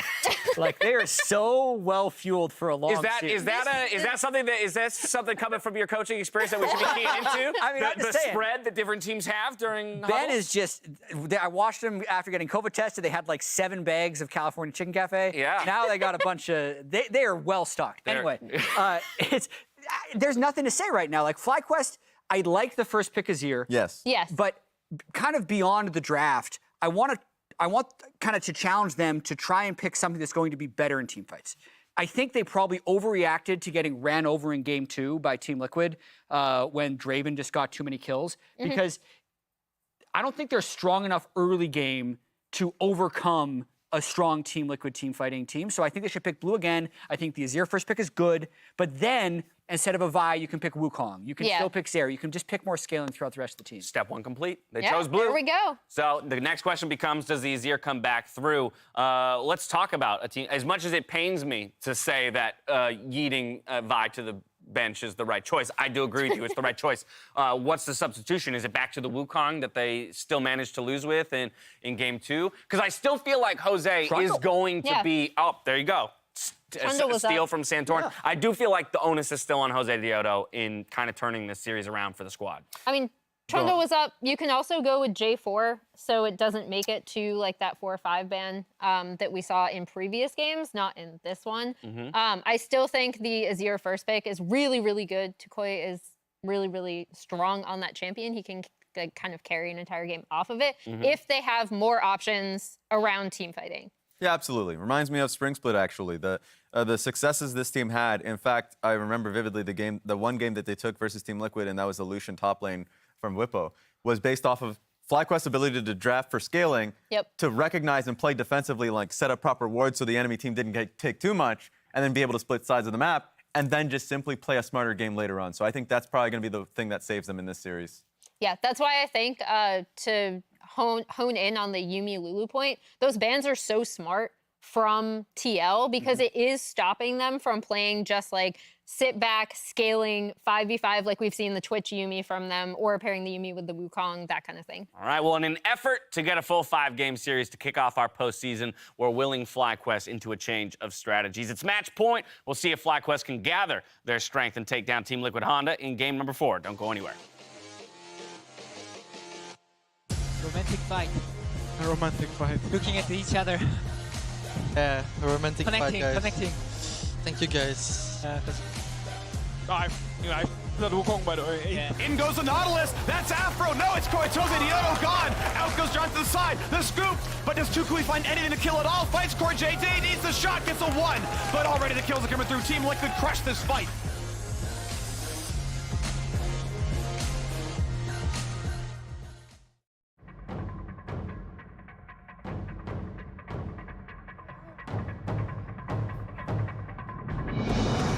Day 1 was super fun, actually.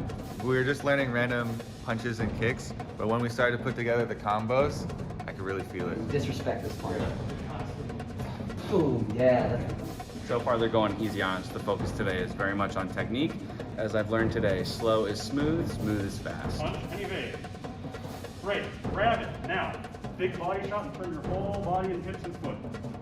Boom. Good. Who do you think's doing better, you or Dash?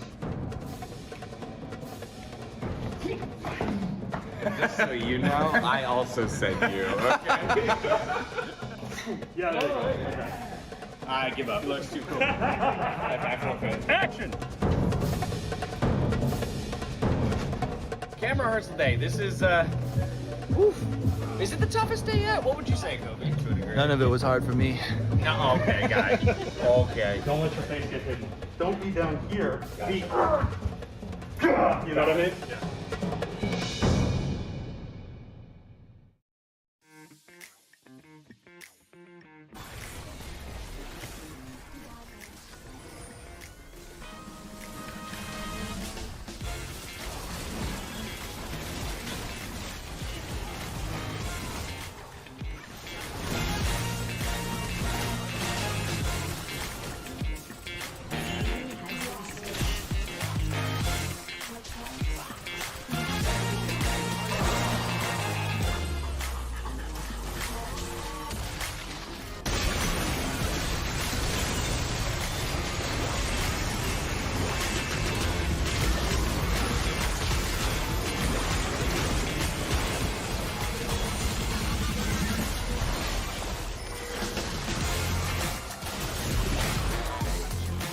I'm fine now.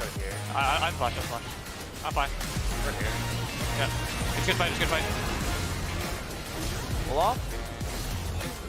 Okay. Oh, I'm dead. Oh, maybe not. Holy sh... Oh!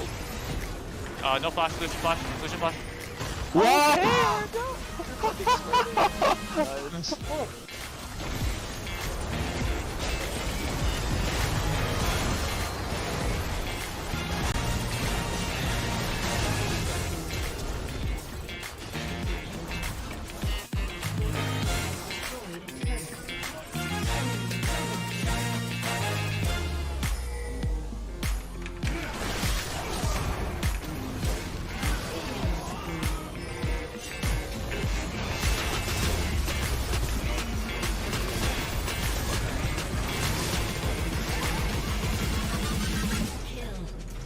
That's TP. That might be good. Oh, that's fine. That's fine. That's fine. You need to leave.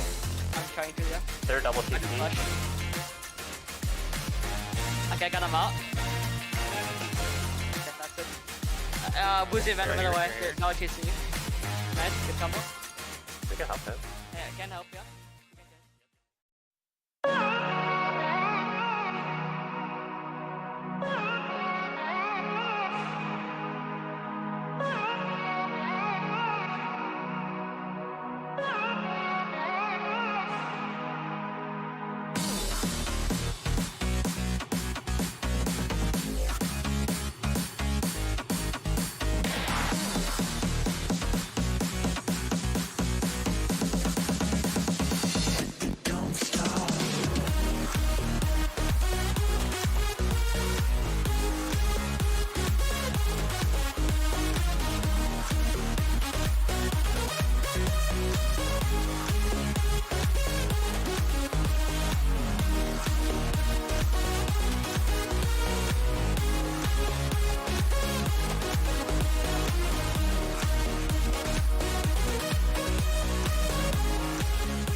Hello and welcome back to the show. This could be the last game of the day as Team Liquid have won 2 straight. They are on match point.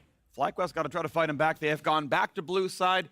Maybe early Vi won't come through. Vi against Meatballs did not find success, couldn't find a way in. Yeah. Some good moments for sure, but I want to see if they can kind of climb back up to TL's level. I mean, the key difference there was, game 1, Vi was 5th pick, right? He got to see the full comp before he locked it in. Game 2, it gets banned, so I understand why they early rounded it in game 3, because like, it's going to get banned out. We got to grab it now. But TL had such a strong answer. So I agree with what the folks on the desk were actually talking about, where, just first pick Azir, pick Scaly in all lanes, look to try to team fight, right? Because they actually were very successful with that in game number 1. And the other thing that the analyst desk kept hitting on are these 2 bans that Team Liquid have kept, the Yuumi and the Lulu. By banning out those Enchanter supports, you also dissuade FlyQuest from one of those other styles that plays away from how Team Liquid have found their success, which is early snowball, early fighting. So they don't want FlyQuest to play the long game, and they've successfully been able to craft a strategy to ensure that that happens in a best of series. So definitely props to them for that. Coaching staff as well as the players. And once again, FlyQuest, this time around, they leave the Draven up. They leave the Draven up. They have decided to take out the Azir, which both of them have blind picked, even though they are blue team, and they leave the Draven available. Yeah, it's really interesting. So I was going to say, it's like if you ban the Azir, it makes you think you want to go Sivir, but I don't think they're going to go Sivir with Draven up. So now I'm a little bit... Step up, there we go, Draven Johnson. first pick it, just grab it out. I'm a little bit perplexed as to what they're going to go for here on first pick. That's interesting. Yeah, I'm curious because if there's a Sivir-driven microcosm, guess what? TL get the better side of each one. If you grab Sivir, we get Draven. If you wait to grab it, we can Sivir on 3 and then ban a counter. Like, TL have a lot of control. They decide, no, we would rather go for jungle priority. That is definitely a new angle into it, and it could work. Takui's Azir has been so good though, so I'm very surprised that they don't elect to actually grab that first. Wukong hasn't felt like it's really mattered much at all in this series. So we'll have to see, what else they're going to try to pair with this. Where Takui wants to go, it may be a totally different read. Like maybe they're going to go full early game and they're saying, hey, like it's actually that we need too much time for these here. We need to be able to scrap early in all our lanes. Yeah, I think they have to in this game of the best of series because they've already been blocked at every other strategy from Team Liquid. Yeah. As far as the jungle priority though, this is kind of why it's a little bit perplexing still because Santorin, Trundle, he'll go back over to it over and over and over. There's a reason for the memes, there's a reason for the nickname, and they grab it early for him now. And Leona gonna come through actually, taking a high price on a new engage support. Again, of course, Draven's still gonna be there, so if you go for the Sivir, well, guess what? We can still Draven on 3. Leona is fine in the Sivir. I mean, Alistar's better be on the matchup, so I can expect this. I can understand this is a blind pick, which hedges a lot of bets, right? You're still able to play a solid Leona Draven lane. If it's not that one, you can go somewhere else instead. It's gonna look fine. Takui, who went LeBlanc into Azir and could only really tread water, decides, well, we're gonna drop the Azir ban outright and still look at LeBlanc. Might just be Syndra, honestly, again from Bjergsen. I feel like it would be a pretty strong answer. I would prefer something like the Ryze or Malzahar or Lissandra that really counters the LeBlanc. Yeah. Ryze will beat her in lane. Lissandra, of course, the ultimate for later. You just instant point and click. Malzahar, same thing. The Alistar on 3 is interesting because I think they're trying to like pre-counter the Sivir. They're saying, we think you're going to go Sivir on 3, so we're going to pick this. So you can't actually ban out some of the answers. That's actually been my favorite thing of this series is just having Alistar back. Alistar is a fun support to watch. We've got some good laughs out of that. A solo kill. When's the last time you saw an Alistar solo kill? About 30 minutes ago, 40, I don't know. Before that. How long was it? Come on. Alrighty, Sivir is locked in after all, so I want to know what other bans come through. Kog'Maw and Twitch are the ones that look really good in solo queue. Draven there as well. I don't know if you're willing to play Kog against a Leona. To be fair, with Cleanse, you get a decent chance of playing it. Regardless, though, Alistar did win this matchup back in game 1. Pillar is also really tough when you play no dash marksman, right? Yeah. Like if you play Twitch or Cog, you get pillared in, you can cleanse the Leona ult, but Leona's still coming and you're still slowed, right? So it's very, very difficult. It's going to be respect to the Philip Aatrox. Obviously had that monster game 1. Last game, not really able to get much going. Yeah, I think it's just a respect to the player and champion comfort right there. Not necessarily, okay, last game, wasn't as using, but I think the priority there has shown for him. And he's probably got a blind pick this one, right? Like, as blue side, if they want to give you counter, you don't get counter. So Aatrox, one of the safest blinds. Ornn has been routinely a ban for FlyQuest. Goes on the list yet again here. Yeah, I mean, Bwipo was pretty effective on the Sejuani, right? So, people don't think of Bwipo as the tank guy, but really he plays, whatever he does think is best.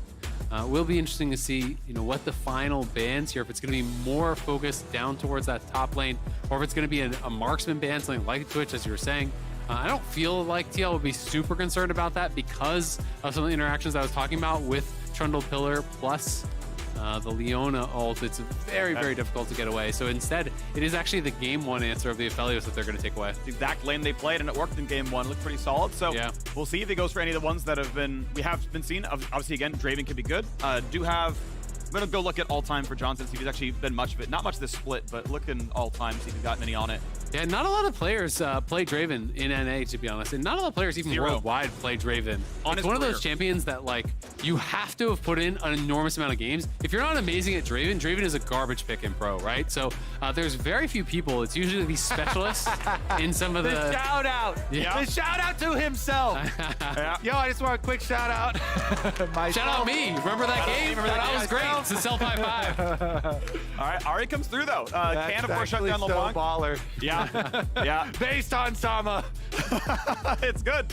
And he gives Ari over to his mid laner, which should be fun. So FlyQuest need their bot lane. There's your Draven, however. Again, 0 recorded games on his career. Vayne! This is the old school answer, man. She smashes the one-on-one. Sivir has no gameplay around it. But if you can retain pressure early, Vayne can't kind of get through the minions easily. Yeah. But if you're ever left alone, she just kind of kill you with ult. This is exactly what it used to be, is that spell shield. You can't spell shield the passive, the Silver Bolt's passive. And people used to go Vayne into this matchup and then try to get into the side lane where the supports roam, and they try to find these 1v1 situations where the Sivir really can't compete. But Sivir just needs to play the waves, doesn't need to play the champion. This is a risky pick here, though. I love going for the Vayne here. You also, if you're really good with it, you can buffer your E on the Zenith Blade from Leona, knock her away on that. You have really good shred for both Leona and the Trundle, so it's pretty cool. I was gonna say, it is both good versus Leona and the Trundle. Like, it actually has the possibility to put you on that pedestal. It also, FlyQuest here, they're very clearly, hey, we want to 1-3-1. We want to split this map. Yeah. So they don't want to play into Team Liquid's game that we've seen 2 games in a row. Team Liquid have played 5 on 5. They have grouped, they have snowballed. FlyQuest is saying, great, we're gonna split the map now. Every champion here wants a split map. LeBlanc split push, Camille split push, even the Vayne split push. So see if they can actually accomplish that, because Team Liquid have practiced over and over, get that early game going, snowball off those neutral objectives, group up. One big concern I have, though, for FlyQuest comp is if you want to play side lanes, one of the most important things is having solid wave clear in your mid lane. They have no wave clear from any of their champions. Their wave clear is abysmal, so it is going to be really difficult to withstand TL if they group up and look for those engages while FlyQuest is trying to play the map. That's going to be the test, though. FlyQuest backs are against the wall. This is a double elimination bracket. If they lose, they will fall to the bottom side and will have a second life, but you don't want to drop this early. Team Liquid on double match point. They can close it here. They can close it in game 5. They're back on the Sivir. Hansama has been mechanically amazing all series long. And we'll see what's going to happen here as Vayne comes through as the answer for FlyQuest. A lot of pressure on Johnson's shoulders. Can FlyQuest step up? Let's see game 4.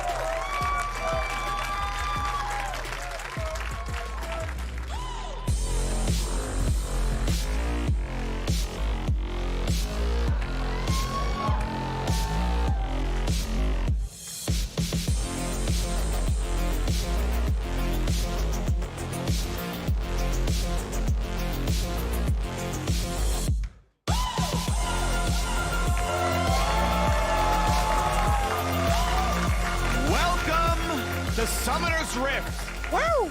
As Team Liquid look to push forward into the next round of the upper bracket, where 100 Thieves and Evil Geniuses await them and the winners of tomorrow. EG's choice of who it'll be. How good will they look? FlyQuest need to win 2 straight. Took the first one. It was really convincing out of Philip. He did so well. Aphromoo, I think, another standout there as well. And guess what? It's going to be about them again. Alistair and Camille, the best engaged tools his team has.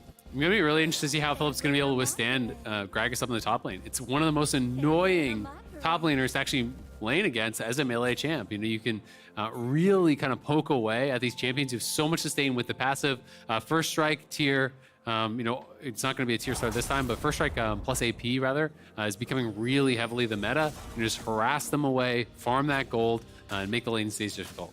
Well, we've heard from FlyQuest off the Rift several times. We've now got a chance of Latagris grabbing a word with Team Liquid Honda's Giotto. Let's join them.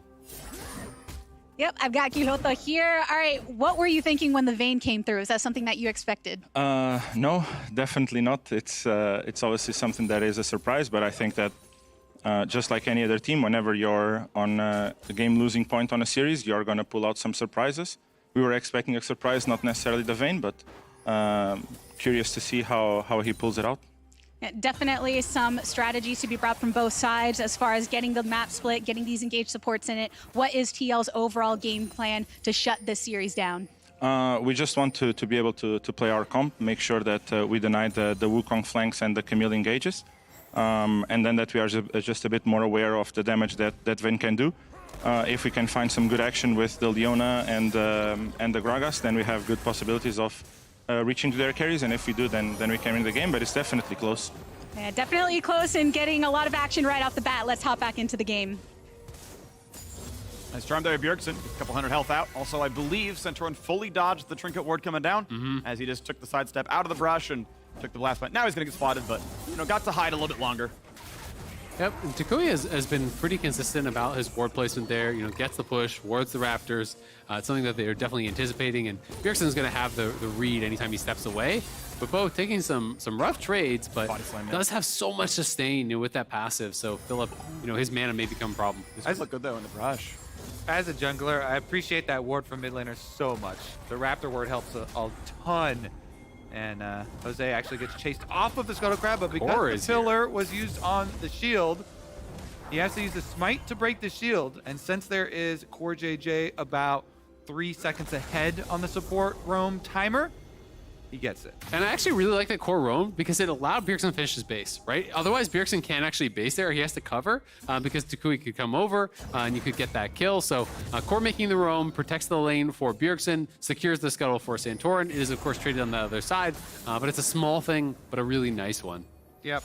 Again, support Aphromoo knocking off the shield for the scuttle, handing it over to the Wukong, who also appreciates whenever the shield is knocked off by a teammate. Of course, it's a Torrance up a camp, right? He actually got almost everything. He's on Krugs now. Jose had dropped Wolves to be top side and realized, I can't really want to be one of mid pressure. So, you know, kind of flicking the scraps up now. They're both on Krugs, but yeah, down Wolves. We'll see the first recall probably pretty soon. As recalls come in, solid laning phase. Sheen recall, control ward in. Philip gonna try to get enough vision to keep himself safe in top side. And everyone's gonna know that TP is down with how fast to get back to lane with the everything else. Goes for Q auto, cannot get electrocute, and Bjergsen gets better at that trade. Absolutely does. Looking pretty good so far. Feels like every time we're panning back towards mid lane, he's just landing another charm. But it is top lane recalls on both sides, so not the tier start, but does grab the tier on his first base here. You know, wants to keep the mana up. As long as you have mana, you pretty much have infinite health, and you can kind of just continually sustain up with those low mana costs on your spells. Philip grabs the Sheen recall, so those Q3s are really, really dangerous, and you just have to play around them. You know, wait for those empowered Qs, try to allow that to expire so Philip can get those big hits in. Do want to shout out the bottom lane for FlyQuest for moving in and putting these wards. Speaking of wards that junglers love and appreciate. Alistar here, Aphromoo moving up when they had the push to get those wards. The blue Gromp ward especially gives a ton of information. So now they know that Santorin is bouncing backwards. It is going to be reverse clearing up towards the top half of the map. And here comes level 6. This is the wave spawning now. This cannon wave is the one that gives solo 6. And so Bjergsen, if he can get enough Vit, can always try for the play. Obviously, Takui likely able to dodge away, but that's often when you can find the opportunity here. Similar spot right now is a good trade into Philip. And again, if no one dropped any gold, this is going to be the wave giving ulti plays. And honestly, Beppo trading very aggressively back with him across, but he knows he's a few minutes away from 6. And Philip isn't nearly one-shottable. Yeah, he is. He does have some biscuits. Has one running, so it is getting dangerous though. And with Bjergsen getting the push mid, you start to get really scared because if Bjergsen leaves lane, that could be terrifying. Trundle already looking for a potential wraparound here. Beppo is now 6, getting a little bit low on mana, but you know, definitely if Philip gets shagged with another spell or two here, they're gonna pull off this dive. Jungle and mid roaming up. Yeah, here it comes. Fighting gets the minion for 6, but now comes the wave into the tower, and that's gonna tank it up for him. So as the wave gets pushed down, Philip susses out. This is getting dangerous, and Santorin going to put a lot of damage down. You can pillar interrupt if you do the right timing. And he gets him back, so it forces the flash, but Bjergsen's here. He's got the ult. He's going to land almost everything. Ult comes across for Philip. Still goes down. First blood again. Well done. Team Liquid coordinate the dive. They deny some of the minions. Takui trying to harass as they escape. Yeah, that's a big kill there. You know, Philip getting chunked down, loses at least a full 2 waves. He actually lost so much off that play and dies. So it is really, really brutal. There was no TP on Takui. Bjergsen gets pushed. Santorin's already up there. Just such a well-orchestrated dive. And that's one that as a top laner, you can't really do anything about. You need your team to cover you there. So I'm not sure if the communication wasn't there or if they just couldn't actually make the play up. As long as Santorin doesn't base his pillar, there's no real getting out. Yeah, exactly. He's able to pillar and braid out of it. And the timing is what's critical there. Because you have the range, Trundle's actually one of the best junglers at ganking the Camille. As long as you go after he's already started it, you can knock him off, and does allow the Ahri, very mobile there from Bjergsen, to be able to come in and ensure that they get the first blood money. That plus the laning advantages for Team Liquid have them at another comfortable early lead. Good as mid goes down. Johnson got a wave into the bottom side. He's actually going to stay around, but now up against Bjergsen, he's not going to get probably one shot with cleanse, but yeah, those damages add up. And once Bjergsen has ulti, you can deal 700 even if you cleanse the charm. Yeah, he's just going to leave, and you pretty much have to, right? It is a little bit dangerous to be there in the 1v1 against the Ahri, so going to have to pay the respect to that. We'll see. Looks like he's just going to head out towards top side. Wants to be ready for a potential Herald fight, but I do feel like TL are kind of better equipped to take it. Beppo didn't use anything on that top side, and Flash plus ulti from Gragas is terrifying. Yeah, I think Team Liquid will answer this. They've already got Bjergsen roaming up on Ahri. Cooldown for Ahri's ultimate is close. Not currently available to help him close the gap, but Rift Herald does take a little while here. Eyeball is going to take another 2 pops to finish it. And here comes the first team fight, though. Silver ulti is on towards Philip. Pretty squishy champion. Nothing the charm available. and Ignite Afro. is on. Buys a bit of time, but Philip doesn't get hit by the explosive cast. Afro goes down, though. Big by Whipple. Bjergsen chases in for a second. And already FlyQuest are pushed out. It's a 2,000 gold lead before the Herald even died. Oh, that's so rough. So as the Sivir was moving forward, they got the spell shield, and then Afro tries to flash in and actually combo the Sivir, and Bjergsen's charm that I believe was heading for Philip tags Afro and interrupts his combo off of the flash. So Afro gets absolutely nothing, and that ends the hard engage there from FlyQuest. So just like that, TL now massively ahead in this one again, crushing in the early game. Yeah, Johnson trying to get some 1v1 attention, but he knows Team Liquid, other members are around. No use further chasing it. A play like that. And we'll take another look in our... Rocket flips the replay. There you go. Now watch out for right as he goes in. That charm was 100% going for Philip. It was already pre-cast at the same time as Afro flashes in, so he can't get the combo out. And Afro is pre-6, so he just goes down in a hurry. That gives 1 reset over to Bjergsen. Philip gives a second, forcing Johnson to flash out. Absolute disastrous play there. Really unfortunate timing and a great timing over on the other side from TL. There's now 2,500 gold in the lead here in what is match point. Yeah, and a game or a play like that in a series where the last 2 games from Team Liquid have been so stompy and so one-sided, really is demoralizing. Let's see if FlyQuest can actually withstand this. Down almost 3,000 gold now. Got to rally around the game plan. Again, everybody scramble, split the map, try and make some individual outplays. This comp is built for individual outplays, and you actually have to make those now. You actually just have to be better players on the day to pull out this win. Absolutely. I mean, there's no fallback plan. You have no wave clear, right? You can't just sit back. You're going to get bled out so Challenge fast. them to duels. 1v1 me, bro. Let's go. Move down dodgeball. In all chat, hope it happens. Here we go, on to the next, well, the first Drake of the game. I think this is the latest we've seen first Drake killed, but it's because TL's been busy killing champions. Gold lead already about 3,000, and honestly, I wouldn't be surprised. It's hard work. It is, it is hard work. Take care of that before you get to your dragon killing work. But the thing is, I wouldn't be surprised if Santorin showed up to cast in the last half of this game, because he's been everywhere in this series. Hey, let's call him up here. Yeah. I mean, at a certain point, I think they can just, you know, we'll close that with 4. You give him enough of a gold lead Santorin, and I think you're allowed. I think I would allow it personally. You know, I would vouch for him. Not sure TL would allow it. Depends how much gold they have. Yeah. Yeah, FlyQuest are like, yeah, sounds good. Yeah, great idea. But it's definitely a tough one now for Philip, right? Loses 2 waves top off of that 3-man dive on him. You know, didn't have the coverage.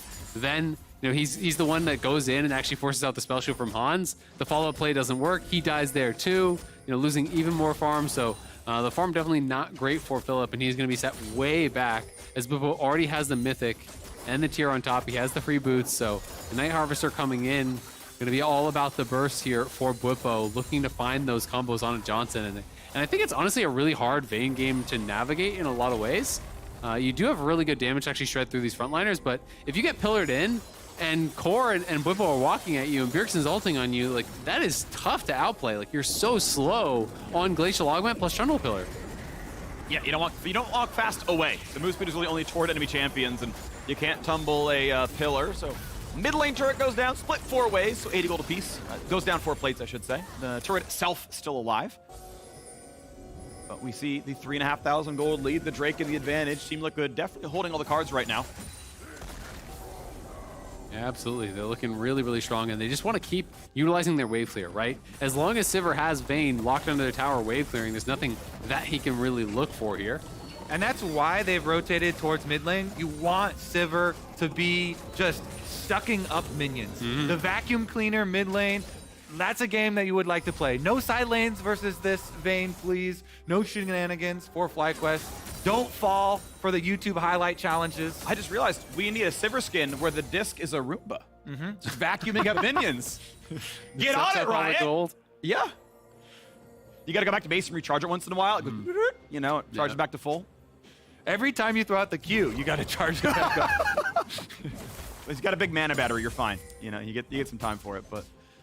Oh boy, yeah, this is looking pretty solidly Team Liquid. First item is in for their AD carry. I mean, you can see just down the line, right? 4 Mythics is in, just the one for Johnson. He's got some decent farm, but every lane is looking great right now. Whippo not gonna get caught by the stun.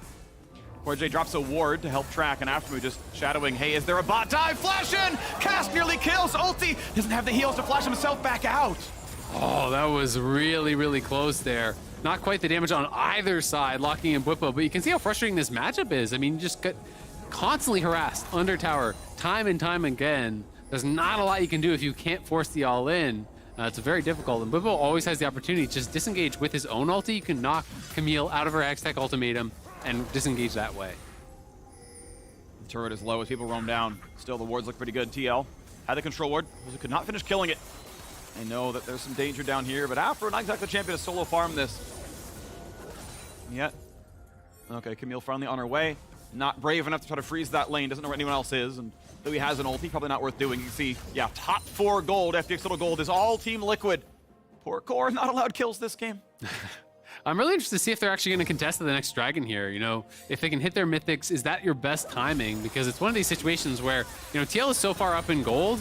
You know, yes, they're going to be 1 item plus pieces, but you want to probably fight when you're on 1 and they're not on 2, right? And I think this next dragon might be their best shot. Also, it has become more costly to try and play that game of, oh, we're going to keep giving up dragons until the critical soul, because the buffs were all improved by 50%. So every dragon you're giving away is also a significant increase in power now that just compounds the issue.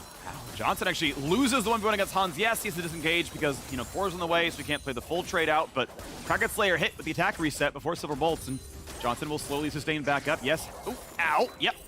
Well aimed. That always feels so bad when you're like, ah, she landed Q. I could have theoretically dodged that.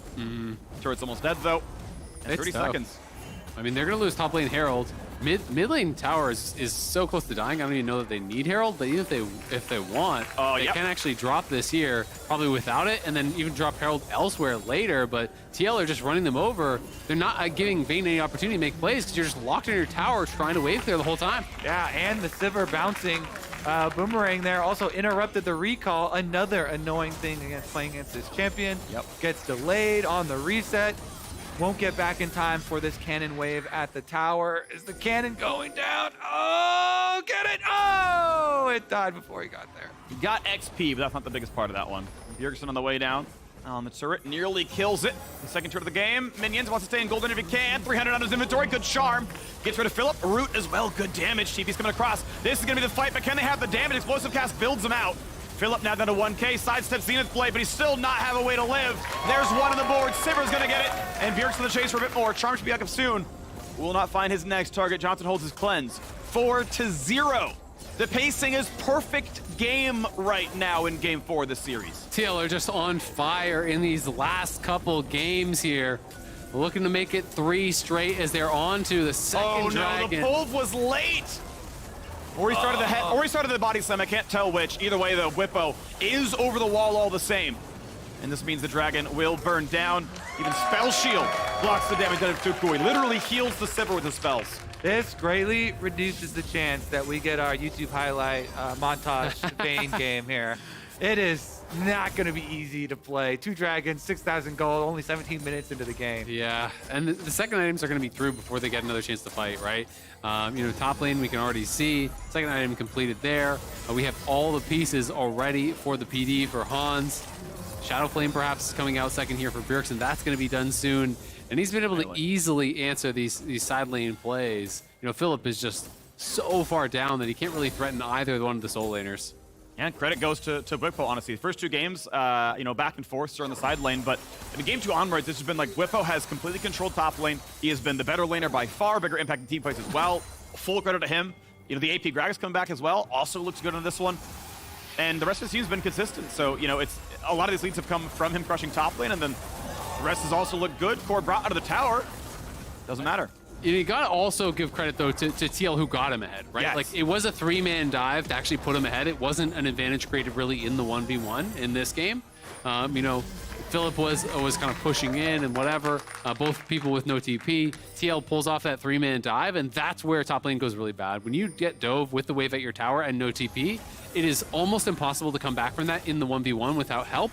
Because you're put so far down in golden experience. Yeah, generally the determining factor in mid lane matchups like this are actually which assassin champion gets to go for the first gank and gets to affect one of the other lanes. And Bjergsen got out there with Santorin. Yeah. And I think Bjerg and Santorin have been having a really good series, right? Now these last 3 games especially have been making such a world of difference. In this one, Bjergsen making the early roam on the top side with Santorin. Santorin has been back-to-back-to-back good games. The swing game was amazing from Bjergsen, going legendary in that one. So it's been a very strong series from the mid jungle of TL. Absolutely agree. 7,000 is now the gold lead. Still on pace for perfect game against FlyQuest to close it out and send it to the lower bracket. Or they wait to see if EG picks them or the winner of CLG C9. But this is the pace we are on. I mean, this is still a massive lead TL's way. Still 2.5 for the next Drake. Another 5 beyond that for the Soul. I don't know when FlyQuest find their way in because they don't have a lead anywhere on this map. Well, at this point, you need to trade for some objective bounties. Like, you do not ever want to go heads up 5-on-5. And they're built for split pushing. That's basically your only out in this game. Yeah. Hey, I'm going to go split push. I will get top tower objective bounty. You guys outplay them. Good luck. Yep. You know, you give them a thumbs up, pat on the back. I believe in you. Let me see that outplay. I'm just going to look at my top lane, and hopefully at the top of my screen, it will say ally has slain an enemy champion. Yeah, absolutely. I mean, you're looking for long shots no matter what you do, right? And we can see it's like every time Johnson and Hansama are on screen, Jonathan is struggling to kill the wave. They're going to goes engage in here. with the big play. Bjergsen gets out in time, charms the clone. Low on health, but staying healthy enough. Tukui could not get onto the back line, had flash, did not have ult. Could not get the spells to land to kill the Ahri. Yeah, they get the flash off Bjergsen, so not bad, but still not really what they wanted from that. And Bobo able to answer topside, so we'll defend the tower up there for now. It's got to be, up to these side laners. Got to find that play, as you're saying, Kobe. You need to find some sort of window of opportunity where you can look for the outplay, where you can find the 1v1. Only individual plays like that really are going to delay the game and kind of stretch TL apart to a point where maybe you have a window in. But because your wave clear is so bad, TL really just need to stay as a squad, push in waves, force them to answer, and Fly will always be behind the play because they're so slow to clear out these waves. Speaking of being behind the play. Yeah, well, Tuk can jump the wall and show up into Bjergsen's face, sidesteps the charm. He will buy a lot of space. Still a minute away from the Drake spawning, so it's Camille running towards the top side. A juke to safety. Did they catch the right champion over the wall? Back into the mix, and there is no way out anymore. There's the Everfrost to claim it. Tukui goes down. Bjergsen continues to have 100% kill participation. Really well played. TL just make the collapse towards bot side, and still FlyQuest just pushing up towards these towers. They will get the top lane tier 1, so should go gold positive on this play. But they have no control in bot side. Absolutely no vision at all on that side of the map. You can see even in their own bot jungle, like not one ward, right? So it is almost impossible for them to actually walk in here.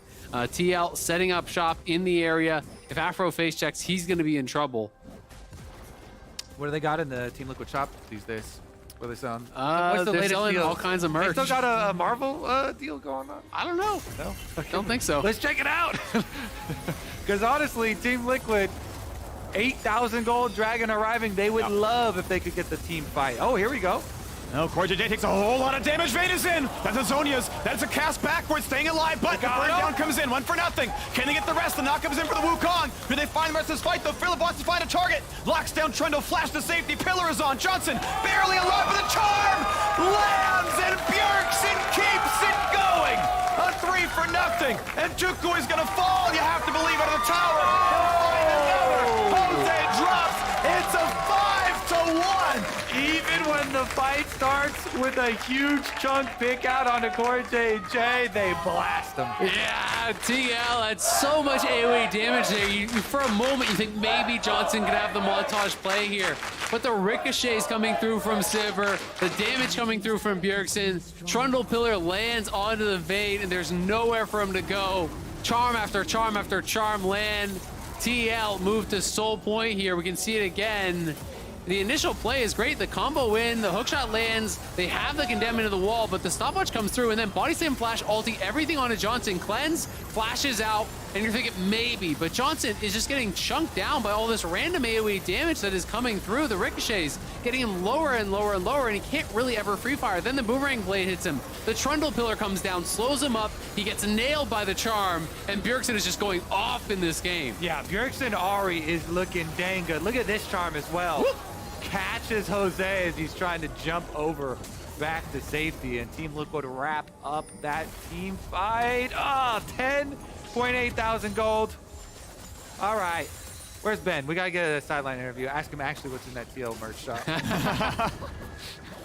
And here goes. Baron is up, and you got items on there.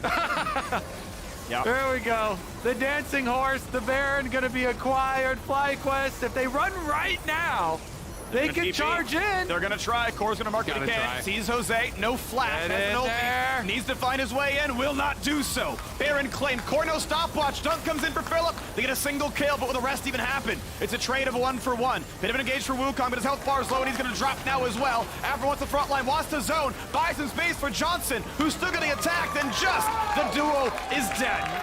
Now, Tukui, left alone, gonna find him yet again. I am sorry, buddy, but you are burning corrupting potion. Will claim everything they need. A double kill comes across. 15-2, back-to-back Bud Light aces. A single turret and 2 kills is all that did anything to slow down Team Liquid. Game 1 looked good, but game 2, 3, and 4 looked even better for TL. They will knock down the turrets. They will knock down FlyQuest in the fastest game of the series. Congratulations, moving up and forward in the upper bracket. Team Liquid take the win.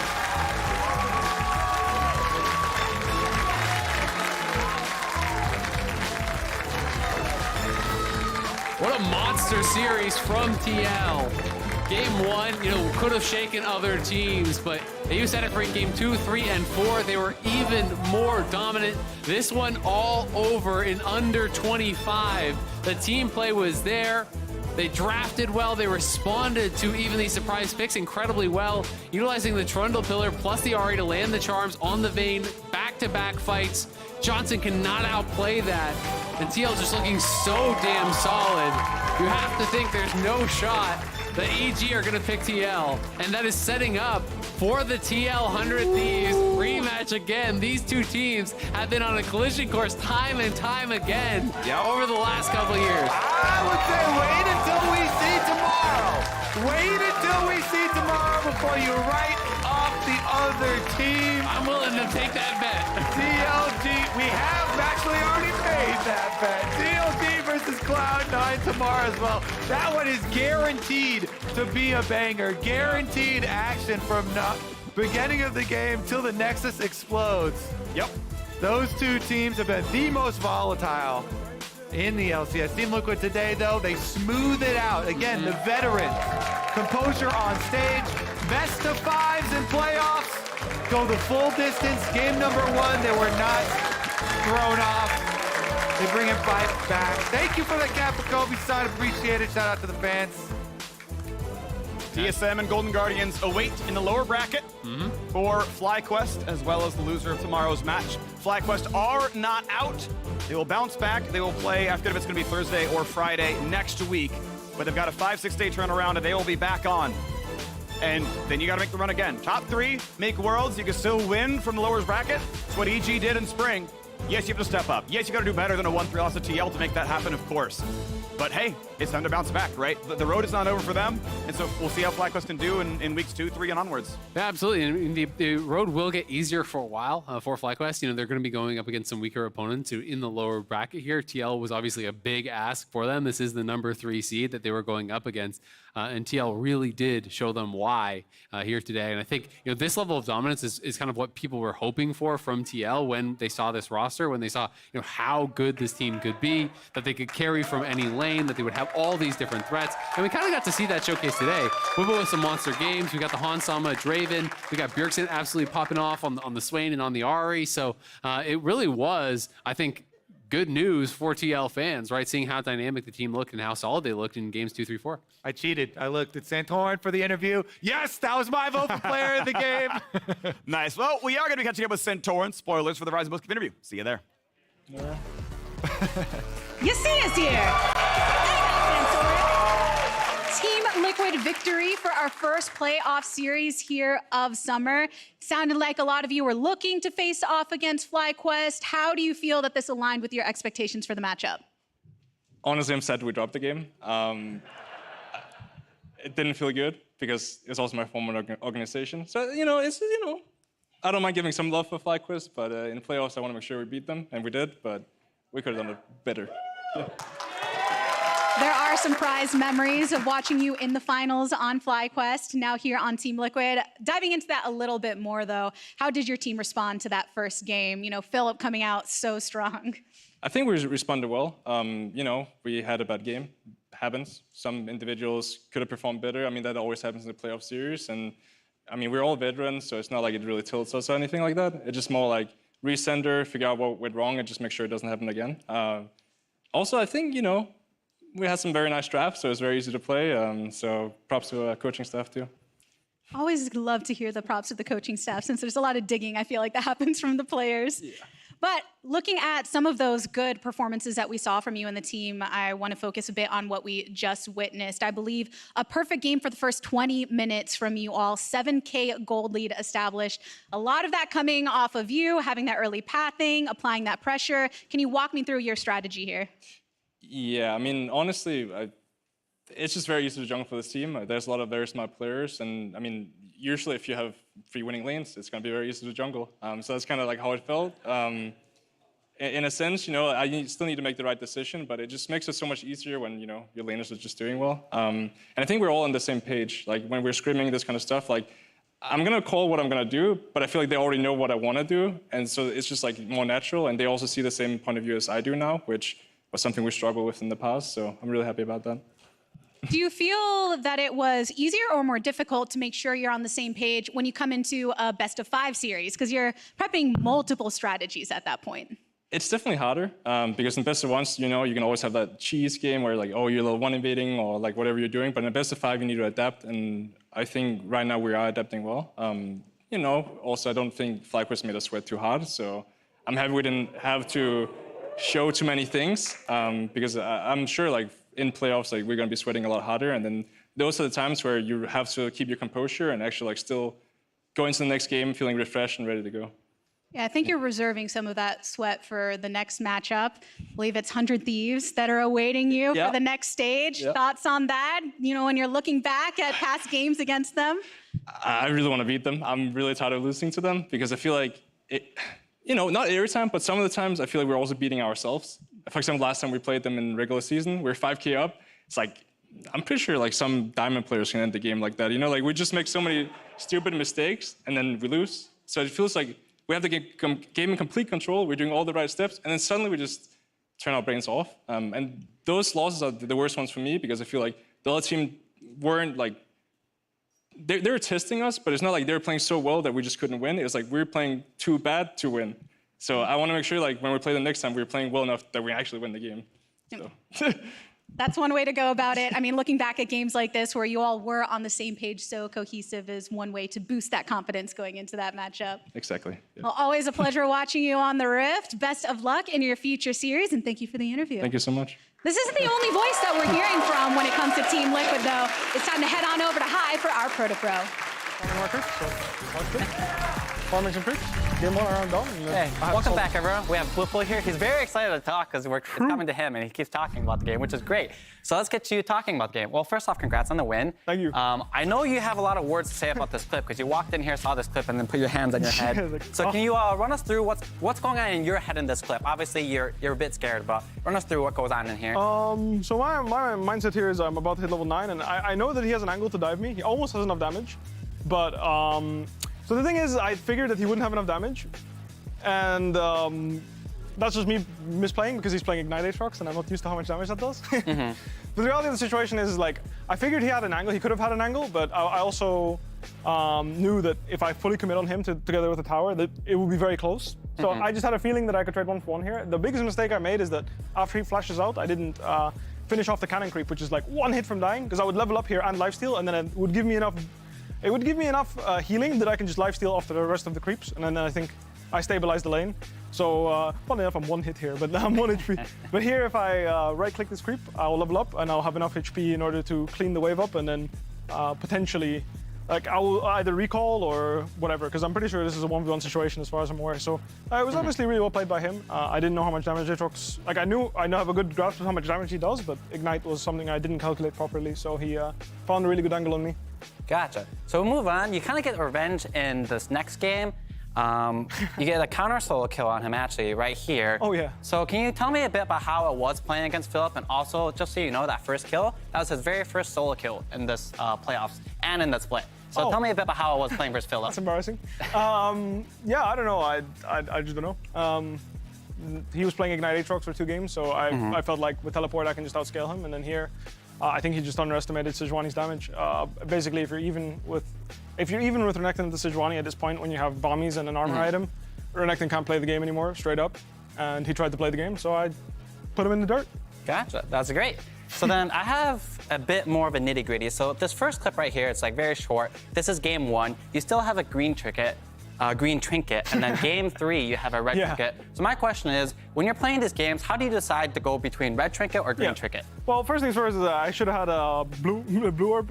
Core also called it, and I was so focused on trying to get back into the game and trying to find, like, I was trying to think of a way where I would be useful because I felt really far behind in the Olaf game. Generally speaking, the way I see it is, like, if you're behind, you want to make sure that you're that you have a blue trinket, so you can have an extra blue orb to use on the Baron, on the Dragon. If you're face checking an area, you have a bit more safety. A green trinket or yellow trinket, I think generally speaking, is good if you are strong, but not strong enough to face check every bush. So what you do is you push your bot wave, and then you just ward your tri-brush yourself. You notice how there's a blue orb there? Like, this could be a green ward that you put yourself. You have a pink ward here, and then generally speaking, you have enough vision to contest the neutral waves by yourself. Gotcha. That said, the third option is when you've pushed in deep. So I just pushed a very deep wave here. As you can see, I cleared the wave, and now I based and went back into top. I'm going to re-enter topside with my team, and what I like to do is, because usually when you're ahead, your team is going to want to sweep the river and then mid or the enemy jungle. So when you're the top laner and you come through your jungle, I like to have a sweeper that I then activate to, like, either sweep this area if my team hasn't, or to have an extra sweeper to, like, take care of the areas that are, generally speaking, hard to get on the first try. So when you're sweeping vision, usually with jungle support, it's always going to be enemy jungle here and in the river area around the Baron pit. So what I like to do is I like to go like this and sweep around the area. Same in the bot side, I will go here and I'll sweep in this area. You can touch the TV, you can draw on it. Oh, yeah, sure. So basically the path you like to take is, sorry. Go for it. That works too. The path you like to take something like this. There we go. Nice, the path I like to take something like this, and then secure this tri-brush for your solo laner that is with you, because you're obviously going to be playing on 2 lanes. Because usually your support is going to activate a sweeper here, and then he's going to do this, and then your jungler is going to do something like this, or the other way around, and then this is the area you'll have swept. But sometimes here there's a nasty TP ward, or there's a nasty TP ward on red, or something, and as a top laner, if you're coming into that side anyway, you might as well grab a red trinket since it has a shorter cooldown than the other 2, and just clean up whatever's left and give your team some more space. Now, in this game, I don't think I did it, because even if they TP'd behind us, we would just win, so it's like, whatever. It's just more pressure in this area, then I can sweep here. I think it's interesting you bring it up and you gave me like an entire thesis on it, because in my head, it's very simple for me. If you're ahead, you get green and blue wards because you can control the vision. They can't ward. And when you're behind, you get red wards so you can clear out the vision to try and make a flank or something like that. I thought it was as simple as that, but thank you for the lesson. I appreciate that. It's very complicated. It still applies. I mean, it still applies. It's just my view of it. So then I'll play this last clip here, and then as this goes out, this first part right here, I'm wondering, when you're deciding to freeze waves, how do you do it? Because right here, you actually don't freeze the wave. You have to break the freeze when you can freeze. So how do you go about deciding that? So basically, the way I see it is, this is not a perfect freeze.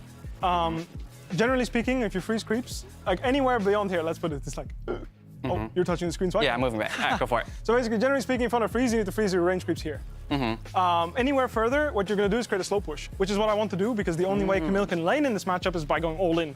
As you can see, I'm putting points in Q, and generally speaking, once I get level 7 with the little Hextech alternator item, that's when my Q poke is just too, like, it's way too much for Camille to handle. So as long as I just Q her, back off, hit her, I do that 2 or 3 times, she basically can't all-in me anymore because I'll just body slam her off of me. So it's a very non-interactive lane, very hard to play. One of the reasons why Camille is not blind picked often, because lanes like this just happen to her. And in this case, I'm creating a slow push. I'm trying to get as much experience as possible before I base. I check for her teleport just to make sure, like, okay, she actually TP'd. This is my timing to recall because she's not going to be able to cancel me. And I'm recalling in range of the experience of the creeps, because if you play the clip, because she based and I froze the wave a little bit, you'll notice that instead of having the wave neutral and we both base TP, this way I denied her 2 creeps of experience and lost the minimal amount of experience. Because usually if the wave's in the middle and they recalled first, you're going to be the one losing XP. So if you roll the clip, you'll see she'll miss 2 creeps worth of experience just by a little trick. And I also get to improve my recall here because I get by CSing the last CS, I get potentially a pink ward or a health potion that I can now buy, which I wouldn't have been able to. So I'm recalling in experience range, and generally speaking, the lane is on my side, so it's just safer to, when I TP back, it's safer for me to go farm. There's not an immediate gank angle, and I can use the fact that I have a really large wave building up to get my vision, therefore dodging the jungler. Gotcha. So I have one last thing for you here. Can I just get, as we play out this fight, for me, this is kind of like the GG fight. You guys are like 0-1, but right here, as this Rift Herald fight goes on, for me, this is like the game ender. So can you tell me about how your thoughts are on how you played throughout the series and then your series moving forward? Are you excited to play against 100 Thieves? How do you think you'll perform there as well? I look forward to it. So the mindset here is I was a bit hesitant to push the wave because LeBlanc and Wukong could be trapping in the jungle. But then I just took a risk because we were contesting mid-prio. That said, my team is just going to be, like, my team just wins this fight 4 versus 5, basically. I wasn't there yet. And then I whiffed my ult because I wanted to finish off the Camille. But basically, all I had to do was just run in. My team did all the work here, and all I needed to do was make sure that I contribute. I just made sure, and this is very important, that my team is aware that I'm going to be late. Because I don't see Wukong, and I don't see Camille, if you can go back to before the fight started, because I don't see LeBlanc or Wukong, and LeBlanc was top, if you go way back. It's before. I got it. Yeah. Don't worry. Awesome. So LeBlanc was top lane, and she went into fog. So this is a neutral wave that LeBlanc could be on. I don't know. And Camille is mid, which means that Wukong not showing mid is very dangerous for me, because if I get chained from the bush here, for example, they could potentially kill me. Wukong has ult, LeBlanc has ult. It can be very dangerous. So I just let my team know I'm going to be later. Then when I felt like it was a good timing, I took a risk to push the wave. And now I'm moving in to support the team, and if my team just has the confidence that they're going to win. Beautiful charm by Soren there. Hans mentioned it as well, but he basically just completely neutered Alistar. He couldn't play the game. He got charmed on the flash combo, and the fight is just immediately over. So it was honestly really well played by my team, and they won a 4v5 straight up. And I came in to collect some extra dollars. Good. I really appreciate talking to you. So once again, congratulations. Good luck in your game against 100 Thieves. I'm looking forward to it. You played 4 unique champions here. I hope you also play 4 unique champions in that matchup. Well, we'll see. That'll do it for us. Thank you, everyone, for joining me. And now we're going to head over to the Bud Light Breakdown.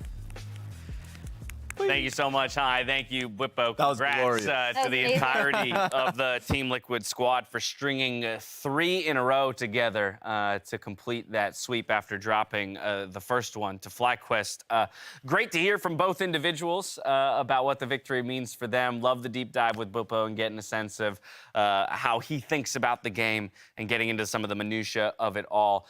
But in the end, even dropping that first game, Jat, it did ultimately end up feeling like a TL smash. It definitely gave a little bit of intrigue at the start. Right. But we were talking with Hai because he did the 3-0 prediction, and a lot of us did the 3-1 prediction. It almost felt like 3-0 would have been the correct prediction with the way those 3 games went. Because games 2, 3, and 4 were just never in doubt. I think we have the stat for their average win time, which wasn't super fast, but like their average goal lead of 15 would have also been insane. Even 27 minutes as an average win time is very fast. Because you mentioned that their second win was like 32-30. So that means that the other 2 wins were so lightning quick that they still averaged down to a 27. So, Raz, this is that kind of team like we talked about. The teams seem to be citing in the last couple of weeks of the regular season, right? Everyone kept saying, like, this Team Liquid squad, they really are the number 3. And we were more the people who were like, they could get tested. They could get tested. Exactly. Like I was interested in especially how FlyQuest would play the early game and how that would contest Team Liquid.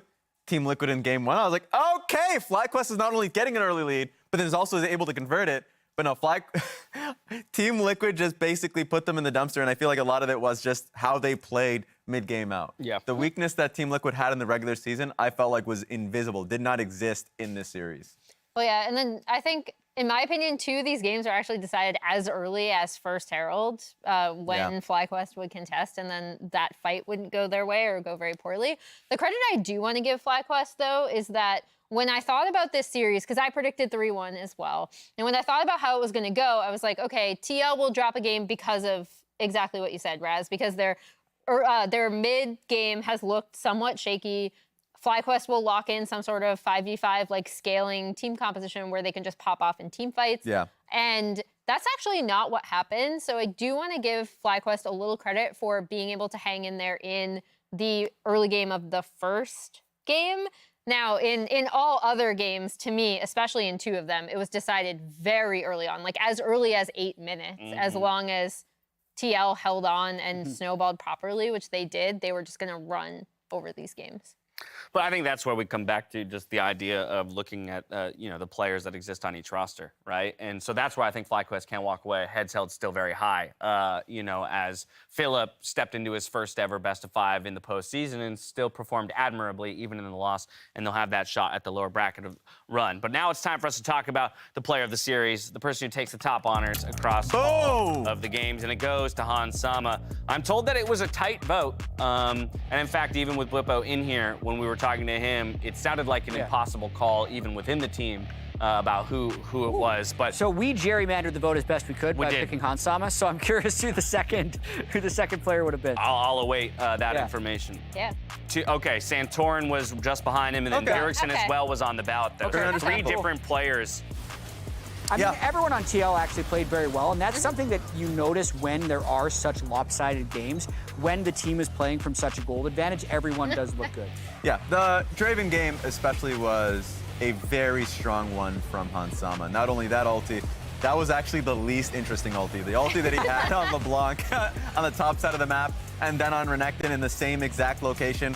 His general positioning in teamfights. This is what we expected to see in Hans Sama when he came to North America. Yes. As the best AD carry in Europe at the time, I thought, and I'm sure he also felt like not very happy how the split had actually gone on for him. So then having this kind of series, just really setting the tone for the team in playoffs, I think is beautiful. Yeah, and to that point, like we saw him come out with the Draven today and have a phenomenal game. Anyone who's watched Hans in his career already knows that he's a great Draven player, but TL have locked in this pick and still lost with it because of the mid-game communication issues that we talked about.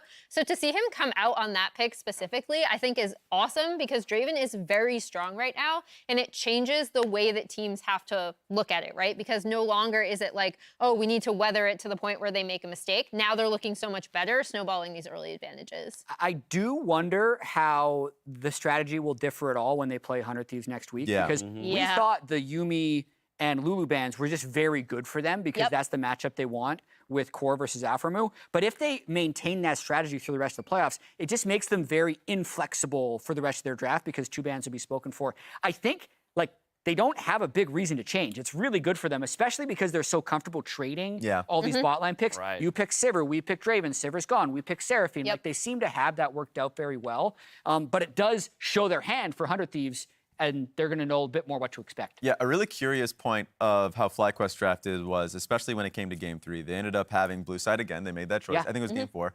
And they ended up banning the Azir so they can get the Wukong. I think a lot of the times they felt like they were really hamstrung, at least in what they were willing to play in jungle. So they really needed to secure certain things if Vi wasn't going to be the pick. Whereas you go up against 100 Thieves, it's not going to be the situation at all. Nope. In fact, Abadog is here. If you give him that, he's going to pick it. And like that has been his best champion this split. Whereas Closer has about like 5 or 6 or so champions that you just purely respect them on. Some that he hasn't even played yet. I know that, Lee Sin got buffed. Like past the regular season, he was streaming and it was like Lee Sin only. So he's just getting it ready. So there's a lot to be aware of going into 100 Thieves. That's completely different. Well, let's continue this conversation, pulling up the bracket just to refresh on what's ahead of us. Tomorrow will be Cloud9 going up against CLG. We'll talk about that in just a moment. But as we mentioned, it's TL moving on to play 100 Thieves next week. And I loved that interview with Santorin, getting to hear from him, his perspective on the losses against that squad throughout summer. And the way he put it, you know, that they tested us. They were playing good League of Legends, but it's not like they were playing unbeatable League of Legends when we lost to them. And in multiple cases, he feels like it was their poor play that ultimately threw the game. And so can they recover that in a best-of-5 series against a very strong-looking 100 Thieves is something to be wondered. But tomorrow, we got Cloud9 versus CLG. This is a hype matchup because I think a lot of people, you know, are still sitting on the fence. And Jad, I'm going to kind of call to a JLXP episode where you kind of talked about how this series you feel like for a lot of people is going to be what cements CLG's, you know, placement in the regular season as either a success or a fluke, you know, being that number 4. Because a lot of people are debating whether or not they're even the favorite being the higher seed tomorrow. Yeah, absolutely. And it's something that Jose even talked about. When you're not expected to be a good team coming into the year, people kind of just wait for you to lose and then say, oh, yeah, we were at full time. Yeah. So you're constantly fighting against that perception. And CLG has defied that in a lot of best-of-1s, but doing it in a best-of-5 against an org like C9, who, even though they have a lower record, has the star power, it really is, I think, that moment where they can make their presence undeniable. But at this point, if they go into that series and they get swept, it's going to be like this whole split was a mirage. Yeah, absolutely. I just want to see these two teams go up against each other in the early game. We covered this previously the last time they met, but these are two of the bloodiest teams going up against each other in those first few minutes of the game. So I want to see what each of them have prepped over a best-of-5. It just sounds like fun. Like every time CLG has loaded onto the Rift this year, it has been a good time, regardless of whether they win or lost. They've been They might have the superlative super of fun team to watch. I think they may deserve the superlative of most fun team to watch from the regular split here in the CLG, LCS. CLG, yeah, I think they might be. Raz, you got a bit of a smirk on your face over there. What's going on? Dash, you got your gas mask ready? No? Just in case. Should I? What? I'm just saying, you need gas masks coming into the studio tomorrow. Because the amount of hopium from both teams is through the roof. Okay. You got C9 fans, they're like, we've got the best team on paper. We're going to win the championship, all the regular season games. CLG fans, we were waiting years for this. Kobe, every time he goes to sleep, CLG championship, CLG championship. I love that you bring that up because in such a weird way, it does feel like there are so many stakes on a non-elimination best-of-5. Yes! Right? It's like both of these teams are still in, even if they drop the series tomorrow. But because of that, it's the realization of the star power that Cloud9 has and that we've been waiting to see. Will that actually occur? Or is CLG going to hold fast to what they've done all throughout the split and actually prove themselves to be the 4th best team? It's going to be exciting, and it's mostly because of the fan bases that are so charged in both these teams, like on their side. So I'm really excited for this one. And I can't wait for the predictions graphics tomorrow because whoever loses is going to hear it from every fan. The one thing I can say is I could probably guarantee without actually knowing that there will be predictions on both sides. Yes, unlike absolutely. Today. Unlike today where it's so if there's 16 predictions, I'm going to guess that 12 of them are C9. I'm going to go 10. I'm going to go 10-6. Yeah, exactly. I'm going to go 10-6, but I'm with you that more will be for Cloud9 than CLG. I'm going to predict mine is 3-1 for C9. I think 9-7 3-2 for C9. Wow. I'm really curious what the result will be. A reminder that FTX is hosting the Nexus Stars tournament this August. Boom. With hundreds of limited edition in-game items, a gaming PC, and $10,000 in cash up for grabs. Open qualifier kicks off on August 27th and 28th, with the finals taking place on September 3rd and 4th. You can learn more at nerdstreet.com. Check it out. And make sure you also visit ftx.us. That's going to do it from us here, though. On behalf of myself, the casters, the entire broadcast crew, thank you for watching. We'll see you tomorrow for CLG versus C9. In anticipation of that matchup, we are proud to share the story behind CLG's jungler contracts in the latest installment. Yeah, Drive. it is really good. Good night.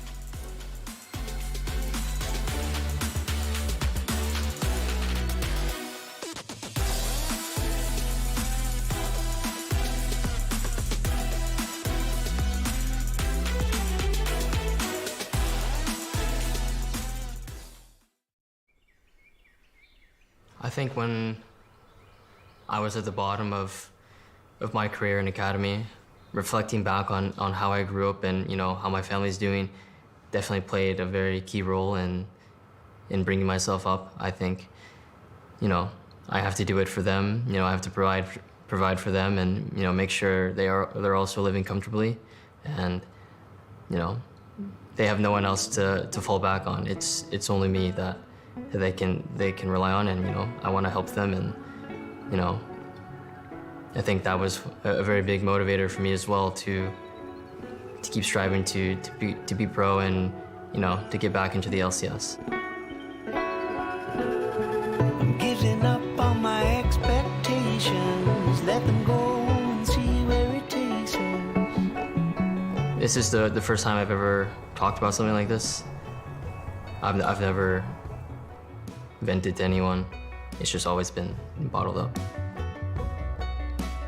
When I'm doing well, I'm really doing well, and I'm doing bad, I hold it in and don't vent basically to anyone, and then I'm gonna be playing worse, and definitely it's hard. I just wanna wake up in the warmth of the sun and thank the gods for the gift. My name is Juan Garcia. I'm the jungler for CLG, and some people know me as Contracts.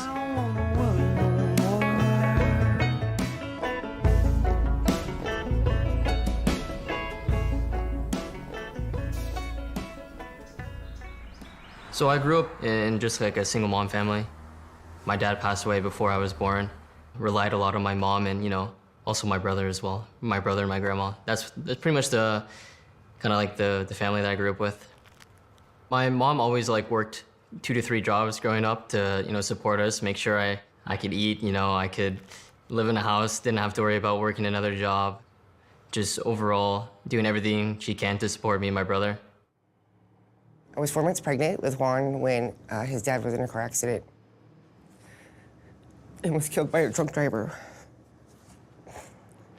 Trying to raise 2 kids on my own with working 2 jobs, it was just hard. So my mom's had a few jobs. She mainly worked as a waitress, and she also did an office job for a bit. She works at a bar with my grandma now. My mom watched him while I worked during the day, and while she watched Juan, they played online PC games, hunt for the hidden objects or ABCs, or he used to just sit on her lap and just do it for hours. It was great. It sounds funny, but the grandma was always on the computer playing solitaire and Mojang and all these marble games.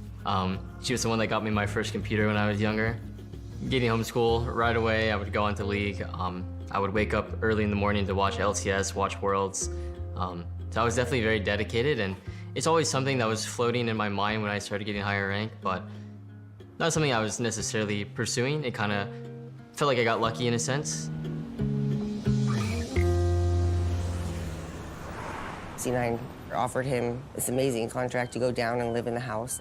I was terrified. I'm like, who's gonna watch him? He doesn't know how to use an ATM card. He doesn't know how to do laundry. I still cook his dinners. What is he gonna do?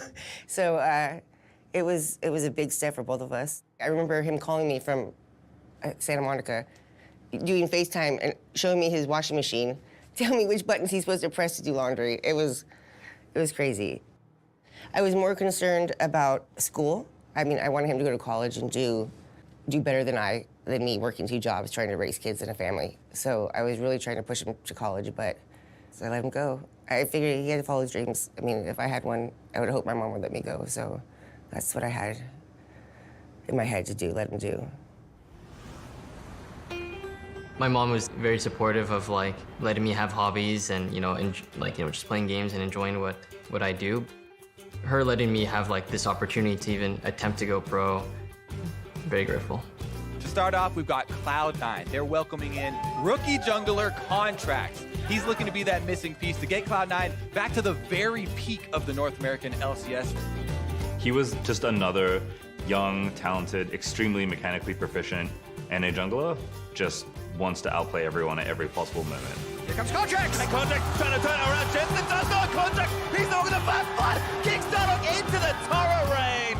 Woo! Just breaks the game over his knee, looking for number 5. Here comes the damage up, but he does!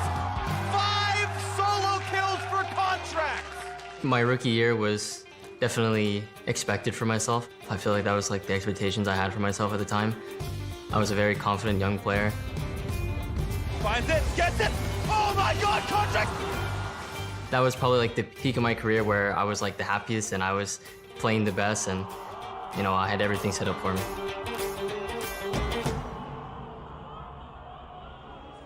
Making it to finals for contracts as a rookie, winning rookie of the split, that's a super impressive start to a career.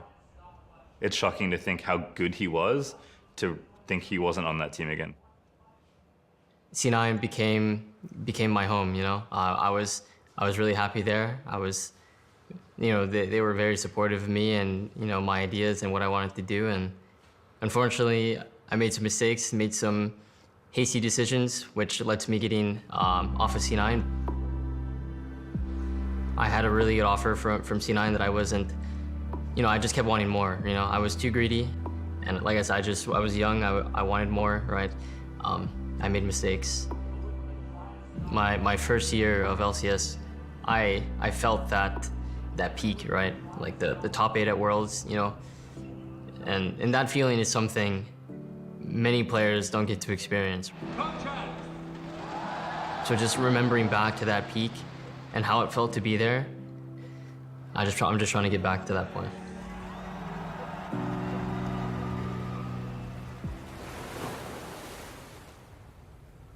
I definitely took a lot for granted, at least from when I was on C9. Once I got into GGS, I lost it all. I was very quick to learn that I'm nowhere close to the top of the league and, you know, where I want to be. And I had much to learn. Golden Guardians, by the numbers, one of the biggest failures of a roster that the LCS has ever seen. I don't think any team has ever gone 10th twice. You go from a second, almost first place team to 10th twice in a row to not even playing in the LCS. Like, Contracts goes on the roller coaster, and not the one you want when you're a professional player, right? Putting myself in those circumstances is, as a young player, it's just really hard to deal with, especially when your team's not doing well, you're losing every scrim game, stage games aren't going well. It's definitely something that adds up over time and builds up a lot of mental stress. And I think at some point during those GGS years, I was kind of just gave up on myself for a bit. Didn't put in much effort. Was kind of just going with the flow and really just driving by.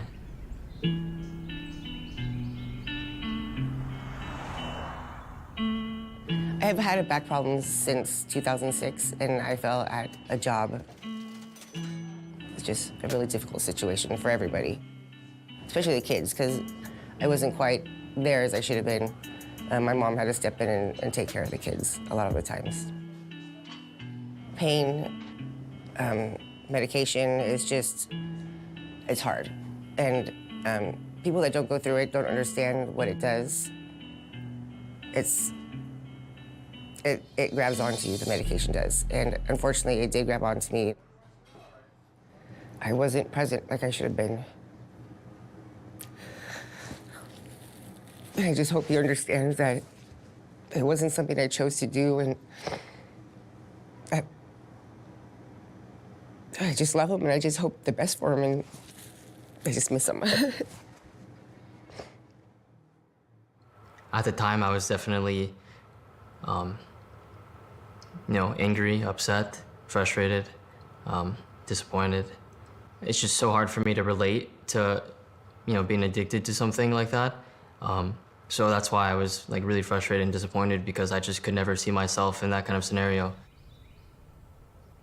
As time went on, and I'm 22 now, almost 23, I can definitely see where she's coming from, and and how much pain she was in, and she just didn't want to be in pain, right? That's all it is. And she's working 2 to 3 jobs, doesn't have enough money, to pay for surgery, and I'm still getting new computers and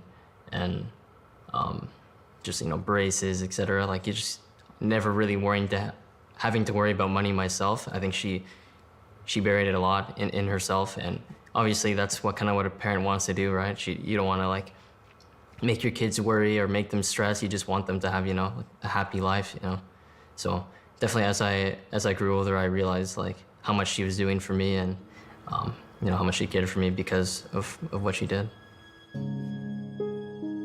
I was already on GGS at the time when I had this conversation with her. I had a talk with her about it. She told me she's doing a lot better.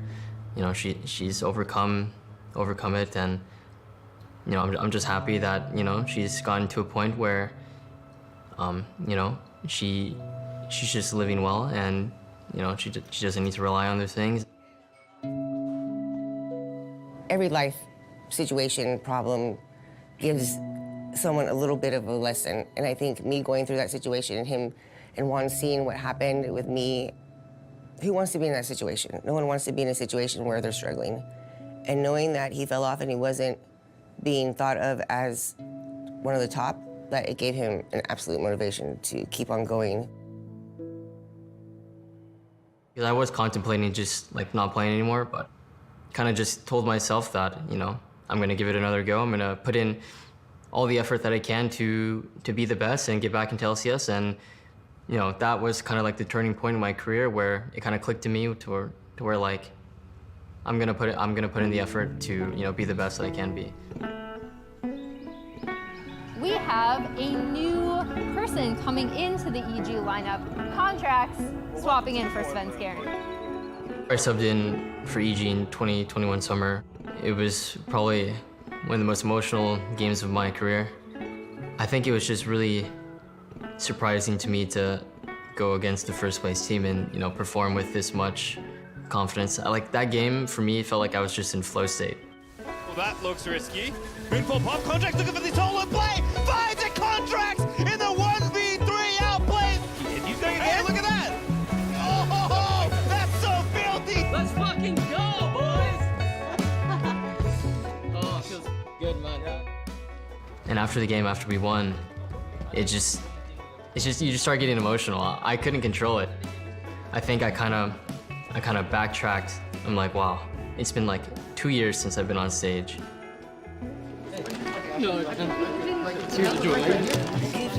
Had like a rough 2 years after I left C9, right? Sorry. When he went to C9 and I saw him went to China, they did amazing. I knew it wouldn't stop for him. I absolutely knew that he was gonna be one of the best. I just felt it. What a summer split so far by CLG. Into the wall. Well, Contracts wants it again, and he gets it. Contracto. He's going in for another one. Contracts.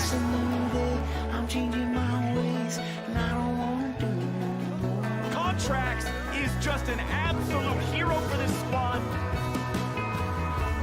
You know, I'm excited. It's been a while since I've competed for, you know, a top spot. I mean, that's always the goal, for sure, when you're a pro league player, at least for me. I'm confident in myself, and that was always something that I wanted to achieve again, get back to finals, make it to playoffs, make a good run for Worlds.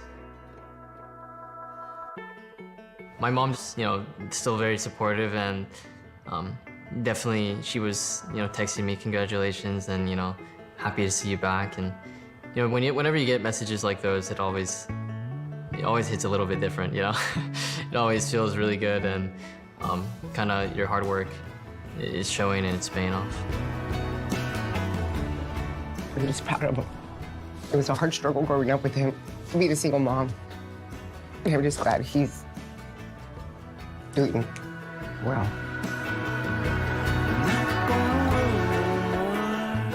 She's the reason why I'm out here. A lot of my motivation and, you know, just drive comes from her.